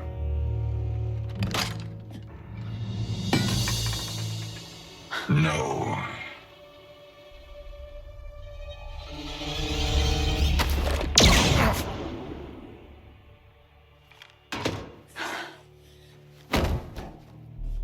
Not bad. I'll take this. You okay? Never better. Good. Because I can't breathe in this thing. First of all, shout out to Nyx. What a perfect blaster throw, and from the top deck. Like, it was so obvious that he's going to save the day after the move of giving him the blaster, but still, clutch move. But then, what the heck is this? After all this trouble, Kay just shoots off the restraining bolt? Yeah, literally doesn't even use the freedom spike. She shoots the bolt with her blaster. This is an absolutely terrible decision to have it play out this way. I know what the game is trying to do. It's trying to reinforce that Kay is an improviser. Like, she wings things, remember they kept bringing it up? She always finds a way to get the job done no matter what. But it happening like this here kills the whole build up that's been reinforced over and over and over. It's a huge part of the narrative that Endy is powerless against the restraining bolt. Only by the very lucky fact that we know Gadik and that Gadik has his freedom spike is there a chance to free Endy. Never once is it even considered it could be done in a different way. And it's not even a unique way getting this restraining bolt off. It's just a blaster shot. Like, wouldn't everyone in the galaxy know you can just blast off a restraining bolt? We could have done this at any time throughout the story and Endy would have been free. This kills the tension building that the game's been working so hard on, and also it leads to confusion and distrust about the narrative. Because now, even when the game explicitly states things as facts, like the restraining bolt is forever, that nothing can break it but the freedom spike, you can't trust the game's explanation, even when it comes to a fundamental part of the narrative. The game has no problem in changing its rules in order to create the ending that it wants. That is not how storytelling is supposed to work. And it's another major unforced error, because why didn't they just have Kay use the freedom spike here? Give Nyx the freedom spike if you want him to be in the scene, have him throw it to Kay, and then have her use it to free ND. That makes way more sense, and it completes that all of this buildup has its proper payoff. The premise was already shaky with why Kay needed to put herself in the situation, why she had to reveal herself earlier, and then they ruin it even more with this super dumb final move. Anyways, that plan worked somehow. Kay shoots off the restraining bolt. So now we have the final part here. We finish everything off with a little bit of forced combat. You start the big escape with Asara and ND. For the fighting, it's all like balcony to balcony fighting, which is pretty hard. You're on the ground and there's enough enemies that they're gonna be hitting shots basically no matter what. For this first part of the room, you have to kill a majority of the enemies before you go up the stairs, and then you're met with some death troopers, and then you hit the lift. On the other level here, Kay says there's too many enemies and you got to get to the Trailblazer, which is your cue to make a mad dash to the exit. It's a pretty cool action scene. The sheer number of enemies makes it intense. As you board the Trailblazer, Asara is fixated on warning the rebels on Akiva that the Empire is coming. The entire Star Destroyer jumped to Akiva space, so in the Trailblazer here, you're currently in Akiva space. Asara tries to radio the rebels on the ground, warning them about the coming attack, but the radio's not working right, it's barely going through, which leaves Kay with a decision. With a look from Kay to ND, their eyes telepathically communicate, and it's decided to stay and fight and buy the rebels some time, which is the setup for the big space battle against the Empire. Even Nyx is down to help the cause. Before the fight begins, Kay sends out a distress beacon, calling in some favors, as she says.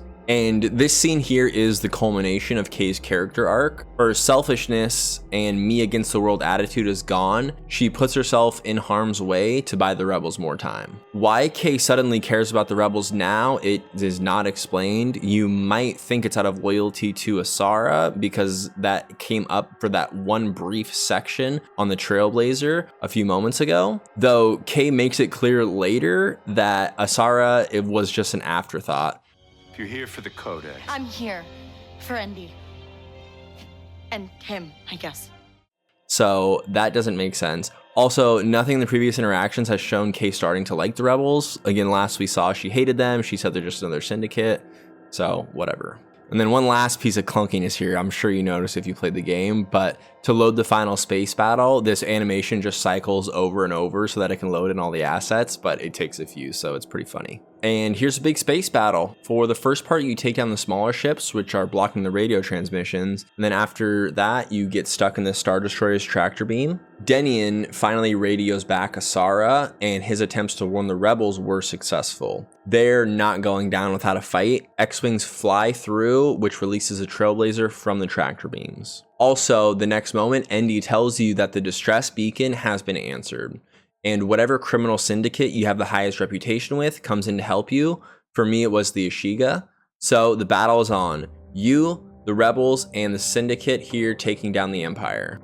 You can shoot the guns if you want to, but the goal here is to kill the shield orb things that are on the top of the ship.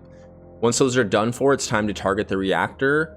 We all know how these Star Wars ships are, surprisingly vulnerable if you know just where to shoot. Same here, the reactor blowing up causes a chain reaction, eliminating the whole Star Destroyer. Then another beautiful cinematic to finish things up. After that, we fade into Bram's bar. This is the final wrap up for all the characters we've come to know during the story. Asara says that with the Codex, rebels can tip the scales against the Empire. Asara tries to recruit Kay to join the Alliance, but she's not into it. Udik and Ankh basically go their own way. Kay hugs Bram, and they have a nice moment together. Bram was always looking out for Kay, and even now he keeps her room for her. And then you see Vale outside of the Trailblazer later on. Kay gives Vale the codex. I guess that means Asara was done with it, but I don't know. Vale offers to be partners with Kay, and Kay says she already has a partner and joins ND in the Trailblazer. They both bask in their newfound freedom, and then we get the credit roll.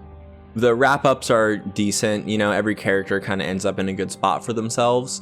If you would have noticed though, there's one character missing, it's Rico. And while the wrap-ups for the other characters are decent, believe it or not, they horribly mismanaged this final scene with Rico. And it just, again, is another perfect way to end the story here. This final ending cutscene, Rico is locked up and Kay is impersonating an Imperial officer. Rico's in a tough spot and Kay is sneakily intervening. The conversation between them turns to the token. You have any idea what this is? Cheap bet at the father track? A tracker. A strong one, too. Custom build. I'd say at least 10 years old. Whoever built this wanted to know exactly where their mark was at all times. Makes sense. You can't trust someone's always gonna be there. But that's what makes it matter when they are. Not bad. For an Imperial. I'd say this one needs a bit more time to think about what she's done. On me, Trooper. Obviously, Kay giving Rico a spike here is her way of basically giving a chance for Rico to escape.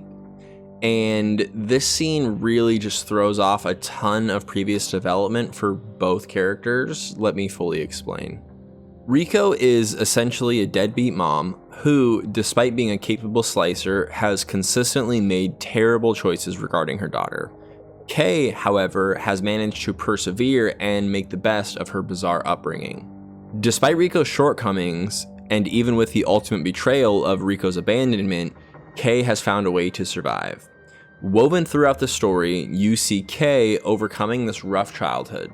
Despite it all, she is still a great slicer, reliable with elite skills, and also, despite Rico trying to convince Kay that she can't trust someone's always going to be there, Kay has rejected that idea and chooses to create real friendships and find people that she is loyal to. That's the setup so far. Kay staying good despite the failings and bad lessons from Rico. And the game has made it super clear just how wrong Rico is. Her lessons are self-centered and lead to isolation. Rico only thinks about herself, even to the point of choosing her own selfishness over Kay's well-being. Rico devastated Kay by abandoning her, and then blamed Kay as the reason that she left, saying it was because Kay couldn't keep up. Then Rico defends the decision by saying how Kay turned out fine in the long run anyways. And Rico is seen as being emotionally unstable in the flashbacks, then comes back into the scene with his condescending, emotionally manipulative attempts to connect, and then tricks Kay by not telling her that Jalen's plan, and then abandons her for a second time by not going to rescue her but sending Gadik and Ink to rescue her. And then Rico does all of this while maintaining an air of superiority by saying, "I'm just here to help." So we have the two characters pretty well solidified here. Rico is the selfish psycho mom, and Kay, her daughter, who turned out good despite this. Which is pretty good setup, right? The two characters can play off each other. You can see growth for one of them, not growth for the other. It works, but they screw it all up with this final scene because they try to redeem Rico. The music shows the game is trying to be redemptive, and the dialogue is pretty specific. When Kay says you can't trust someone's always gonna be there, that's what makes it matter when they are. Kay is saying here that the token that Rico left for Kay, being revealed as a tracker, means that Rico always cared. So despite of all this development of Rico's terrible decisions, at the end here, the game wants you to believe that Rico actually cared all along. But that doesn't make sense. Rico leaving the tracker is not enough to redeem her. This is a fundamental misunderstanding of what Rico's character is supposed to be. She's a self-centered person at her core, a talented slicer who ruined her kid's life because she didn't have the ability to handle her role as a parent. Just let her be that. Kay's character shines through because she rejects Rico's behavior. Kay is loyal. Kay does show up for people. Kay sticks it out when things get tough. All the traits of a true hero and all the traits opposite of what we see in Rico. Trying to make Rico redeemable because this is actually a tracker undermines this dynamic that they've actually built up pretty well. This late decision weakens both characters. Rico doesn't need redemption, and Kay's strengths come from overcoming the damage her mother caused, not from pretending that Rico's failures were secretly acts of love or care. And again, it's a completely unforced error here. Like, I've been begging for more development from nearly all these characters, but then we finally get some development here, and it's so poorly done. This is just bad character writing. There was no plan here with Rico, it's really clear. And isn't it just poetic that this is how the game wanted to end? And so there you go. Star Wars Outlaws, the main story. Wow, was that a lot or what? Let's take a little breath here and take a look back to figure out exactly what we saw. I mean, it's a mess. There's no way around it. I'm not trying to be mean here, but the game speaks for itself. I mean, it was just a task to try to get through some of these sections. The problems would come so rapidly at times. It was a struggle to talk about the problems and also keep the story cohesive. I realized it was a lot of tangents, you know, trying to like talk about this problem and keep up with the story, keep up with the characters. So now we'll take some time here to kind of digest it all. The sheer number of problems that we talked about is pretty mind-blowing. There are reasons for each of them, and understanding those reasons is helpful when trying to see exactly where the game went so wrong. The first thing to note is how few of these sections were really excellent. There were compliments to be had, but they were few and far between and generally small in scope. I'm gonna actually list them all right here because it's a few enough that it'll be worth it. The first and most meaningful positive scene in the game come through the characters and the interactions. Kay has a number of good moments. I'm going to talk about those in just a sec, but we'll start with the other characters. The first good thing in my mind, and one of the most excellent moments in the whole game, was a long time ago at the beginning, that scammer interaction on Toshara. It really was a wonderful way to get the player used to the cutthroat nature of the outlaw world. It drove home the theme that you can't trust people, and even that seemingly straightforward interactions may have unexpected consequences. The next positive is the tutorial interaction with Preben. It did a really nice job of conveying the fact that Kay had overstayed her welcome on Kanto and created the stakes for the early game.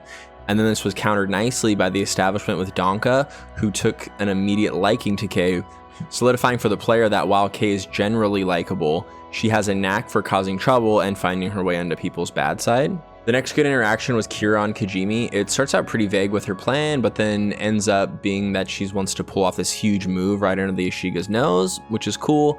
And this moment is bolstered by the fact that Kira's lore is such that she's constantly involved in tons of high-level power plays throughout the galaxy. So it fits well here within this story and also within the larger Star Wars world. And then we have the moment with Surratt, which is a really good example of effective storytelling that doesn't rely purely on dialogue. The environment of his office with his brother as his desk portrays Surratt as a vicious gangster, but then his subdued attitude and nonverbal cues convey him as a calculated psycho. This combines for a calm but tense interaction here in his office. Also, the story about him and his brother serve as some light foreshadowing pointing towards the final showdown between Jay and Sliro. And speaking of Jalen, his overall plan to get both dirt on the Empire and the Rebels is actually pretty well thought out and executed. Also, the reveal of Jalen and Sliro being brothers illuminates a few conversations from earlier and ties things together nicely. I think a lot of people, saw it coming, Sliro and Jalen being brothers. They do have a very similar look. But if you were able to ignore that or didn't really think about it too much, then the surprise is pretty good in itself too. Next, the subversion that we saw with Haas I thought was done really well. His legend is built upon approach, but then quickly Kay and the player will start to recognize that things are not adding up. And then the payoff comes really quickly, which makes sense because Haas is such a massive fraud that any interaction with him is automatically going to reveal his true nature. And then lastly, for the characters, Vale's motives are established really well. She starts out working for Sliro, but then through various interactions that we see on screen, her loyalty is shaken. By the time we get to the vault scene, it is perfectly understood why she is taking Kay's side and betraying Sliro. Gameplay wise, there were some notable areas and experiences also. The spiders on Kajimi, remember, brought a new level of combat to that area. Then this hut area on Akiva, it was actually pretty open and took some strategy to get through. And it was a good opportunity to use most, if not all, of your tools to find a creative way to move through the environment. The Viper Droid room in the last mission added that extra dynamic to the stealth. And then the final fight with ND, it was pretty creative the way they decided to create tension without having you face ND straight on. The most memorable parts of the game came through that original trilogy magic, as seen with Jabba's palace and then the cutscene with Vader. Also, as an honorable mention, it's appropriate to highlight Bram. While not directly influential to the story, he is a huge part of Kay's story, and their interactions are some of the most heartfelt. His loyalty and kindness serve as something of a shining light, showing that not everybody in the outlaw world has bad motives. And that's the positives as seen in the story. 14 by my count. While it's easy to get bogged down with all the criticisms, I think it is important to point out the positives as well. Also, it proves that it's not all bad. There are things here that are done well, and it is worth it to highlight them. With that said, sadly, most of these positives are only seen in isolation. When zooming out just a little, the problems immediately start to arise. For example, Preben's interaction was positive, but the soft lock happened directly after. Vale's motives were set up well, but she was forced into the brain-dead move when leaving Sliro alive in the vault. The Spider Combat and Kira arc on Kajimi were good, but they were nearly ruined by the poor execution of playing that dialogue during the combat sequence. I'm not going to go through everything again, but you get the point. When the problems are at such a high frequency, it becomes difficult for the positives to shine through at all.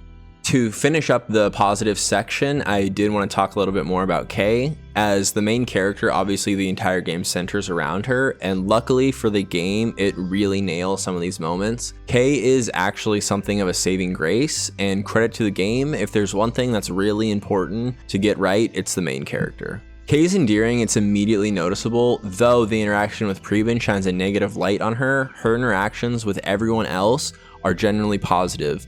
Bram obviously has a soft spot for her, which goes a long way because he knows her best of all.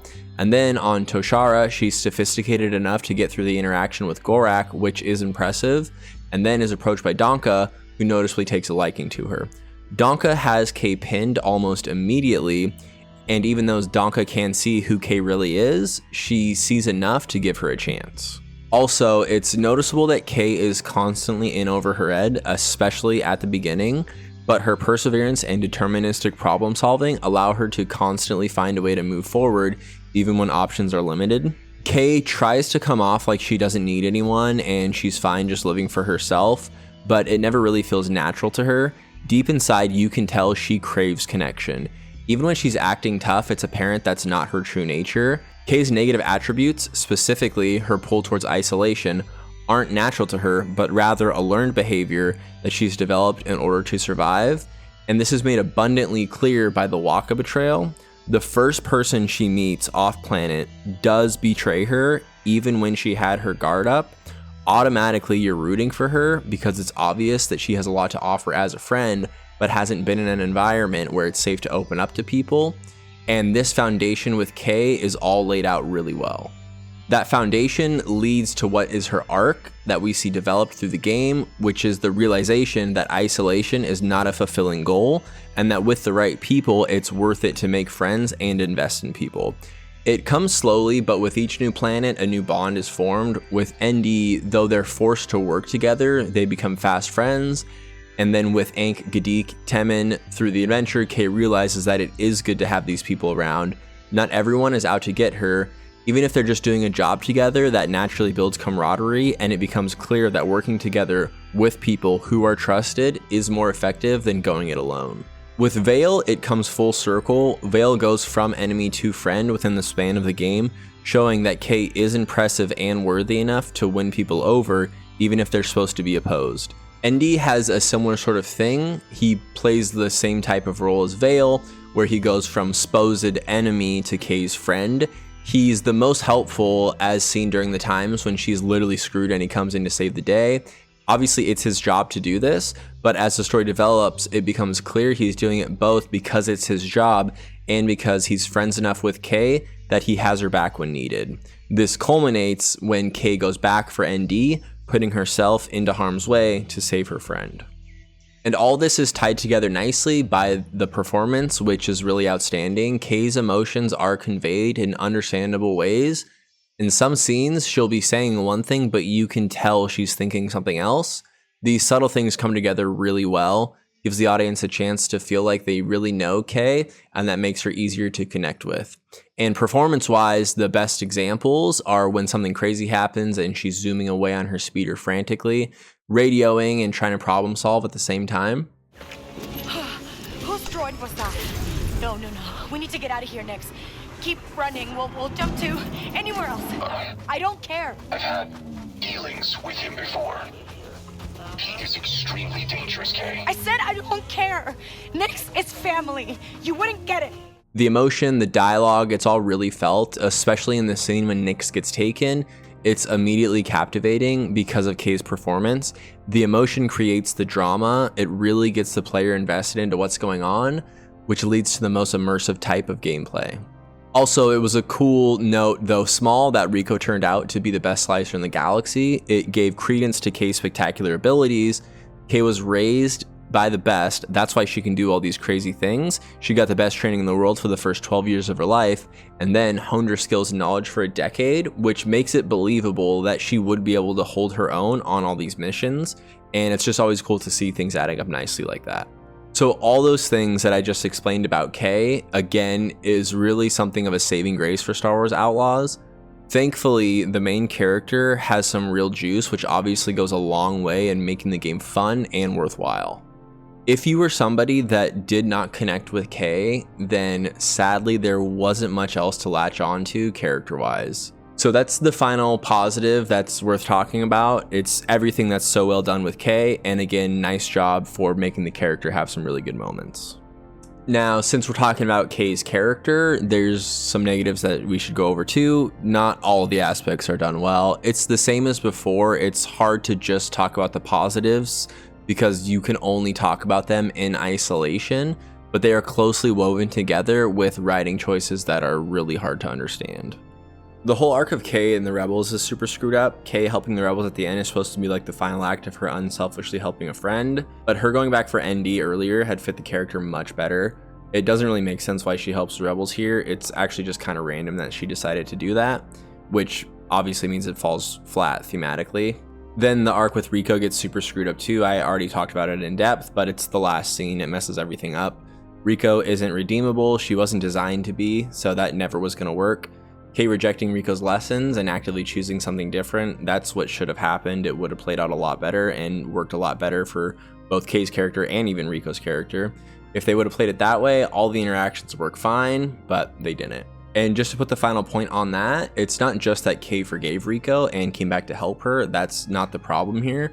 Because you could imagine a scenario where Kay forgives Rico despite the fact that Rico doesn't deserve it. That actually could have worked. But where the last scene really screws things up is that it makes it seem like Rico actually cared for Kay all along. In the scene, Kay isn't forgiving Rico despite her shortcomings. Kay is coming to the realization that she had it wrong and that Rico was always watching out for her, but that simply isn't true, and that's not what we've seen so far. So it's not believable and it doesn't work.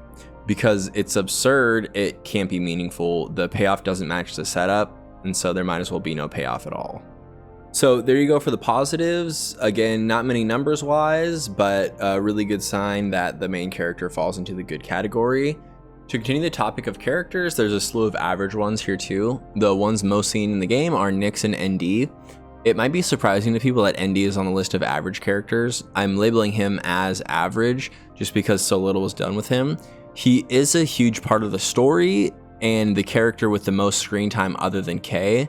However, his great moments are tied to his attachment with Kay, and by that I mean ND in isolation doesn't really have any memorable character arcs or anything, His relevance comes through the fact that he's important to the story of Kay. And don't get me wrong, I love the guy. He's down for the get down, not afraid to get his hands dirty, and just straight up saves Kay in a number of situations.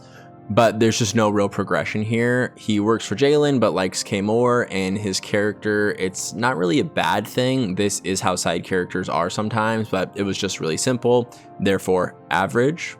And I think he's obviously likable, even from his introduction to all the interactions. He is the rock around which Kay's character flows, but there's not exactly a lot to talk about, which puts him in the category of average overall, but decent as a side character.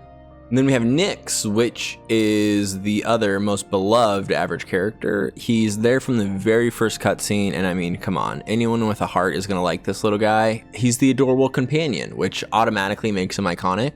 However, as you may have noticed, he is not relevant to the main story really at all. There are some parts in the gameplay where you need him to like open a vent or pull a switch, but as far as the plot progression, he doesn't do anything until the clutch throw of the blaster at the very end. This is interesting because on one hand, Nyx being the quiet sidekick could be part of his allure. On the other hand, his lack of action can make him forgettable at times. I mean, I went through 90% of the story without mentioning his role at all. The only other example, other than the blaster throw, of him actively being a part of the story is when he steals Gorak's ring. And then he's also involved passively when he gets taken hostage on Tatooine. But other than that, he doesn't do anything except the blaster throw, which is why it's appropriate to put him in the average category. And I have half a mind to think that Nyx actually would have been better as a voiced character. And just hear me out for this one. One of the reasons why it's difficult to develop Nyx as a character is because he doesn't talk at all. This firmly puts him in the pet category rather than like the sidekick secondary character category, and it limits any chance of any cool development. Like when you look at other legendary sidekicks like Clank and Daxter, they were like Nyx, designed as the main character's companion.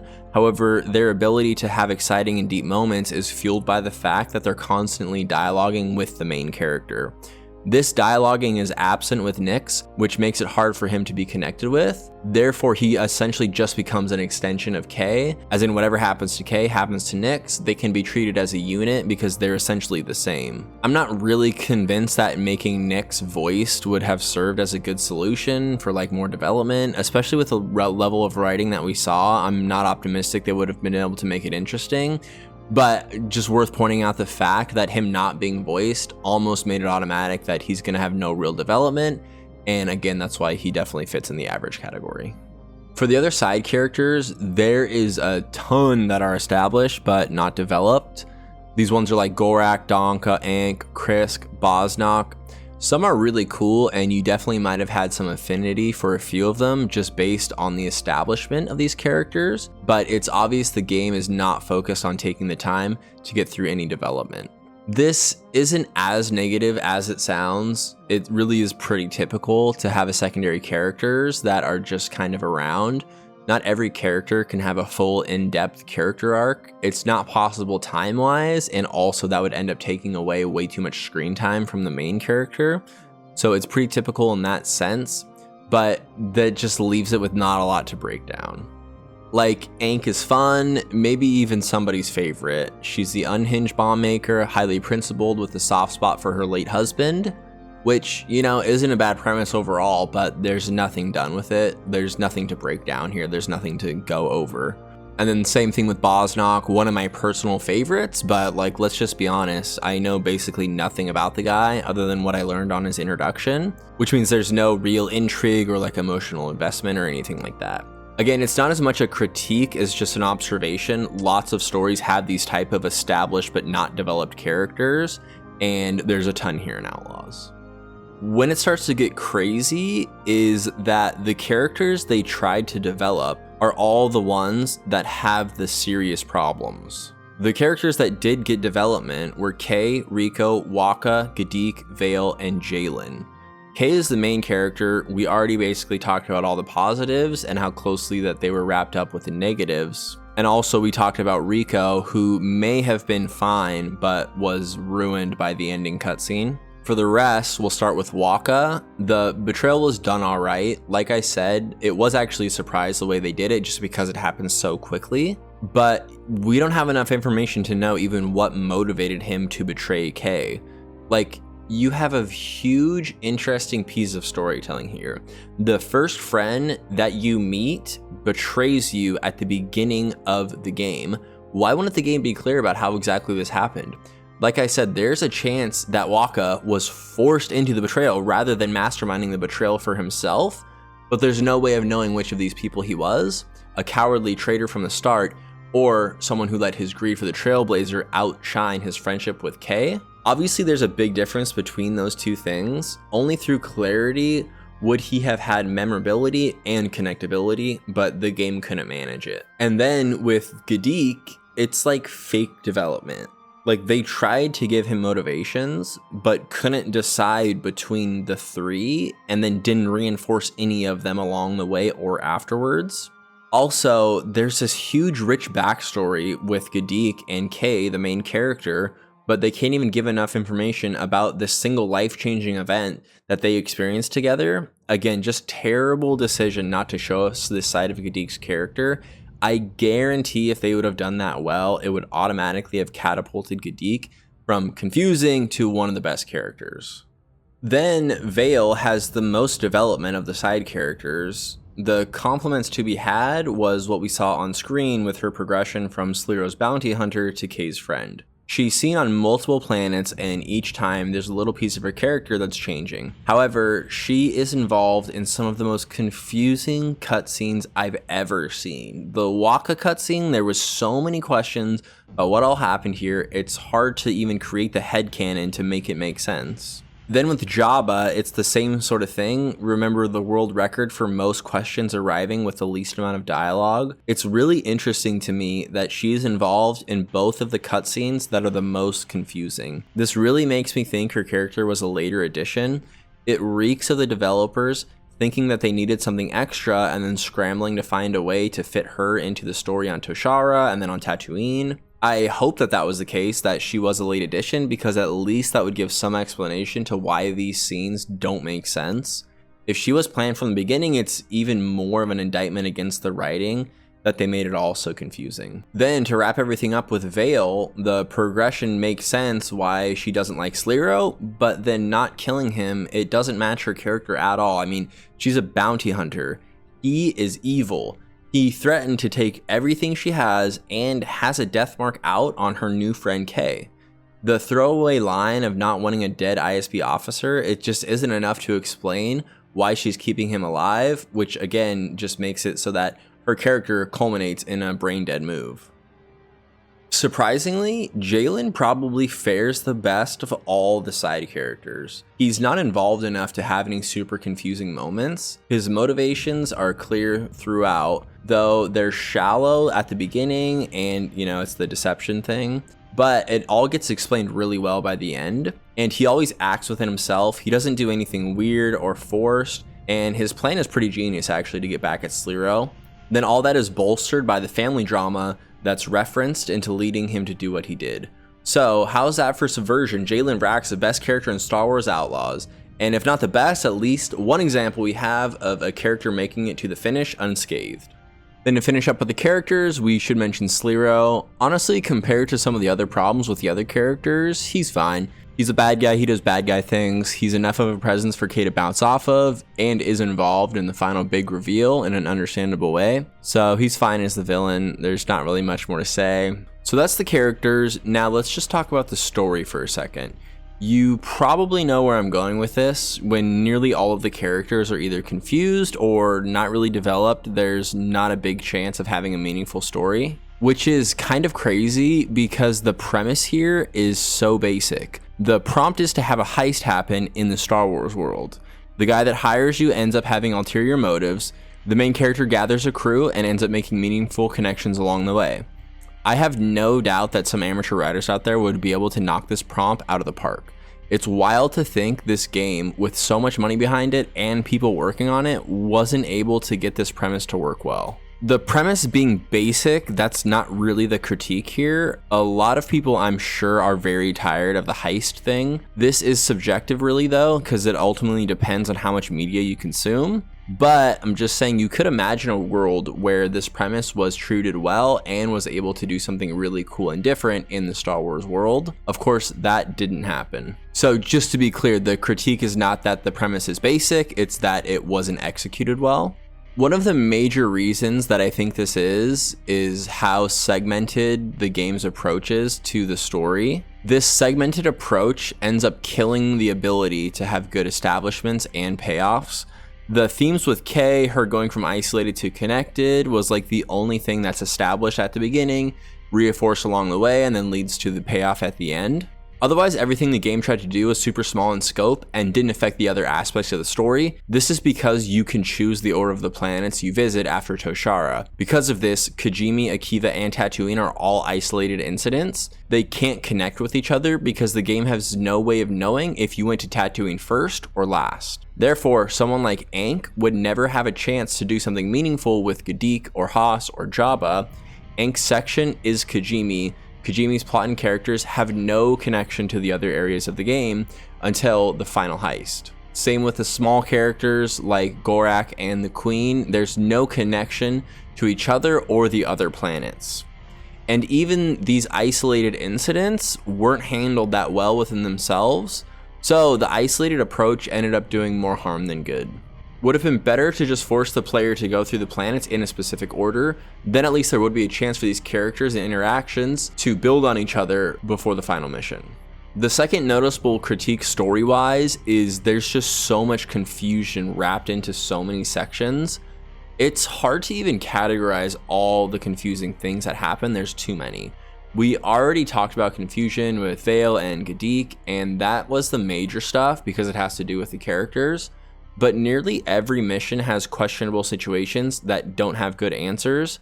These smaller ones were like the crew in the tutorial, why they went to the vault, why Kay doesn't trust Alira during the Toshara space mission, who this guy is that Vale shoots, how the Viper droid reprogramming works. I mean, there's so many questions, it's hard to even keep them all in your mind. Then to top everything off, the story ends with the most confusing things of all. Kay pulling the blaster here, somehow shooting the restraining bolt off, then the forced fake reconciliation with Rico. The small positives like the Haas subversion are so few and far between that they are overshadowed completely by the myriad of problems and confusing things that happen within the story. So I think confused is the best way to describe the characters and the story in Star Wars Outlaws. I kept saying it all throughout the commentary section, but there's no other word to really describe what's happening. And you probably noticed so many times when I was saying, I don't know how this connects, I don't get it, I don't know. That's because the level of confusion makes it near impossible for the story to end up being meaningful. There's confusion with the big stuff, there's confusion with the little stuff, there's confusion with the story, confusion with the characters. Confusion is the thread that actually ties this whole thing together. And obviously storytelling is the art of conveying deep and meaningful things in a clear and a concise way. So Star Wars Outlaws completely fails at that, never really giving the game a chance to be great when it comes to the story or the characters. So, rough start, the story and the characters for the main story are confused. Now let's talk about the gameplay. For the gameplay and the story missions, you may have noticed me skipping past a ton of segments and saying things like nothing new here. Well, that description isn't there just as a filler, it really was the best way to describe the vast majority of these gameplay sections. Nothing new here. There's just a staleness that is impossible to ignore. You could stop and swap all these areas. There is no discernible difference between them. And even the areas that I put in the good category, like the combat with the spiders or the Viper droid room, they aren't really doing anything new. Like, it's new in Outlaws, but let's be honest, this type of thing has been seen many times before. It was refreshing, like, to have a new enemy with the spiders, so it goes into the good category almost by default because of the fact that all the other combat is the same type of cover shooting thing, but it's not really new. So that staleness combines with all the clunkiness. Like, it is legit hard to get Kay smoothly flowing from action to action. When you're trying to combine moves, you're constantly fighting against the animations to get it to work. And even if you can get it to work right, oftentimes it just doesn't look right. I only brought this up a few times because I didn't want to keep bringing it up over and over and over, but trust me, this clunkiness is seen and felt all over the place. If you played the game, you know exactly what I mean. And then, not to pile on with the staleness, but the same thing is seen in the environmental design. I mean, I had brought up a compliment about this hut area here. It stands out because it's one that's done decently well, but the rest of them definitely fall into the stale category. These fake open areas are seen in almost every main story mission. They're trying to give an illusion of explorable area, but after 2 steps, you realize there's only 2 ways to go, maybe 3 ways max, and one is significantly more straightforward than the others. I want to say this causes the mission to be average, like, so what if there's only 1 way to go? The mission can still be okay. But this average presentation combined with the clunkiness and the staleness of the combat and sneaking, it just makes it so that most of the missions are lackluster gameplay wise.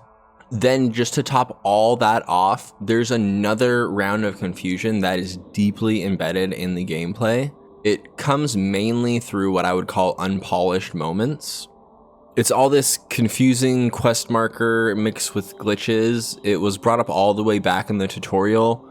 Running around a level, looking for what to do. The chart room with Gadik, it's a sheer guessing game to find the switch for Nix to ride the box across. Driving around to see Haas the first time.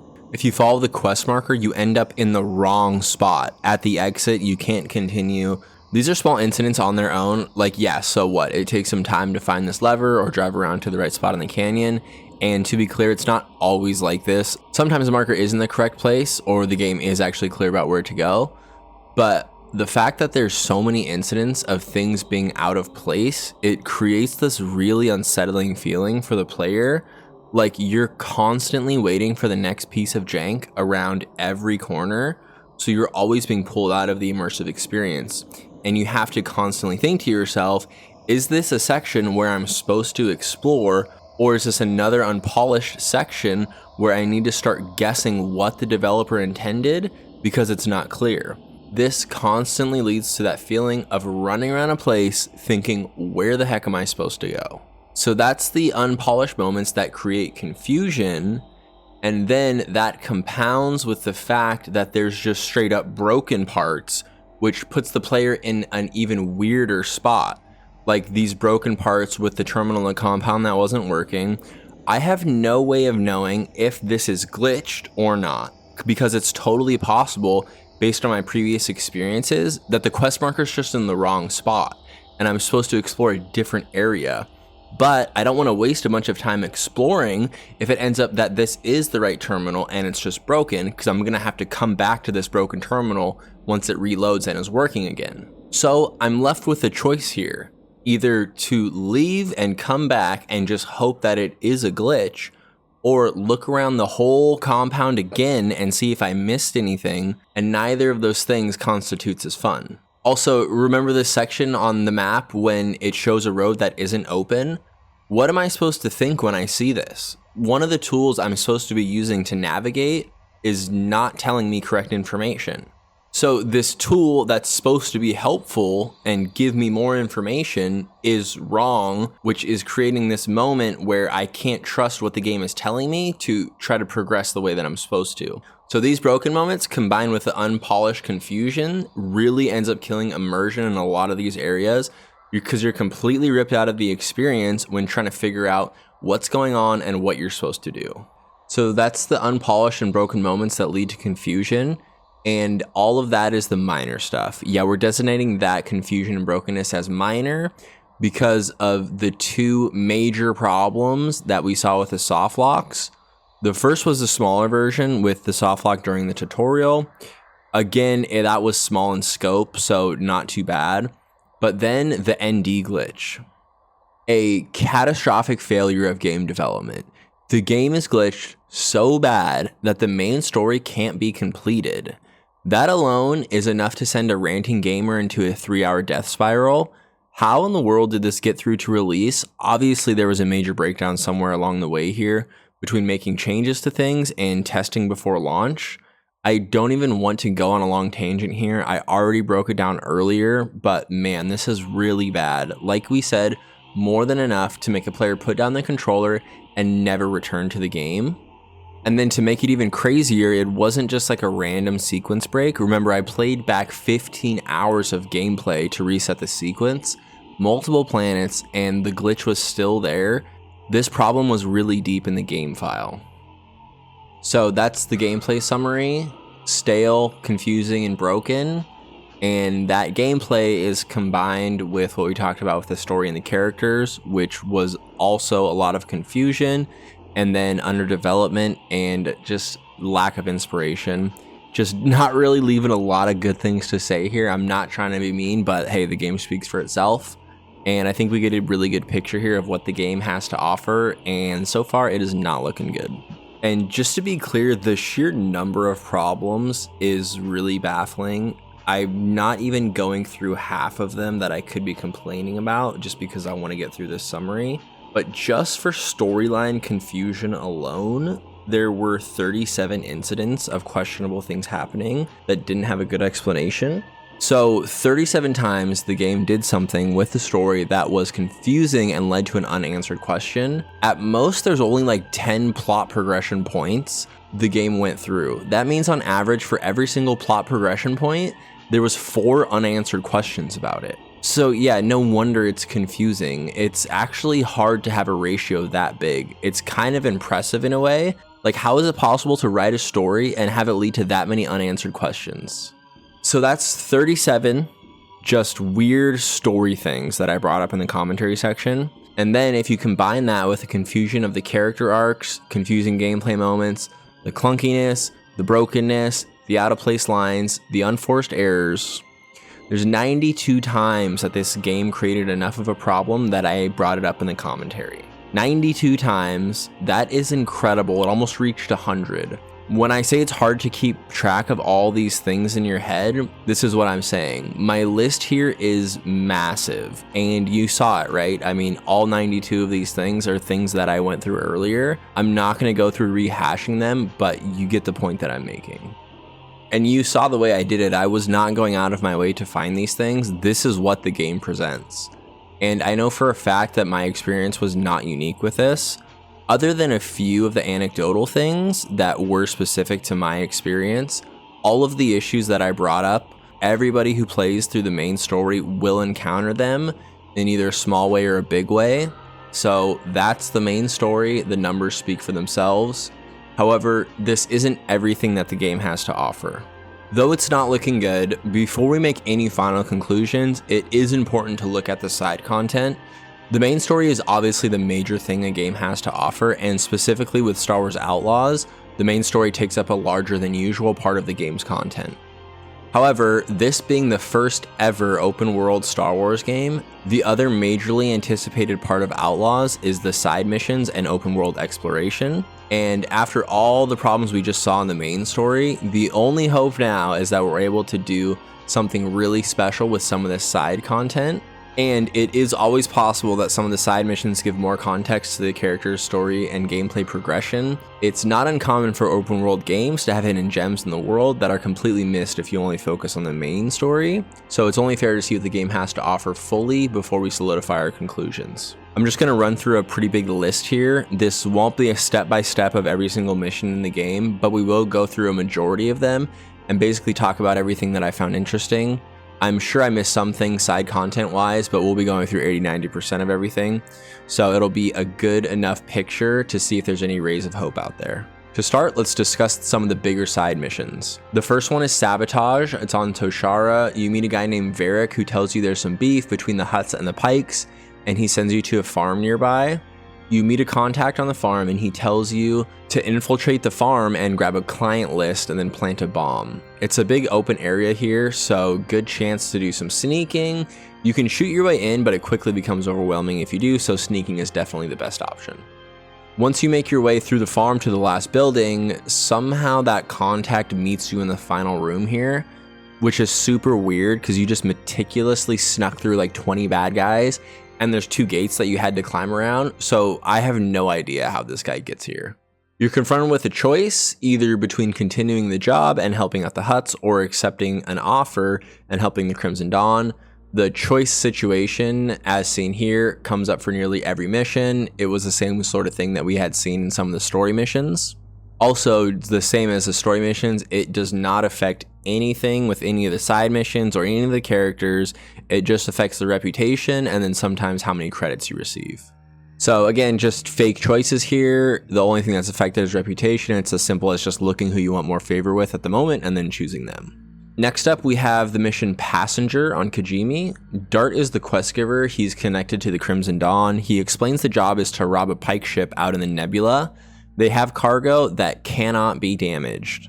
Find them, tail them, and then steal the cargo and you have a good window. Usually gathering cargo in space involves blowing up a ship and then using a tractor beam to collect the cargo from a wreck.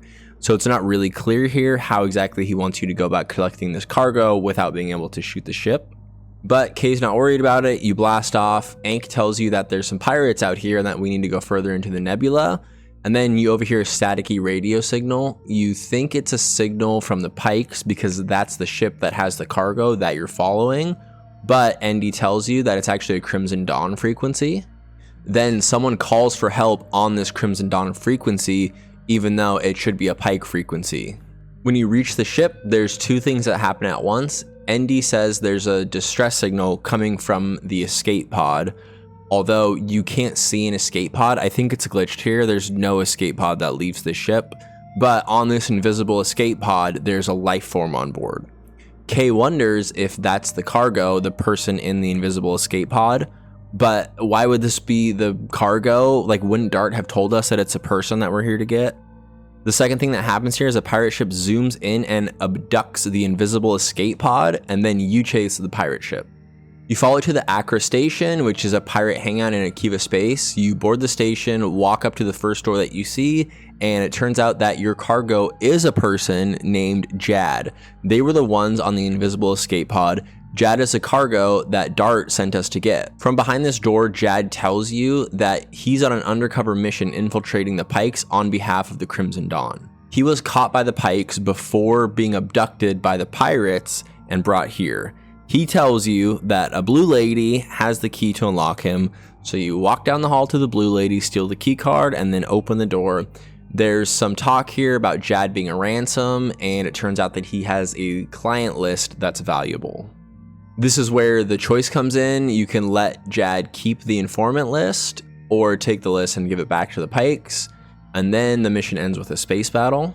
The game thinks it's doing something clever here, but I don't get it. It's a big reveal. You can tell by the music that Jad was the cargo and that he and Dart are partners.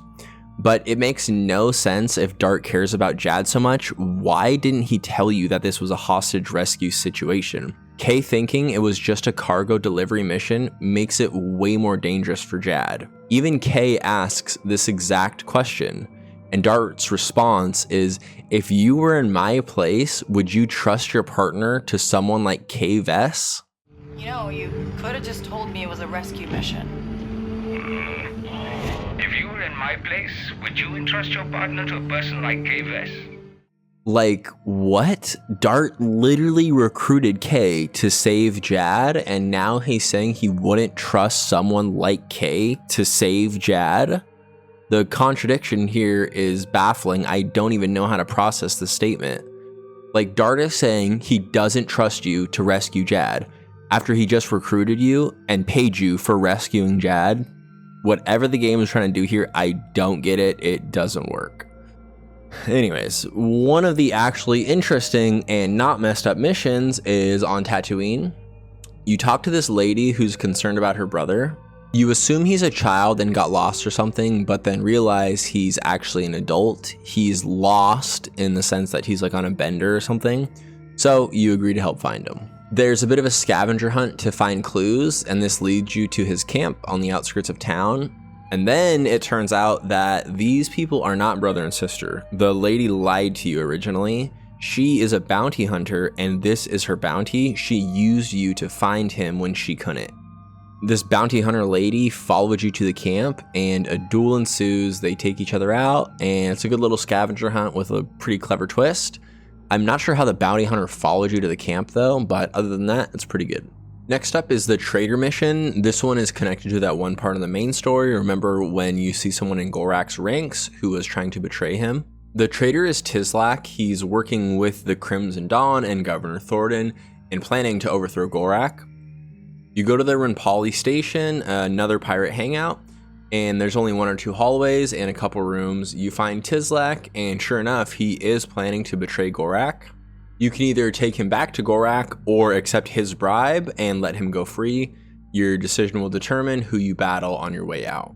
Next up is Jabba's Gambit. Initially, this was an exclusive only quest available to people that purchased the season pass. It's back on Toshara. Outside this cantina, Jabba gives you a mission because ND randomly owed Jabba a debt. The mission is to show Governor Thornton's connection to the Pykes, therefore ruining his reputation and making him look bad with the Empire. You go to find data to prove that connection. You link up with ND in the field and find this crazy crashed out site. You look around for clues and find this empty satchel, which I guess is unique and a clue, though it seems pretty inconspicuous. After finding this empty satchel, some thugs show up, you talk for a bit, and then ND starts blasting and you take care of him.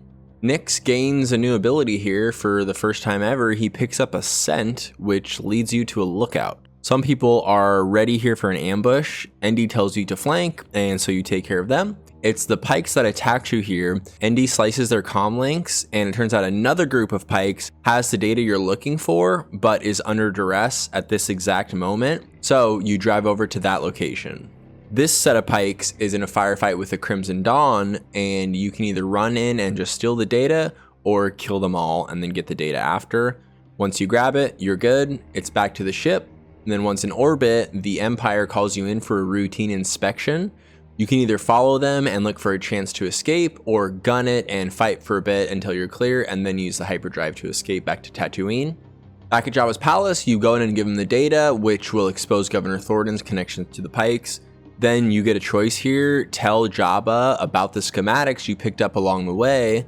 So I don't know when you picked up the schematics, and also Jabba has omniscience, I guess. He reads people. I don't know. How would he know that we have the schematics? It's literally impossible for him to have this information. But anyways, if you give him the schematics, he's happy, and if you lie, he knows somehow and is like, you owe me. And it turns out you can sell the schematics for 2,000 credits if you keep them, which is actually quite a bit. Next, we have the Toymaker mission on Akiva. This is one with some emotional depth. A lady commissions you to fix her mouse droid. It's a memento from her son who recently passed away. You do some running around to find an engineer nicknamed the Toymaker who's something of a local legend. Through some discussion, you find out that the Toymaker was Gadik. While working for the Empire, he was also doing his part in the community on Akiva. Gadik says he's too busy to fix the mouse droid and sends you to his friend, who magically fixes the mouse droid in this dialogue without even moving. Like, magically, boom, it's fixed, I guess. They don't even have an animation of him turning around or anything. This guy also tries to reinforce how bothered Gadik was that his Viper droids were hurting people.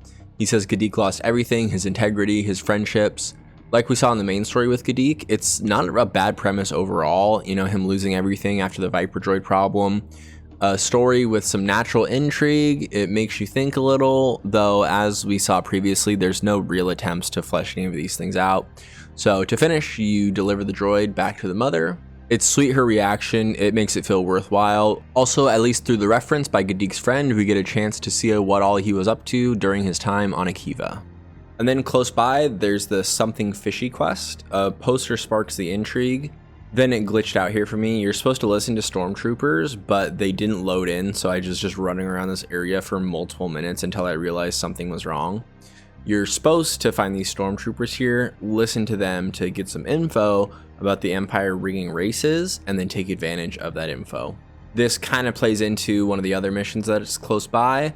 Sirach calls you in. Horse races are fixed constantly, but someone's doing it without his knowledge, so he sends you to investigate, which leads you to steal data from a lady, which then sends you to a farm. The Pykes are behind the operation, so you camp out for a bit and listen to this exchange. The Pykes end up killing the fixer here for being too sloppy, which is pretty dark and intense compared to most of the other situations we've seen. The information you get from that sends you to a Pyke-controlled mine in the area. There's another confusing quest marker here because if you try to follow it, you get led to the cliffs, but there's no way to know if you're at the beginning, middle, or end of the climbing section. So some back and forth here, and then you'll find your way up. Grab the data pad that shows what's happening and give it back to Surat. You can either reveal the Pyke scheme, which gives you rep for the Hutts, or cover for the Pykes, which gives you rep with them. So that was the major side missions, as I called them. Now let's get into some minor side missions. These are ones that are less complicated, are quicker, and are less involved. On this one, the Ashiga hire you on Kijimi to steal an archive from the Crimson Dawn before the Empire does. You find a data pad on this dead Imperial, and then go to space to find the archive and some cargo after a battle. This next one is like a shakedown. The Ashiga get word of spice coming into the city and then sends you to a merchant who reveals that he's been forced to sell spice through his shop. You shut down the operation. For this one, Donka hits you up about a clam. The Ashiga got screwed here. The Dawn and Pykes cut a deal without them. So you're sent in to break up that deal and then make sure the clam gets back to Donka. This guy has you buy and deliver a droid for him. After the transaction, you find out that he sent it to the Hutts to surveil on behalf of the Crimson Dawn. This one, you're sent to test a battle droid in this small area. It's super easy. It's 2 shots on the hardest setting. It was kind of weird. I thought this might be like a cool difficulty progression, but no, it's literally 2 shots and you're done. There's this droid outside the cantina. He's been there for almost a year waiting for his owner. You go into the bar and find proof that the owner is gone, which relieves the droid of his duties. Then there's another mission here. You're supposed to buy a horse for someone, but I couldn't figure it out. It was glitched. It wouldn't let me through. This one on Tatooine's a bit more involved. You're sent to rob a Hutt weapons deal and give the goods to the Ashiga. You talk to the chick and get the mission to go to the Hutt area for clues. Then go to a different area. There's some decent combat and a little interaction with these big lizards. Nix is scared. He also does the scent thing for the second time, so you follow him, and then it's another combat section. At least a couple different areas here for combat and interactions for this one. There was a little mistake here though. Some of the dialogue talks about Slero and his threat. The game doesn't realize that he's dead already because this was after the main story. For this one, you have to deliver some goods. There's 3 people you have to drop them off to. You find out it ends up being for the rebels, which Kay is not happy about. It takes a while for this one, but it's pretty boring. It's just driving around, nothing special happens. And then there's these Ashiga Clan members. They're scattered throughout the planets. When you find one, you can give them a nutrient pack. So that's 10 of what I'm calling the minor side missions. I'm not going to go through any more. You get the idea, I think. Next up to talk about is the ability missions, and we'll start with the Slicer quest. Some of the missions are connected to the ability unlocks. I haven't explained it yet, but the ability tree unlocks all come through knowing the right person. Some are automatically gotten through the story, like Bram with fighting or Sela with the speeder upgrades. For the slicing abilities, through some investigation, you hear about the best slicer around, other than you and Rico, of course. And luckily for us, the best slicer around other than you is actually in the area and needs some help. So you go to help her finish a mission, and then afterwards she says she's down to show you some things. First, you got to get this code sequencer from one of these outposts that are littered around some of the planets. Then you go to an Imperial compound. She just has been waiting here for you, I guess. For some reason, instead of just sneaking out together once you find her, you do something way more risky. So you're sent to disable some turrets so that she can steal a ship and leave. That's the mission. For the ability unlocks, you get some extra features for the hacking minigame, which makes it easier to complete the puzzle in the fewest amount of attempts. On Akiva, there's the Sabacc missions. You'll get recruited to play at high-level Sabacc tables. The bouncer at the beginning pretends he won't let you through, but then promptly just lets you through. And hey, it's Lando. Everyone loves Lando, right? He actually knows who Kay is. He sends you to Kijimi to win back a charm. When making the handoff back on Akiva, you find yourself in the middle of a Rebel Empire shootout. This combat is actually fun. There's enough waves of enemies to make it interesting. And then after you get some Sabacc and ship abilities from Lando. Next up is Rooster. She's the tough grandma who unlocks the ability to utilize big guns that you can pick up from enemies. There's a gallery shooting section where you're holding the line against a couple swarms of Imperials. Then it's the Jawas. They have a skill tree too, and the Jawas are always fun. And this mission is actually epic. You get sent into the Sarlacc pit. This one is dead already. It is huge in here. Very cool idea to make this monster so large, like a giant living root system underneath the sand that you get to explore. That's what you do initially, and then to top it off, you get this epic crate dragon shot on the way back. So like one of the best missions just because of the visuals here. Then Quint the Sheriff gives you some gunslinger ability unlocks after your training session turns into a shootout. And then the Veteran is fun here too. It digs into the interesting part of ND's history in the Clone Wars. You find this downed BX droid, and ND knows that he's suffering because he can't finish his mission. The "I'm not broken" line comes up again. Remember, I had called it out of place during the main story. To be clear, it is still out of place, but this is what they were trying to connect it to. It's a little scavenger hunt to start with, and then it's a scavenger hunt in space. And then at the end, ND gives his fellow soldier a chance to die with honor. Yes. You've been in the field a long time. Will you take my decoder module to keep it from the enemy? I will. Empty 7. I order you to stand down. Thank you, sir. So that's the major, minor, and ability missions. Again, not all of them, but the majority. It's definitely enough to give us a good idea of what's out there. Let's break it down real quick before we get to the Radiant stuff and exploration. The absolute best of the bunch here is what we just went through last, the ability missions. These missions are legit, and for all the reasons that you would expect. Number one, the rewards are actually good. They open up new ability trees, which allows you to do more things gameplay-wise. The second reason is because the gameplay is actually pretty fun and sometimes unique. The Imperial Compound, the Shootout, the Sabacc, and then Rebel Empire Shootout, these are combat or Sabacc based, which actually makes them decently fun to play. Then the gallery shooting, the Sarlacc Pit, the Crate Dragon Shot are all unique experiences, not like anything else you would have experienced in other sections. The third reason why these missions are good is because the characters are all well done. They at least have enough personality to carry themselves through the interaction. Rooster, the Slicer, Quint, Lando, the droid, the Jawas. Lando and the Jawas are automatically cool because of the nostalgia. The other characters have enough going for them that the conversations make them fun to interact with. And the fourth reason why these missions are pretty good, and this is the most important, is that they're not broken. There's no confusion, there's no bad quest marker, no incohesive story problems. All the missions make sense in the world, they fit with the characters, it's all believable, and doesn't have derived situations that break the continuity. And isn't that something? Good rewards, fun activities, understandable characters, and plot cohesion, that's what makes great gameplay. I am genuinely happy to see that these examples exist. Like, it is possible to pull this off. They proved it here that it can come together and make the experience worthwhile. Whatever they did to do this with these missions, bringing everything together, it actually worked pretty good if only they were able to apply this to other parts of the main story and the side missions. Speaking of the side missions, to continue back about the major and the minor ones that we just talked about, the first thing to notice is that there's not any deep branching storylines.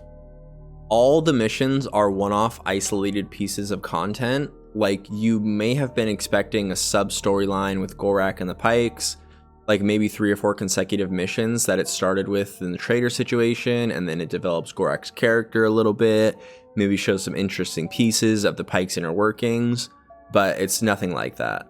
It's just the one mission with Tizlak. It doesn't lead to anything more or connect really with the main story or other side stories. It connects with the main story a little bit because you're forced to do this part with Gorak during the main story, but it doesn't affect the heist or like the main story characters or anything like that. Essentially, it's completely isolated unto itself, and all of the missions, the major ones and the minor ones, have this isolated type of approach.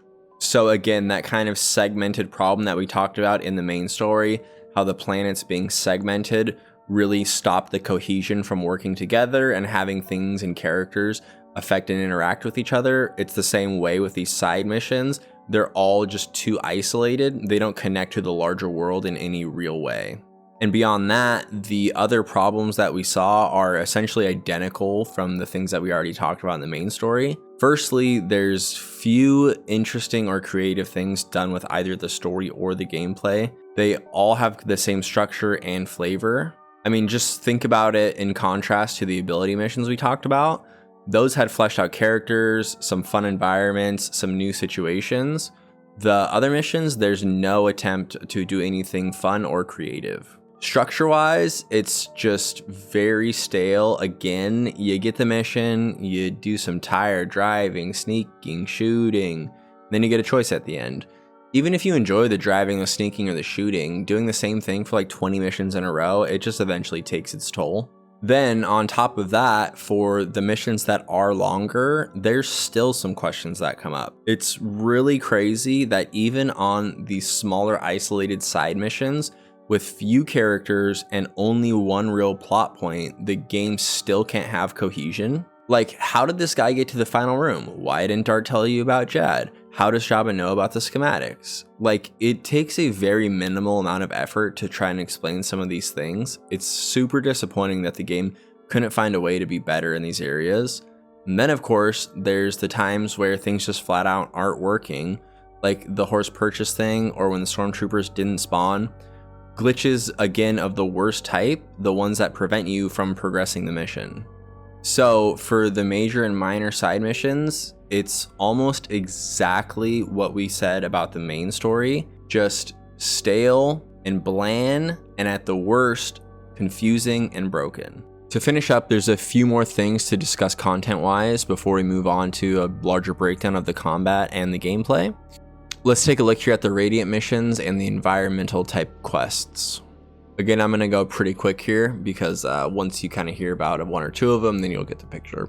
For the contract missions, like Donka is a contract broker on Toshara, there's a broker on each planet, and the contracts they have are random short missions that will give you reputation and some credits. Most come with a choice at the end. It's the same as a side mission, same as the story missions. These are like the most basic type of quest, even more basic than the minor quests that we talked about earlier. Like for this one, you drive around, find a stash, and then deliver it. Nothing happens, you just drive and deliver it. On the other one, you have to grab this treasure, but you only have one chance. If you die, the contract disappears. It's really straightforward though. Kill 5 guys and then grab the loot.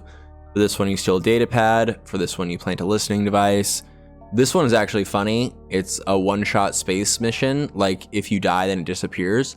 It was so hard. It was like the hardest thing I did in the entire game. These pirates obliterated me. There's a bunch more available on each of the planets, but you get the picture. They're simple one and done things, mostly just a way to move reputation around and get some fast credits. Then there's the intel missions, aka hear about something and then go and grab it. It's a little weird how you get intel at first. It's not really explained all the ways you can get it, so oftentimes you'll be getting it without noticing or knowing why, and then just find it in your mission log later. Like sometimes it's just random. You'll just be running around the town and then out of nowhere, boom, new intel. But the typical ways of getting it are listening at a listening spot, like here on the bridge, you hear about some treasure in space and then you fly up and go grab the treasure. Then sometimes you can buy it from vendors. However you get the intel, it's basically a stash somewhere out in the world or in space. You go to wherever it is and you claim it. It's basic, but at least it encourages a little bit of running around. The next thing worth mentioning is what I'm calling these vault missions. I explained them during the main story, and remember each of the planets has these restricted sections from the syndicates, which means that each of the planets has these vaults that you can break into. Like this is the Ashiga Clan area on Kijimi, there's the vault here. You have to go to the vault first, slice this terminal, which gives you the location of 3 key cards. You go out, grab all 3 of the key cards, and then return with them to get a bunch of credits and some good loot. This actually takes up a pretty large amount of gameplay, as in it takes quite a while to do all this stuff, the vault, the key cards, and back to the vault. Typically, it also means sneaking or fighting through some larger, like more built out areas around the worlds, which is fun as well. And so I actually think this vault situation works out pretty good. It forces you into the open world and it helps you find some more intriguing spots. Also, the rewards are really big as far as some of the coolest gear and a ton of credits, so it helps it feel really worthwhile in the end. Definitely some of the best stuff here with the vault missions. And then there are some just regular Radiant quests. In space, there'll be a freighter that needs your help. You can either choose to fight off the pirates or just ignore it. On the ground, it's a similar sort of thing. There's pirate raids that spawn randomly when you drive around. There's some campsites that have loot. You can intervene, and once the battle's over, the loot is yours. Depending on your reputation status, sometimes that comes into play. Like for example, if the Pykes like you and they're doing the raid, you can join them during the attack. It is cool that your reputation status plays a role here, but mission-wise, it's pretty straightforward. Another one of the Radiant quests is this Save the Civilian one. Sometimes people are in trouble, like with a syndicate or whatever, and you can swing over and help them defend themselves.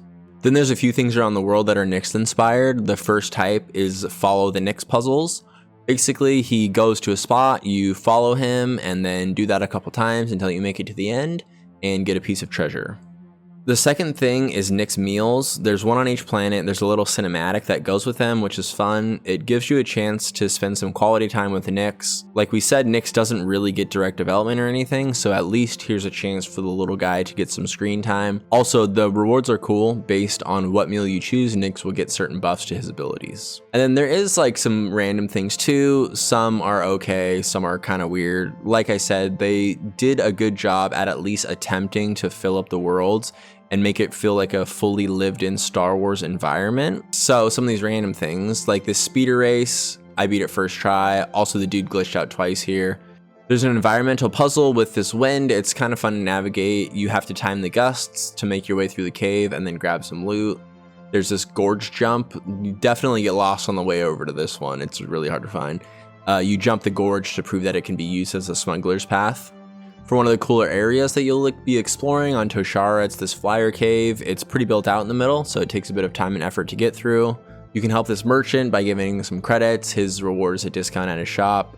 You can buy the stranger a drink on Kajimi. They reuse Vale's model here though. Like, this isn't Vale I'm talking to, this is a whole nother character, but they reuse the model, so just a little confusing. Then they have the Sabak High Rollers tables you can join. There's one for each planet, I believe. On Akiva, there's a recruiter that calls you out, says head to the docks for more information about joining the Empire. He's lying though, there isn't more information at the docks. The Tangled Ruin Mines here are pretty unique because there's a bunch of enemies that you have to kill before you get the loot. There's these arcade games. The first one's the easy Simon Says game. It's only available once a day, but it's good for some fast credits. Then there's the Space Battle Arcade. I like this one. It reminded me of the credit scroll from Super Smash Bros. This is noticeably easy on the mouse and keyboard. On controller, it might take you some time, but after a few minutes, you'll be able to get the high score no problem. And then the hardest arcade game is this one controlling the little ship. Shout out to those of you who actually got the high score. It takes a bit of dedication to get through this one because you can only hit one barrier and still be able to make the time. So overall, there's enough to kill an hour or two of time here. Then I thought this was crazy. There's a datapad out in the wild about Kay's mom, Rico, which is so random. And you can pick this up before the main story mission has gone and like Kay's seen Rico again. But Kay doesn't notice it or say anything about it when you pick it up. Out in the world for some general exploring, there's these smaller Imperial outposts, which usually have some good rewards. And also there's secret merchants with extra dialogue and some special items. Sometimes you need the special items for ability upgrades, so they come in clutch from time to time. Then just take a look at this, another busted quest marker with this treasure here. It's hard to figure out where to go for this one. Like, it's in the middle of the island on the lake, but it's gonna take a while to figure out where the inlet is. The first place I stopped wasn't right. I had to go all the way around the other side. Then this one was even worse, even more confusing, this quest marker and where you're supposed to go. Like, it's just flat out impossible to know where the game wants you to go for this pin. Like, this is the exploration at times. Driving back and forth on the same road, opening your map every 100 feet or so, trying to figure out if you're in the right place. Like here, is it above me? Is it on the other side of this mountain? What does the inlet look like? There's no way to tell. The quest marker should be at the beginning of this climbing section, not at the top of the mountain. Anyways, there's this cool mine area that's pretty built out and takes some time to explore. Also, the Dune Sea is pretty epic just because it's scary being chased by the big crate dragon. Lastly, there's these kind of environmental puzzle type of quests where you have to look at the picture and then find the right area for some decent treasure. These environmental type puzzles too were actually pretty fun. It's cool the way that they did it, where you have to like look around the environment and drive around. It's engaging because it's usually easy enough to be able to spot what you're looking for after a few minutes, but it does take driving around the map and like interacting with the landscape and piecing the puzzle together. And so this was actually some of my favorite parts, was this environmental puzzle. And so there you go. That's the Radiant style missions and some random things. The contracts are fine. The intel's a little confusing at first, but ultimately fine. But other than that, that's pretty much all there is to say about it. Obviously, it isn't all bad. It has some echoes of the same problems we've been discussing so far. And again, I know it's not like every single thing in the game, but it's definitely enough to give us a picture of what's out there.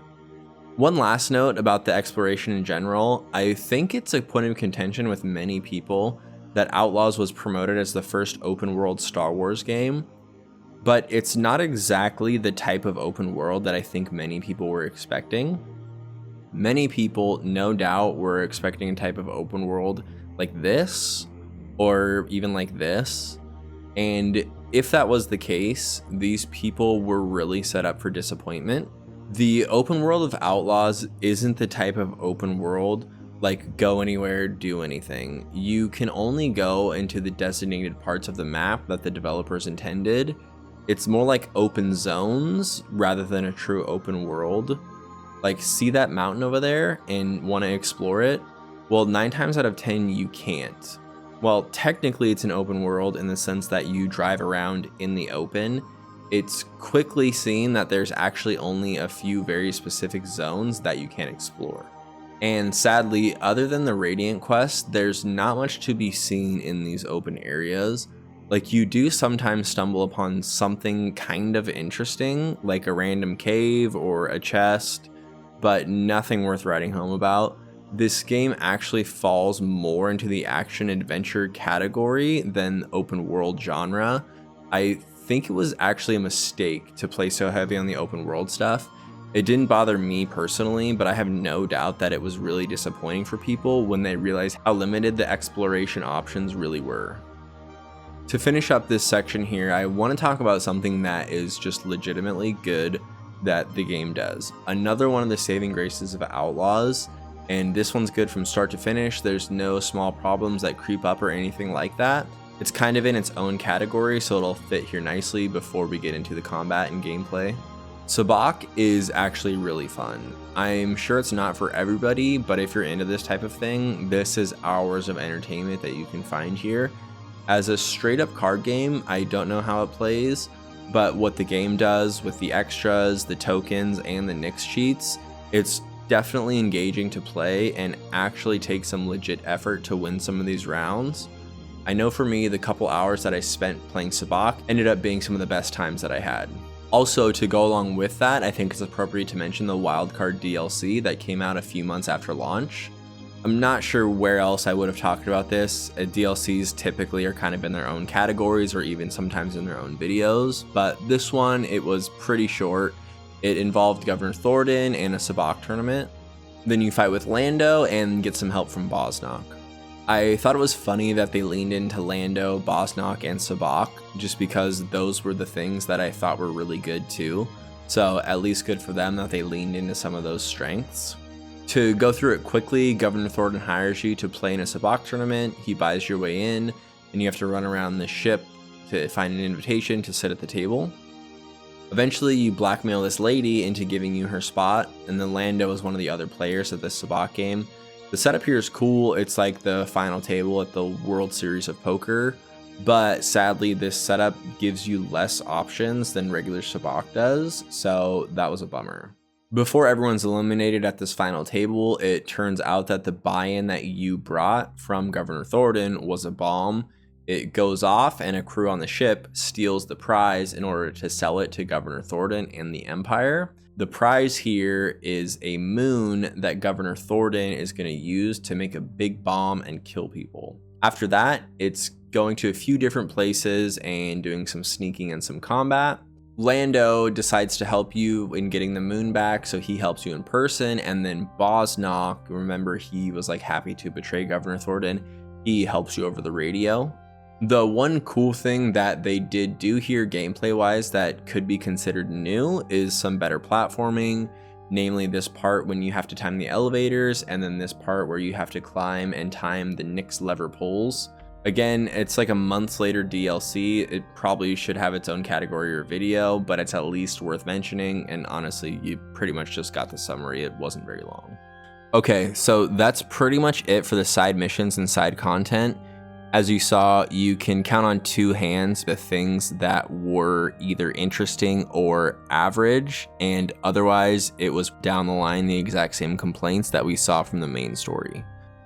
And so with that finished, let's take a little bit of a deeper look into the gameplay and the combat. It's an interesting relationship between story and gameplay that makes up the gaming experience. The story and characters give you the why, and the gameplay is what you're actually doing when you pick up the controller and control the character. The things that make up the gameplay for Star Wars Outlaws is combat, sneaking, climbing, driving, then working in tandem with those 4 things are the ability unlocks, the gameplay rewards, the reputation meter, and the difficulty. We'll tackle these things in reverse order because these tangential things inform the other 4 parts of the gameplay. I'm gonna be upfront here, all of these areas are lackluster. Believe it or not, what's coming up now, this section might be the heaviest laid critiques of the entire video. Let's start with the abilities and difficulty. It's necessary to talk about these things together. For the abilities, it's amazing to me how many of them went unused during my gameplay.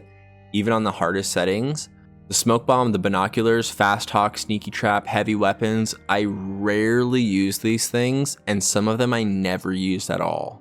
Obviously, gaining a new ability should be a fun thing. It should give the opportunity for more creative maneuvering around the world, but none of the abilities have any real effect on the gameplay, other than the one where you can sneak attack droids and armored enemies. This one actually is helpful and allows more evolved gameplay. Before you have it, you're stuck having to avoid the armored enemies, but once it's unlocked, it allows you to take down all of the enemies in an area and clear it out completely. And this is an example of how abilities are supposed to work, right? A new unlock gives you more options, which makes it exciting to get new unlocks. But the other abilities don't function the same way.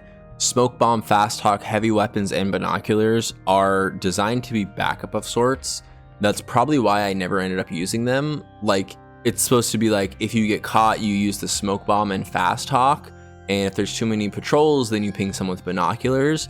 If you feel overwhelmed, that's when you pick up an enemy heavy weapon and use it. But these abilities aren't needed because the difficulty of most of these areas never reaches a level where you need to use more than your blaster and some grenades. There is no real difficulty curve in Star Wars Outlaws. The more difficult encounters, like the casino battle or the hangar room in the last missions, aren't a new twist or giving you an advanced problem that forces creative gameplay to solve. I basically use the rapid fire mod and grenades for all of the combat. Every single main story and side mission, I was never forced to change tactics or approach things in a new way. Again, even on the hardest difficulty. The only time I had a problem on any encounter was when too many enemies spawned in, but the solution to this was just to keep firing and throwing grenades. Never was there a situation where I was neglecting an ability and that caused me to have to do a section multiple times. Obviously, difficulty is subjective, however, I think it's valid to criticize the fact that even on the hardest difficulty setting, there still wasn't enough tension in the gameplay to force me to do anything different. Again, it's because like the smoke bombs and the fast talk are backups in case you get caught sneaking, but the sneaking sections aren't super hard. With some patience, you can easily take out everyone in an area, even in the larger rooms in the story missions and the big Imperial compounds. I literally never used the smoke bomb, not a single time. The fast talk triggered I think 3 times from what I can remember, and it's negligible because after the fast talk you just start shooting anyways, and you're not going to have a problem once the combat begins either, so there's just no need for it. Then for the other abilities like the heavy weapons, increased adrenaline shot, this just makes everything a cakewalk. Like the ability to insta-kill 5 enemies at once with the advanced adrenaline shot basically means you are never in danger of being overwhelmed, and the big guns allow you to mow down enemies so easily it's a joke. The real problem isn't necessarily the abilities per se, but the difficulty here, because the game isn't hard enough to create tension, which means that these abilities aren't needed, which means that it's not exciting to gain new abilities and try to figure out how to use them. Your base tools are more than enough to get the job done, which means you're essentially in a situation where you're just forcing yourself to use the new thing that you just got, even though it's definitely not necessary. So sadly, no difficulty curve ends up dampening the ability unlocks in a really disastrous way. So obviously that's the main way that you would, see progression is through ability unlocks. The other major way that Kay gets buffs is through rewards, which are going to come in the form of outfits or components or credits.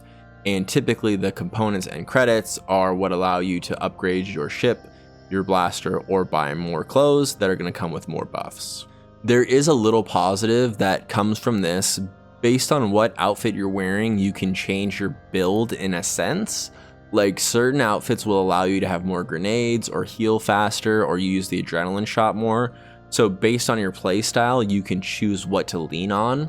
In that way, the outfits actually change the gameplay more than the ability upgrades do. And then the blaster modules have a pretty significant change for the gameplay as well. There's 3 different uses for the blaster: the main type, the electric mod, and then the explosive mod. There's a couple different variations for each, which does affect each encounter simply due to the fact that it changes the type of bullets that you're shooting. But it all kind of washes out the same way. Like, you're gonna use the regular blaster for regular enemies, whether it's a single shot or rapid shot or whatever. Use the electric for the droids and the shielded enemies. And then if you want to have some heavy duty ones or some explosive ones, then you use the explosive mod. So it works okay. Like, you can kind of craft your build in a fun way that allows some expression in the type of shooting that you're best with. But again, because there's no difficulty curve, once you find what you like, you're free to use it the rest of the game. There aren't situations that call for one over the other. They can all be used for any situation, and it will be more than enough to get the job done.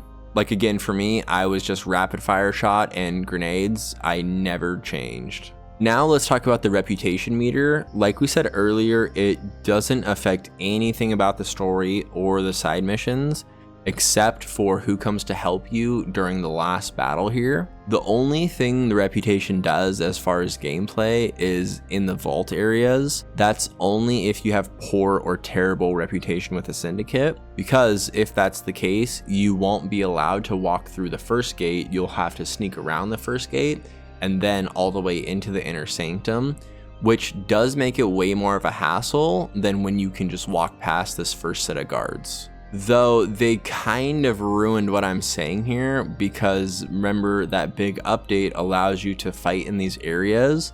So now that extra layer of sneaking that you were supposed to have to do, it's not even there anymore. Which means that avoiding this extra level of sneaking is no longer an incentive to keep your reputation up with certain syndicates.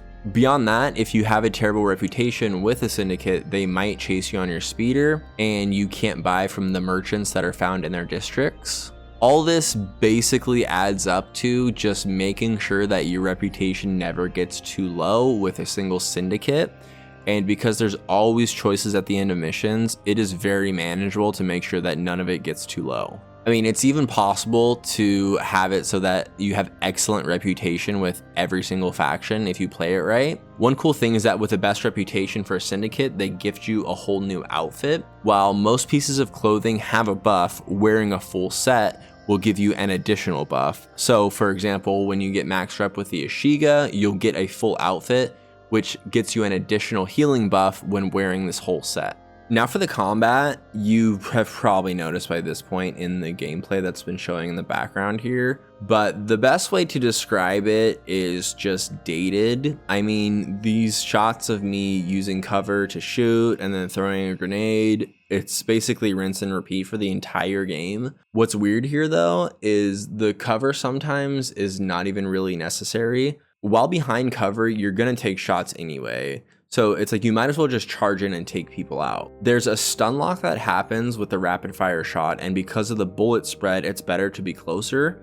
So this thing I'm doing where I'm leaving cover and running straight up to people is actually the most optimal way to fight. The AI for the enemies is weird too. It's like they hit more shots when you're behind cover than when you're moving. Like you end up feeling more vulnerable and taking more damage if you're hiding behind cover like you're supposed to, because they're super good at hitting you as soon as you pop up. This also makes the enemy behavior come off as really dated because they have that mindless zombie type of thing happening where they're only programmed to run to their destination and start shooting. Like, again, you've seen it through the whole commentary and everything, but just reloading in the middle of a few dudes while they stand there never gets old. I think they worked on this a bit with that update I had talked about. It's better now than when the game launched, but still the moments are pretty hilarious at times. Also, the enemies are just kind of slow. Like when you see a ship approaching, if you get to the spot, you can take down everyone before they even get set up. So it's like the combat here is devolving again in a different way to you leaving cover and running up to a tram door and then just blasting people as they spawn in. Those one enemies that I continually pointed out, the spiders on Kajimi, that is really the only different type of enemy type that we see in the entire game. Otherwise, every single battle is just people with guns or heavies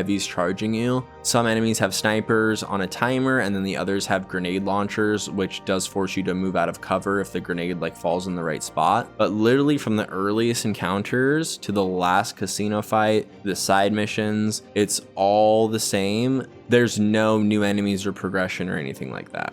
Then to dive deeper into kind of the problems with the cover mechanic, it's really weird to figure out how you're not supposed to take damage if you want to avoid it. There's no timing enemy bullets or popping in and out of cover to stay safe and then do damage. You will take damage randomly no matter what. I don't know if it's because the AI isn't recognizing cover or wasn't programmed to, but if you hide behind cover and then move around and pop up, the enemies hit you almost immediately. So you might as well just keep firing constantly, not even really worry about being behind cover, because if you stay behind cover too long, then it allows more enemies to spawn in, which means more are targeting you, which means more are going to hit you when you pop up. So again, that's what leads to this kind of Rambo style gameplay where you might as well just run in, tank the damage from the first guy, but at least kill him and then run back, heal if you need to, and then just continue on like that. If you're really in a bad spot, cover doesn't help you that much. You're actually better off running away and breaking the line of sight completely with the enemies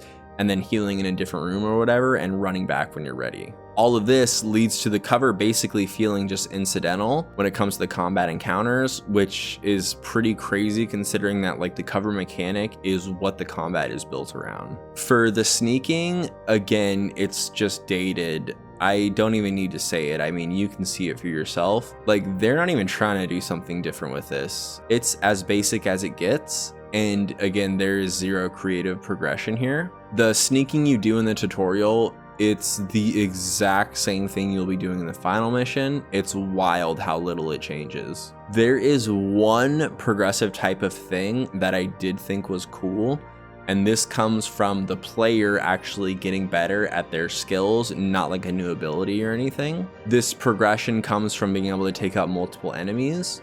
Taking out one person is never a problem. Like, you literally just wait for the timing, walk up, and then take them down. With two people, it's a little more skillful. You can either stun shot or nix attack one of the guards and then take the other out. This allows you to take down patrols of 2, but then there's a more advanced tactic, which is to take down a patrol of 3. This requires you to stun shot one of the enemies, nix attack the second enemy, and then complete the stealth takedown in enough time to do a stealth takedown for the other 2 as well. So this at least is a sort of skill progression that you can go through when it comes to the sneaking. And this is an example of, you know, how it's supposed to look, using the tools in your arsenal to progress. Here, it's impossible for me to take down 3 enemies with just the single sneak attack, so I'm forced to use one of my other abilities, either the stun shot or the nix commands, to overcome the problem that I'm running into in the environment. This is an example of the difficulty working in tandem with the abilities, which is forcing me, the player, into creativity, which is obviously way more fun. Too bad it is literally like the only example of this happening in the gameplay. And another really dumb thing about the sneaking is that you can't move bodies after you knock people out. I really wish they would have just gone all the way here and allowed you to move the bodies, because I have a feeling this is part of why everything is so easy. Because you can't hide a body, then where you knock somebody out has to be secure, which means they can't have patrols starting with more dynamic patterns, because if the patrols did have dynamic patterns the way it is now, then every time you left somebody somewhere, it would end up triggering an alarm way later on. It's like this half-baked approach to sneaking, which is really disappointing, given that a majority of the missions and gameplay try to utilize this sneaking. Then of course, we've brought it up before, but it's worth repeating. The combat and sneaking is all wrapped up in that layer of clunkiness. It's a little hard to describe, but you've definitely seen it in the gameplay so far. And obviously I pointed it out in some of the areas where it was like back to back to back. But Kay just does not go smoothly from animation to animation. Without tight controls and animations, it dampens the whole experience, because even when you're doing something cool, it feels like you're playing a game from decades ago rather than a fresh new release. Then just a quick note here about the update. Like I said, I'm kind of mentioning the DLC and the major changes that were made during the update. Specifically, had already mentioned that you can now fight inside these city areas that were originally designed to be sneak only sections, and how I thought that that was not a good idea. The other big thing that people complained about was not being able to bring weapons with you around the world. Like if you picked up a weapon and then hopped on your speeder or climbed a wall or, you know, basically anything, you would drop that weapon that you had and have to use your blaster after. So in the update, they allowed you to take some of these bigger weapons with you. I saw a ton of people calling for this change, and obviously the developer heard them because they got it pushed through during the update, but I really don't know why people thought this change was going to be super helpful. Like, this is not really a solution to how stale the combat is. The problems with the combat are deep-rooted design choices. Bringing guns to a place is not going to address or improve hardly anything here. It's just interesting to me that this is what people were calling for. It's like a desperate attempt at a solution, even though it seems pretty obvious that it's not really going to help. It's the same thing with these areas that were designed to be sneak missions. In a desperate attempt to try to create some excitement, you know, people were complaining that you should be able to fight in these areas, but actually they're better off as sneak sections because that's how they were designed, number one. Also, that's like one of the only areas that was creating tension because you actually have to lock it in and make sure that you don't get caught in these areas. But now that's gone. So I just thought it was interesting that in the update, the two major changes that were made were things that do not ultimately improve the gameplay in a significant way. Then the worst example of the dated gameplay is the climbing. And for the life of me, I cannot understand why developers still have these type of sections in the game. Minutes on end of button prompts. This is not fun, it's not creative, and it does not take skill. These climbing sections are the definition of filler. I truly think you could take all of these parts out. If you need a level to go vertical, just use stairs or ladders. Take all the development time from these climbing areas and put it towards something else. These areas do nothing for the experience. The game would actually be better if they were shorter or taken out completely. And again, like we said, this stuff was seen back from Uncharted circa 2007. If there's nothing fun or new to add to the climbing, then why are we putting it in the game? For the driving, I thought the speeder was pretty fun. It's fast enough to make it fun to drive around from place to place. I know it's simple, but seeing a jump ahead and then lining it up and flying off a cliff or over a canyon, it's always thrilling. And it handles well too, like you actually feel like you can get it to do what you want it to do. The only thing I kept doing that I guess qualifies as clunkiness is not gauging the rocks correctly. Right? Because you're hovering, so you assume you can pass over the smaller stuff. But if a rock or a ledge is like 1 inch too high, then it will send you flying. It feels like skateboarding down the sidewalk and then just hitting that one random pebble on the concrete stops all the momentum and just sends you flying forward. It was kind of annoying at some points, but it was mostly my error anyways, and it was funny more than anything. The speeder combat's okay, I guess. It's just not really engaging because there's no real skill involved. You just have to wait for the gauge to fill up, then the shooting happens automatically. The one thing that is cool is that sometimes the explosions and like seeing the stormtroopers fly against the cliffside and blow up makes for some cool cinematic moments. For the space flying, it is cool to be in control of the Trailblazer. It's a simple version of like, you know, 3D space combat. It is noticeably hard when you start out because keeping the reticle in the right spot takes some skill. But after you realize the burst fire mod locks on, I feel like everyone will just stick to this because it's way easier to land shots. Keeping an eye on your missiles and shields recharging is at least some engagement, and because it's Star Wars, this helps a lot. The sights and sounds kind of bring things together. Some of the battles are pretty chaotic, and it's definitely enough that to be considered fun and engaging, though like we said with the other things, this is not exactly doing anything new or creative. Now, that's all pretty critical, I know, and again, it's the same sort of thing. It's like at its best, it's mediocre, and at its worst, it's just uninspired or not working well. At this point, it's clear to see so far that the tangled web of problems has grown into a monstrosity.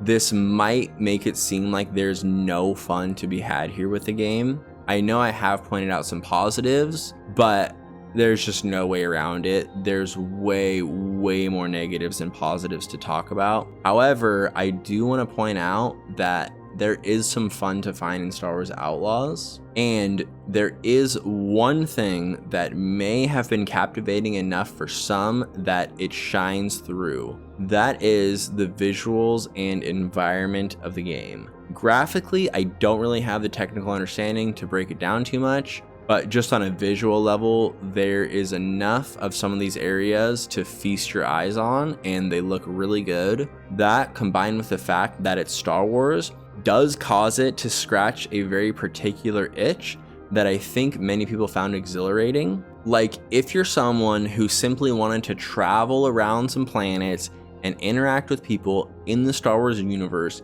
you are able to accomplish that in Star Wars Outlaws. Like, let's look at Tatooine real quick. Definitely, like we said, the best planet.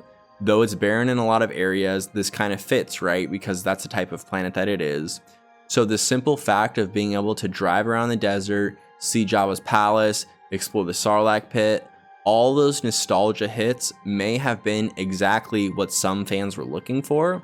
So while it's simple and mainly based on past love of the franchise, I just wanted to point out that if you're somebody who just wanted to explore a beloved planet like Tatooine, the game does allow you to scratch that itch, which I know went a really long way for some people. To talk a little more about what I had said about finding the fun, sometimes a game is well executed enough to the point where it's just intrinsically fun. Like, the story and gameplay come together in a way that's immediately engaging for players. For other games like Outlaws, the myriad of problems ends up stealing most of the focus, forcing players to go out of their way to create fun situations. At least Star Wars Outlaws does have enough going for it where you can find the fun. I want to discuss an example of this when it happened to me as we finish up this gameplay section.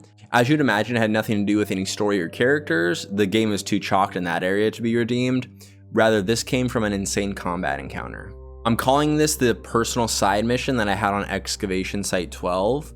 I showed up to this big open area, and this one is legit. Like the Hutt one where you actually have to plan it out. I do okay for the first few people. I'm being pretty thorough because there's 4 treasures here and I'm trying to get all of them on the first go through. But a patrol stumbled upon a previously knocked out body. Remember, you can't move the bodies, so I was powerless to stop this alert. I bolt over to the alarm ringer, but this guy is inside the tent, so I don't get there in enough time. He pulls the big alarm in the area, which alerts everybody to me. So I'm like, screw it. Let's really see how much damage Kay Vess can do against the Empire. I get locked in for super sweat mode, and the combat of my life begins. I'm dialed in for real here. I'm taking out as many people as I can before I go down.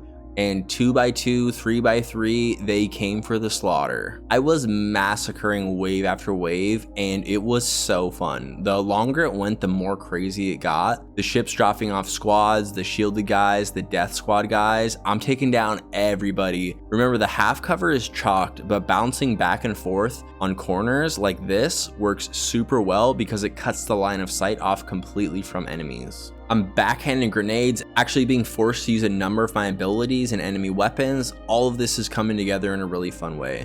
The game was going crazy too, which just added to the fun. Like these dudes going nuclear when I stun them, this guy's skywalking and then dashing through the tents, the firework lights, just epic. I was getting real low on supplies, so took a quick break, and then after was accidentally seen again, I headed out of the area. I had the death squad alert, like this is what happens when you get 5 stars, and in order to clear the wanted status, you have to go to super stronghold and turn it off. I didn't even get a chance to explain this, it never came up earlier, but there is a wanted mechanic in the game. The reason I didn't talk about it at all yet is because it was never working right. Previously, when it triggered, there's nothing that had happened. It would just wait a minute and then would disappear. But since the gauge is full here, then this is like the chance to test it. And this is the main mechanic that happens if you get the full wanted status. Then you have to go to this death squad camp in order to turn off the alert.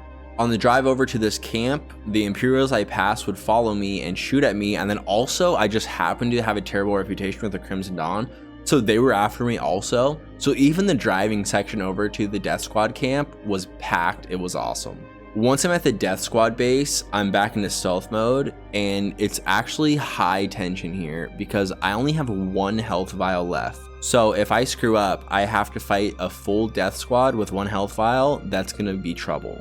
And this is hilarious. I tried to whistle an enemy over, but the speeder call button and the whistle button are both mapped on the D-pad. And because I'm outside, the game thought that I was calling for the speeder instead of whistling. So I accidentally sent the speeder flying through the Death Squad camp to my location in the corn. So then I ended up being forced to fight the full Death Squad with 1 health vial and somehow was able to get the job done. And then afterwards, I'm able to clear my wanted status. Now it's back to excavation site 12. I still need to go back there to get the treasure.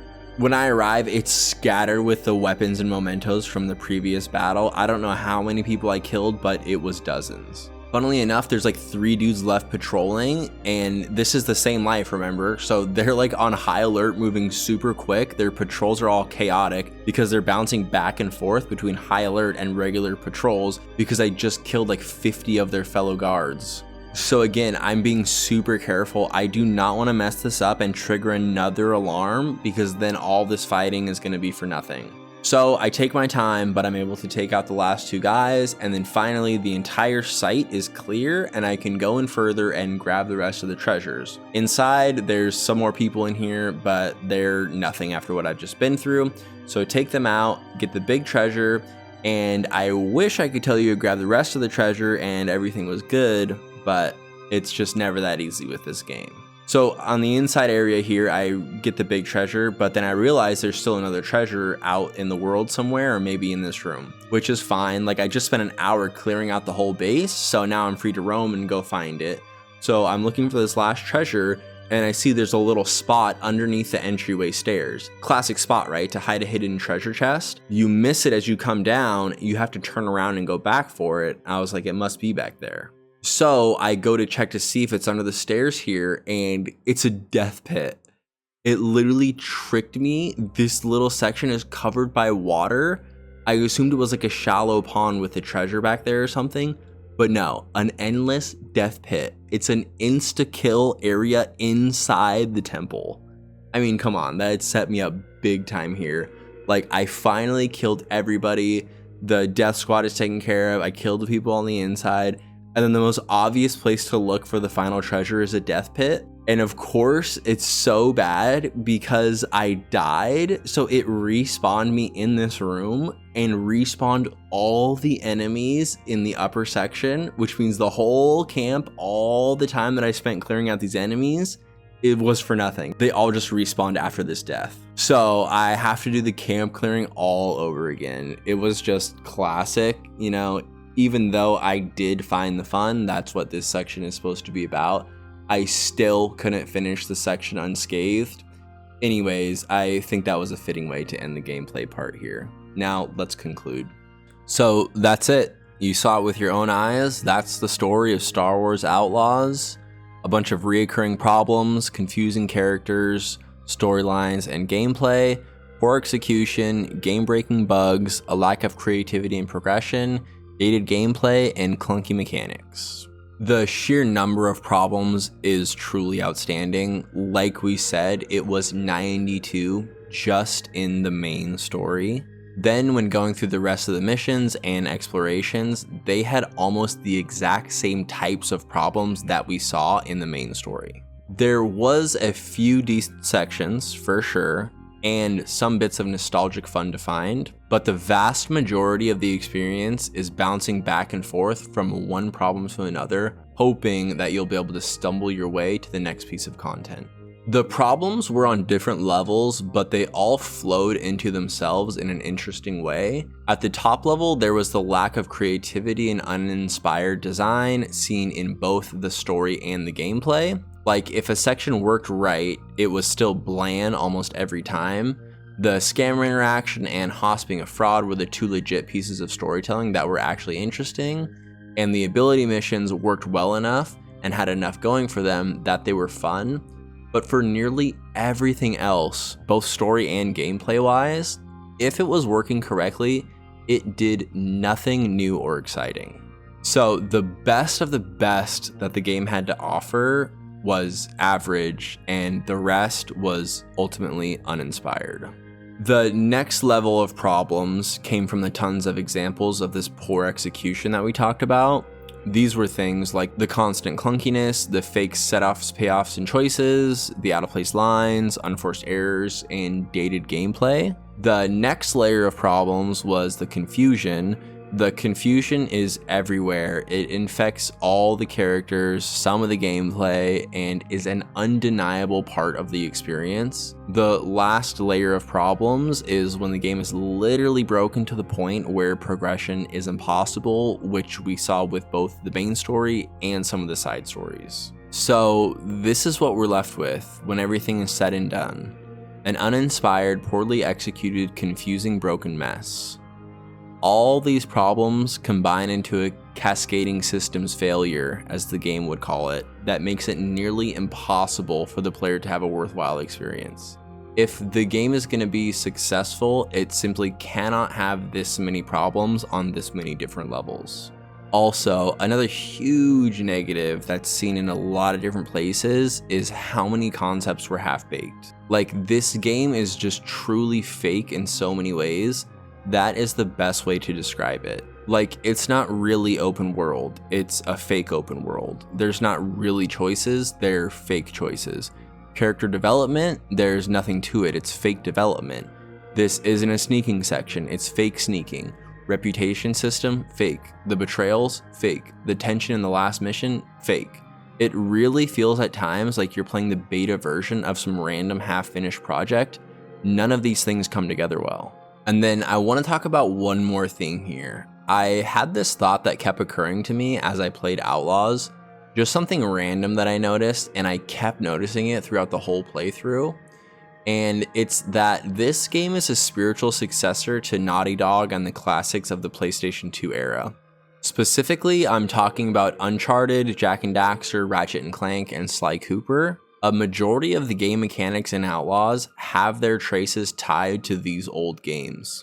I've brought up a few of these connections already, but it's just weird to see how many there are. Kay and Nix are the dynamic duo just like Jak and Daxter and Ratchet & Clank. The space flying sections are like the ones from Ratchet & Clank. The speedy vehicles are reminiscent of the speeders that we see in the Jak games. The cameras, the whole getting a crew to do a heist, and the smoke bombs, and the pickpocketing are all from Sly Cooper. The Crimson Guard is from Jak 2, and it has parallels to the Stormtroopers. The sneaking, shooting, climbing, and combat are all pulled straight from Uncharted. It's random, I know, but isn't that interesting? So many of these mechanics can be traced to that era of gaming. Like, that's 13 different things that were taken from these old games and reused here. And what's crazy, like we said with the climbing, some of these things are nearly identical to how they were when they first appeared back in the day. When I say the gameplay is dated, this is what I'm talking about. Some of these things are going on 20 years old, which isn't automatically a bad thing. Especially, like, for me, I love those old games, they were my childhood, so it was actually kind of fun to see the connections. But if you're gonna reuse decades old mechanics, you had better make sure everything is super polished. Or you need to take the base ideas and do something new and creative with them. But as we've seen, neither of these things were accomplished with Star Wars Outlaws. To finish, I know everything ended up being pretty negative, But negativity isn't the goal within itself, rather a reflection of choices that can be better made next time. By that, I mean that though the game is bad, for every bad design choice, there's a good one waiting to be picked up and implemented, which is what makes failures interesting to look at as success. Star Wars Outlaws ultimately is a case study on mediocrity and brokenness. Deep diving everything it did is actually an exercise in showing things to avoid if you're trying to create a great game. The developers didn't even really try to do anything new. I mean, really, there's virtually no attempt to bring something creative with the story or the gameplay. Ultimately, this means that even if the game would have been super polished and flawlessly executed, it still would have barely rose above average, because it was just going to be reusing the same old type of stories, same old type of gameplay, so it never had a chance to break through and do something fun and new. Of course, because it wasn't well executed, the game just turned out to be bad. The design philosophy here was to take decades-old game mechanics, rehearse the age-old heist story, then throw it all into the Star Wars world. At its best, it was doomed to mediocrity. There was never enough here to make something spectacular. This game never had a chance to be great. The design choices would not have allowed it. And that's it. That's Star Wars Outlaws. I think you can see now where I got all these conclusions from. Again, I know the commentary section can drag on a little bit, but I think once you get to the conclusions, it is really helpful to be able to go back and see exactly how everything developed and exactly how many times you bring up certain problems about the story and the gameplay. That really makes it clear what you're left with at the end. I hope you found everything as interesting as I did to deep dive. I think I've said pretty much everything that there is to say about this game, but obviously I would love to hear if you agree with my conclusions or if I missed anything, and it's always possible that I made a mistake somewhere along the way, so please let me know if you saw something like that. Also, I'm still fresh on my YouTube journey here, so likes and comments go a long way and would be much appreciated. I did a similar breakdown for Hogwarts Legacy in my last video, so if you're interested, be sure to check that out, and obviously subscribe if you want to see more. Hopefully I'll see you for the next one.